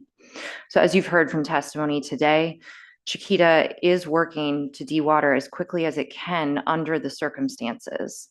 We've heard testimony about those circumstances in particular and various treatment options and operations that are ongoing at the site in order to free up capacity so that the dewatering can increase in scale.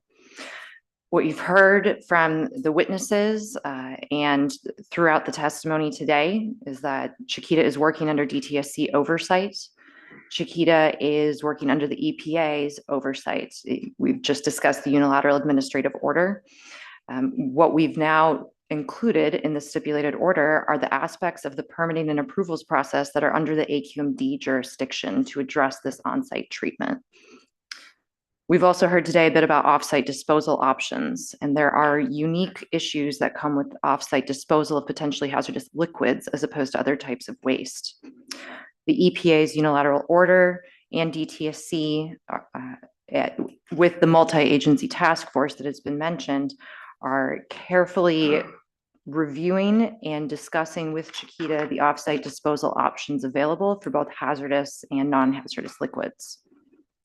You've heard from various witnesses from both Chiquita and the district today about the importance of dewatering and balancing the scale of dewatering with the appropriate management of any potentially hazardous liquids on site. As mentioned before, Chiquita has numerous consultants on site to address the potentially hazardous liquids and the changing situation at the landfill. These consultants are operating the on-site tank farm, addressing treatment systems, facilitating off-site disposal, addressing issues like tank integrity, stormwater and groundwater monitoring, and increased air monitoring. Chiquita is dedicating immense amount of resources, time, effort, and bringing on additional people with specific expertise to handle these particular issues. We think through the testimony and evidence you've heard today, there is good cause to adopt the proposed stipulated modifications to this order, which we believe represent a step in the right direction and will continue to address the evolving situations at the landfill. Thank you. Thank you, Ms. Morgan. Ms. Roberts? Thank you, Madam Chair, and thank you, board members, for the process today. This hearing was about a second, essentially consecutive emergency hearing that has necessitated us coming back to the board. The parties are agreeing that the next hearing for this board is in just over a month. To put it mildly, that is not normal that a matter requires this much oversight from the hearing board. This matter does require that. This is a continually changing and constantly evolving matter that involves not only multiple different agencies, but multiple different media that we are dealing with that are causes for concern across different areas of government. And truthfully, the ultimate response will require a coordinated effort across multiple agencies, including this one. It will require continually being able to respond and move fast to these changing circumstances. We understand that that is not the normal course. You are normally issuing an order and then you go out and execute and come back when it's done. That is not the case with this matter as we are seeing. But however, we do believe that this board is the proper venue to be able to hear this evidence. There are not other agencies right now that are holding public hearings and airing and hearing from these experts and understanding it and synthesizing and deciding what is the best and appropriate way to direct a response. So this hearing board is actually very vital to this process.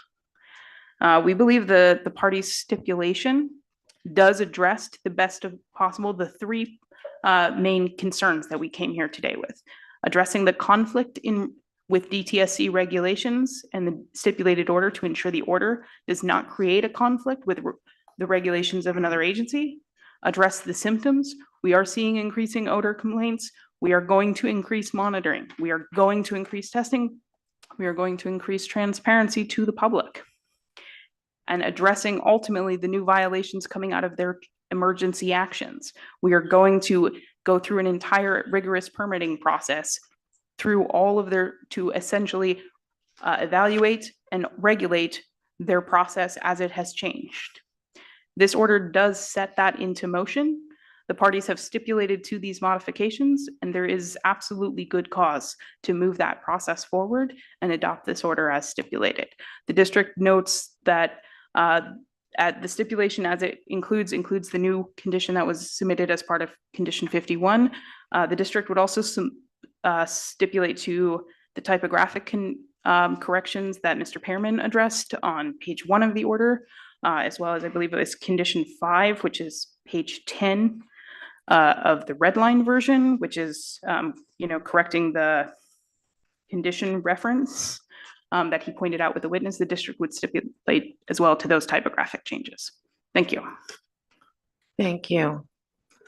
Okay, Mr. Balagopalan? Yeah, I think we heard that this is an urgent matter and need to resolve the dispute between conflict between the different agencies. Specifically in the petition, it says, to the issue with the 3 working days in identified in condition 49, but I don't see any proposed changes to that. If that was identified as an issue, there's no change to condition 49 on the 3 days as far as I can see.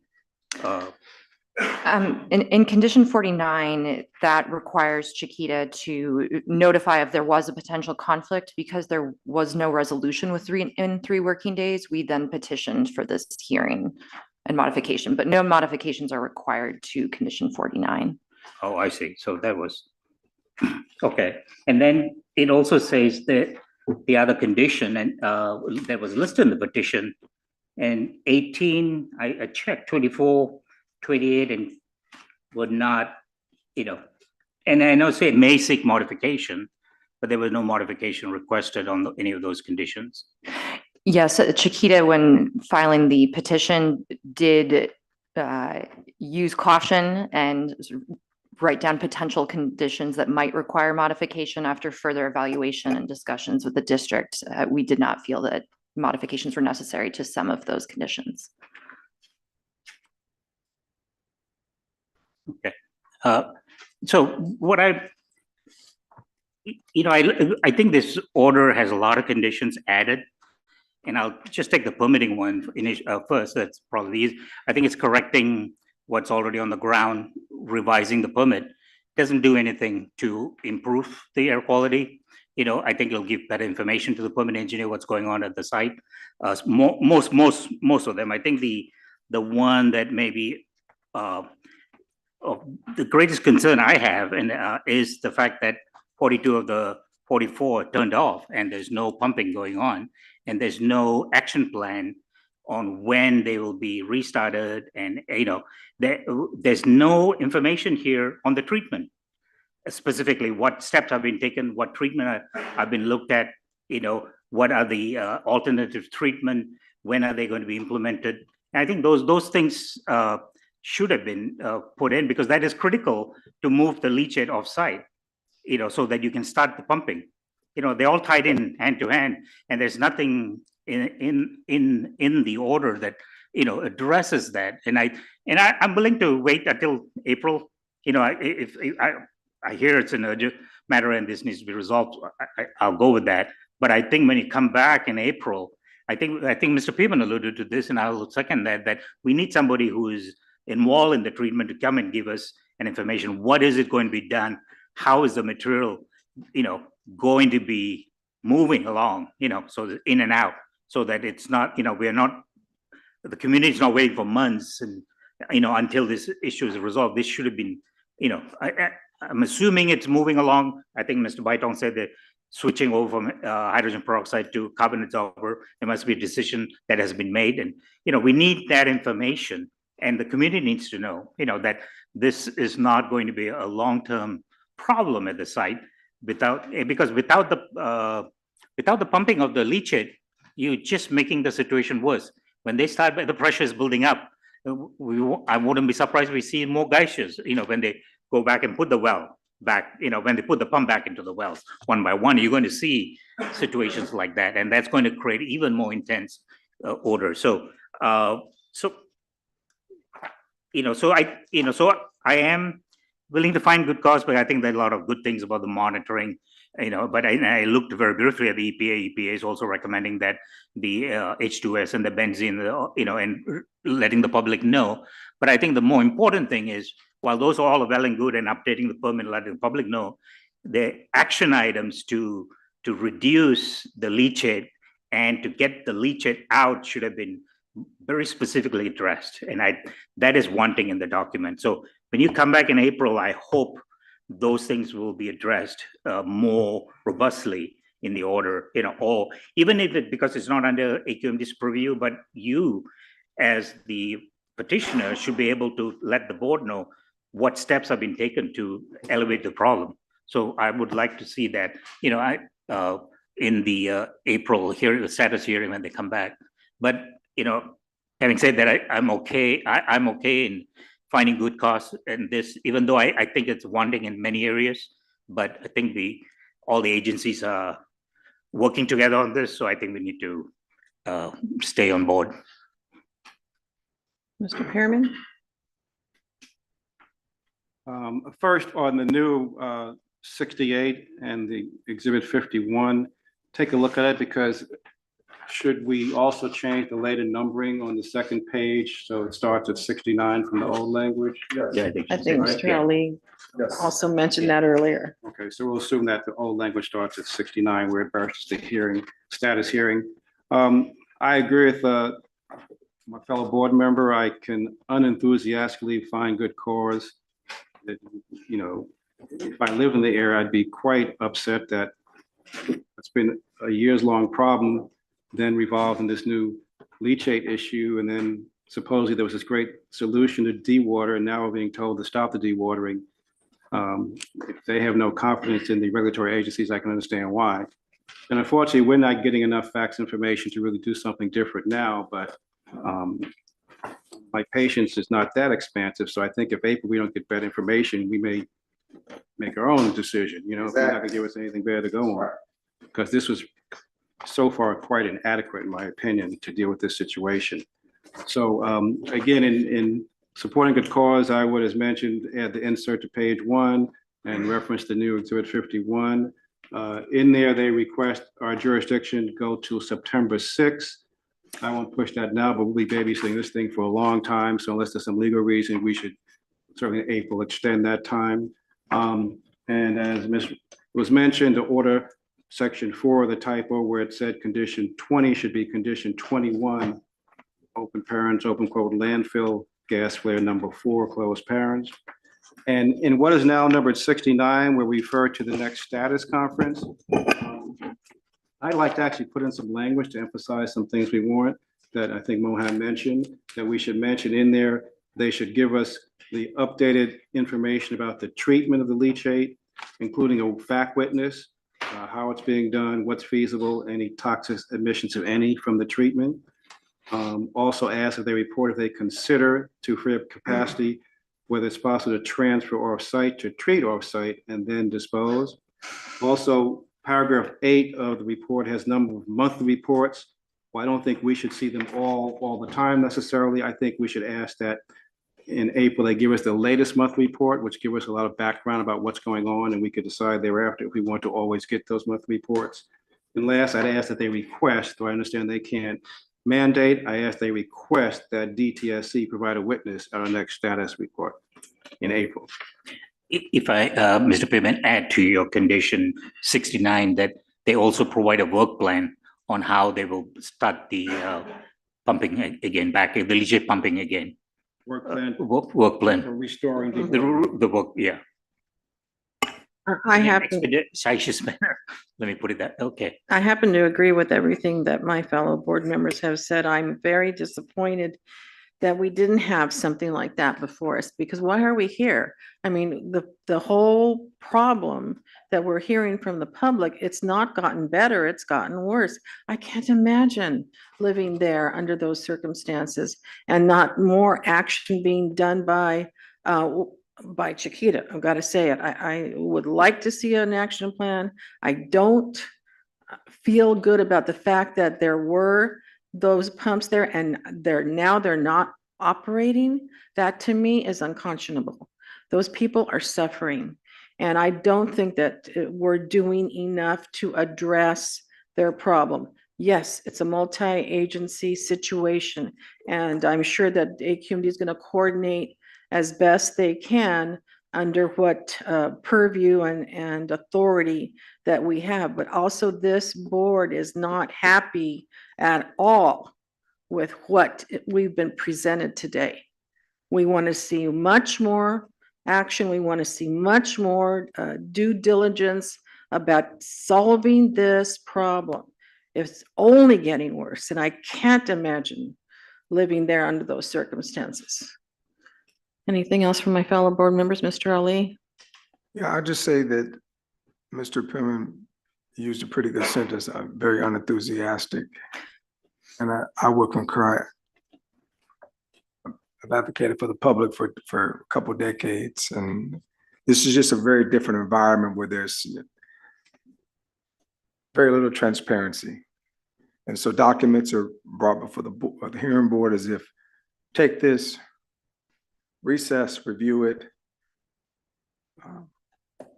It has to be done today. We don't want it to go over to the next day.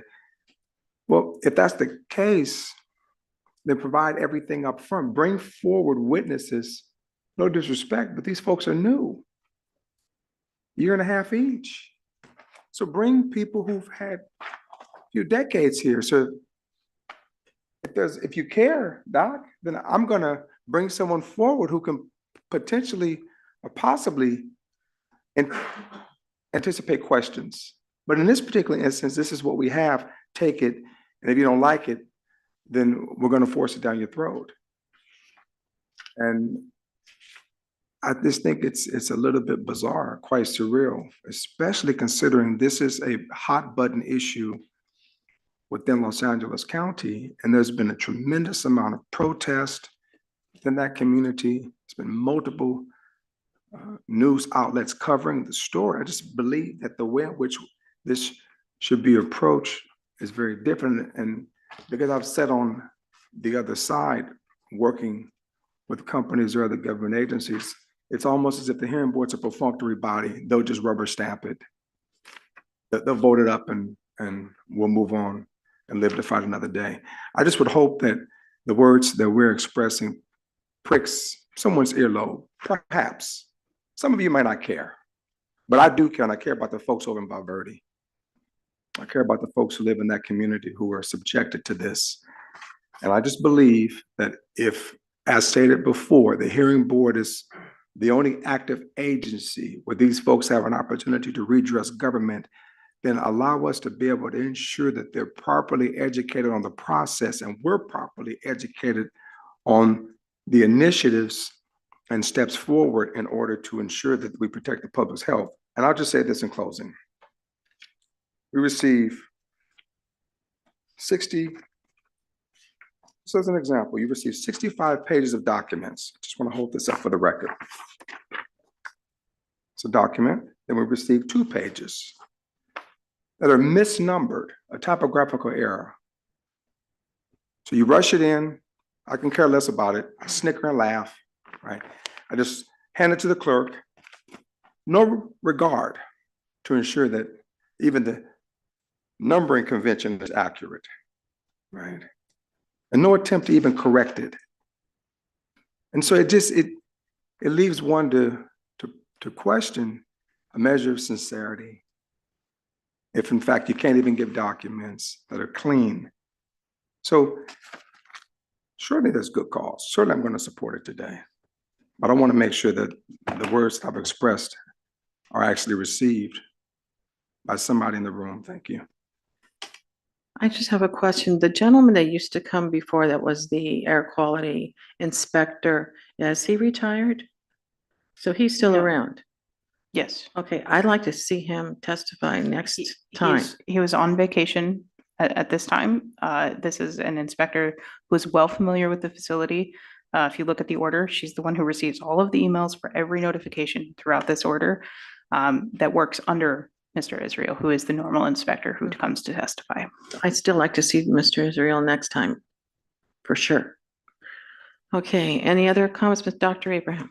Yeah, I can also find good cause along with my fellow board members. Clearly, it's like peeling an onion. There's just so many layers to this. I really appreciate a lot of the information we did learn today. I really want to learn more about this multi-agency committee or task force or team and kind of what their recommendations are. I also agree that we would like to have as much of that information provided in advance. I really appreciate being able to review this EPA unilateral order. I am worried that this is a game of the floor is lava and every move we make just seems to exacerbate the problem. And we're all in a very precarious position, not only the landfill, not only the district, making sure that we do our part to protect the health of the public, but also clearly the community is very frustrated and we're going on good faith. We're definitely accepting that people testified under oath. We really do hope that we are doing everything we can to increase our capacity for storage, for our ability to transport, to really be able to mitigate and provide whatever reactions are necessary to properly dispose of these agents or leachate. And just there's just so many pieces to this puzzle. I am frustrated that it is a multi-agency approach, and so feeling that AQMD's hands are tied doesn't sit well. I do want to make sure that we can find better ways to coordinate them with the other government agencies so that we can faithfully say to the public that all of us are doing the best we can to ensure the health of the public. I'm very concerned about the health impacts, not only to those that are living there, but perhaps, fetuses, babies, those that are breastfeeding. I mean, all of the above, right? We just know that a lot of these toxins have serious health implications, benzene, dimethyl sulfide, et cetera. And so I really appreciate everyone's effort to solve this problem, but very frustrated that it doesn't feel like we're any closer today. Thank you, Mr. Abraham. With that, Mr. Pearman. Just a codicil to my proposals. The report based on if we approve this, are now due on the 20th. So we should get the April 20th report on the 20th to us as well. And the work plan for expeditiously restarting the dewatering, we should get that on the 20th too, not on the morning of the 24th. Agreed. Agreed. Okay. We need a motion for good cause. Anybody want to make the motion for?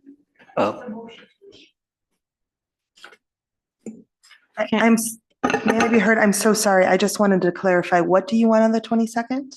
The 20th. Or the 20th? The monthly report, which you're going to do for this Okay. anyway. And as Mr. Mohan mentioned, a work plan for expeditiously restarting the dewatering. Okay, thank you. I just want to make sure that was clear so we understood. Thank you. Okay, thank you. Okay, I will entertain a motion that includes all of the changes. You want me to? Yeah, in the Metro South Coast Air Quality Management District was the Chiquita Canyon, case number 6177-4. I move that we find good cause to grant the modification,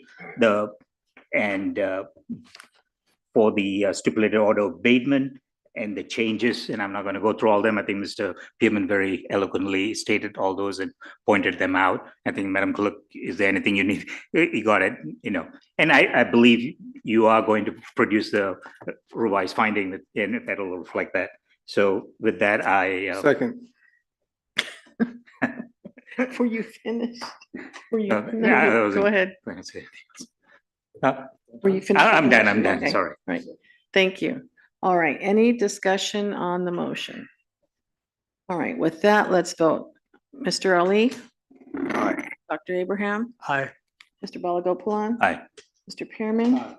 And I, as was said before, unenthusiastically vote yes. And hopefully we will have more information in front of us prior to the hearing, at least, 2-3 working days. That would be wonderful. I mean, everybody here has a lot on their plate. Not to mention, we have our dedication to what we do here. Every single one of us has shown such due diligence and hard work in making sure that we are informed before we make a decision. And everybody here is clamoring and wanting more information, but in a timely manner. I so totally agree with what Mr. Ali said. I've said it before myself in previous hearings that it's impossible to have that many documents that are that large to be given to us either as was said, a few hours before the hearing in the morning and or at the hearing. So if at all possible, please give us those documents ahead of time. With that, we have voted, the motion passes. We do find good cause. And so the only thing that is left is I want to know who will be preparing the findings and order. In the proposed conditions, we wrote that the parties would stipulate to proposed findings, so we'll work together and submit something stipulated. Thank you so much. Can I make one comment? Yes, I Mr. Pearman. understand, Ms. Riker had mentioned the 22nd. I see April 20th is a Saturday. So I guess she will get us to us on the 22nd, if not before. Okay. I thought I heard the 22nd. That's the only reason I said it. You were thinking that. Okay. Okay, with the matter is closed. And thank you for appearing. Thank you for both sides working together. We do appreciate that. Thank you to my board members for all your comments today and for also appearing. Thank you. And we are adjourned. You can stop the recording.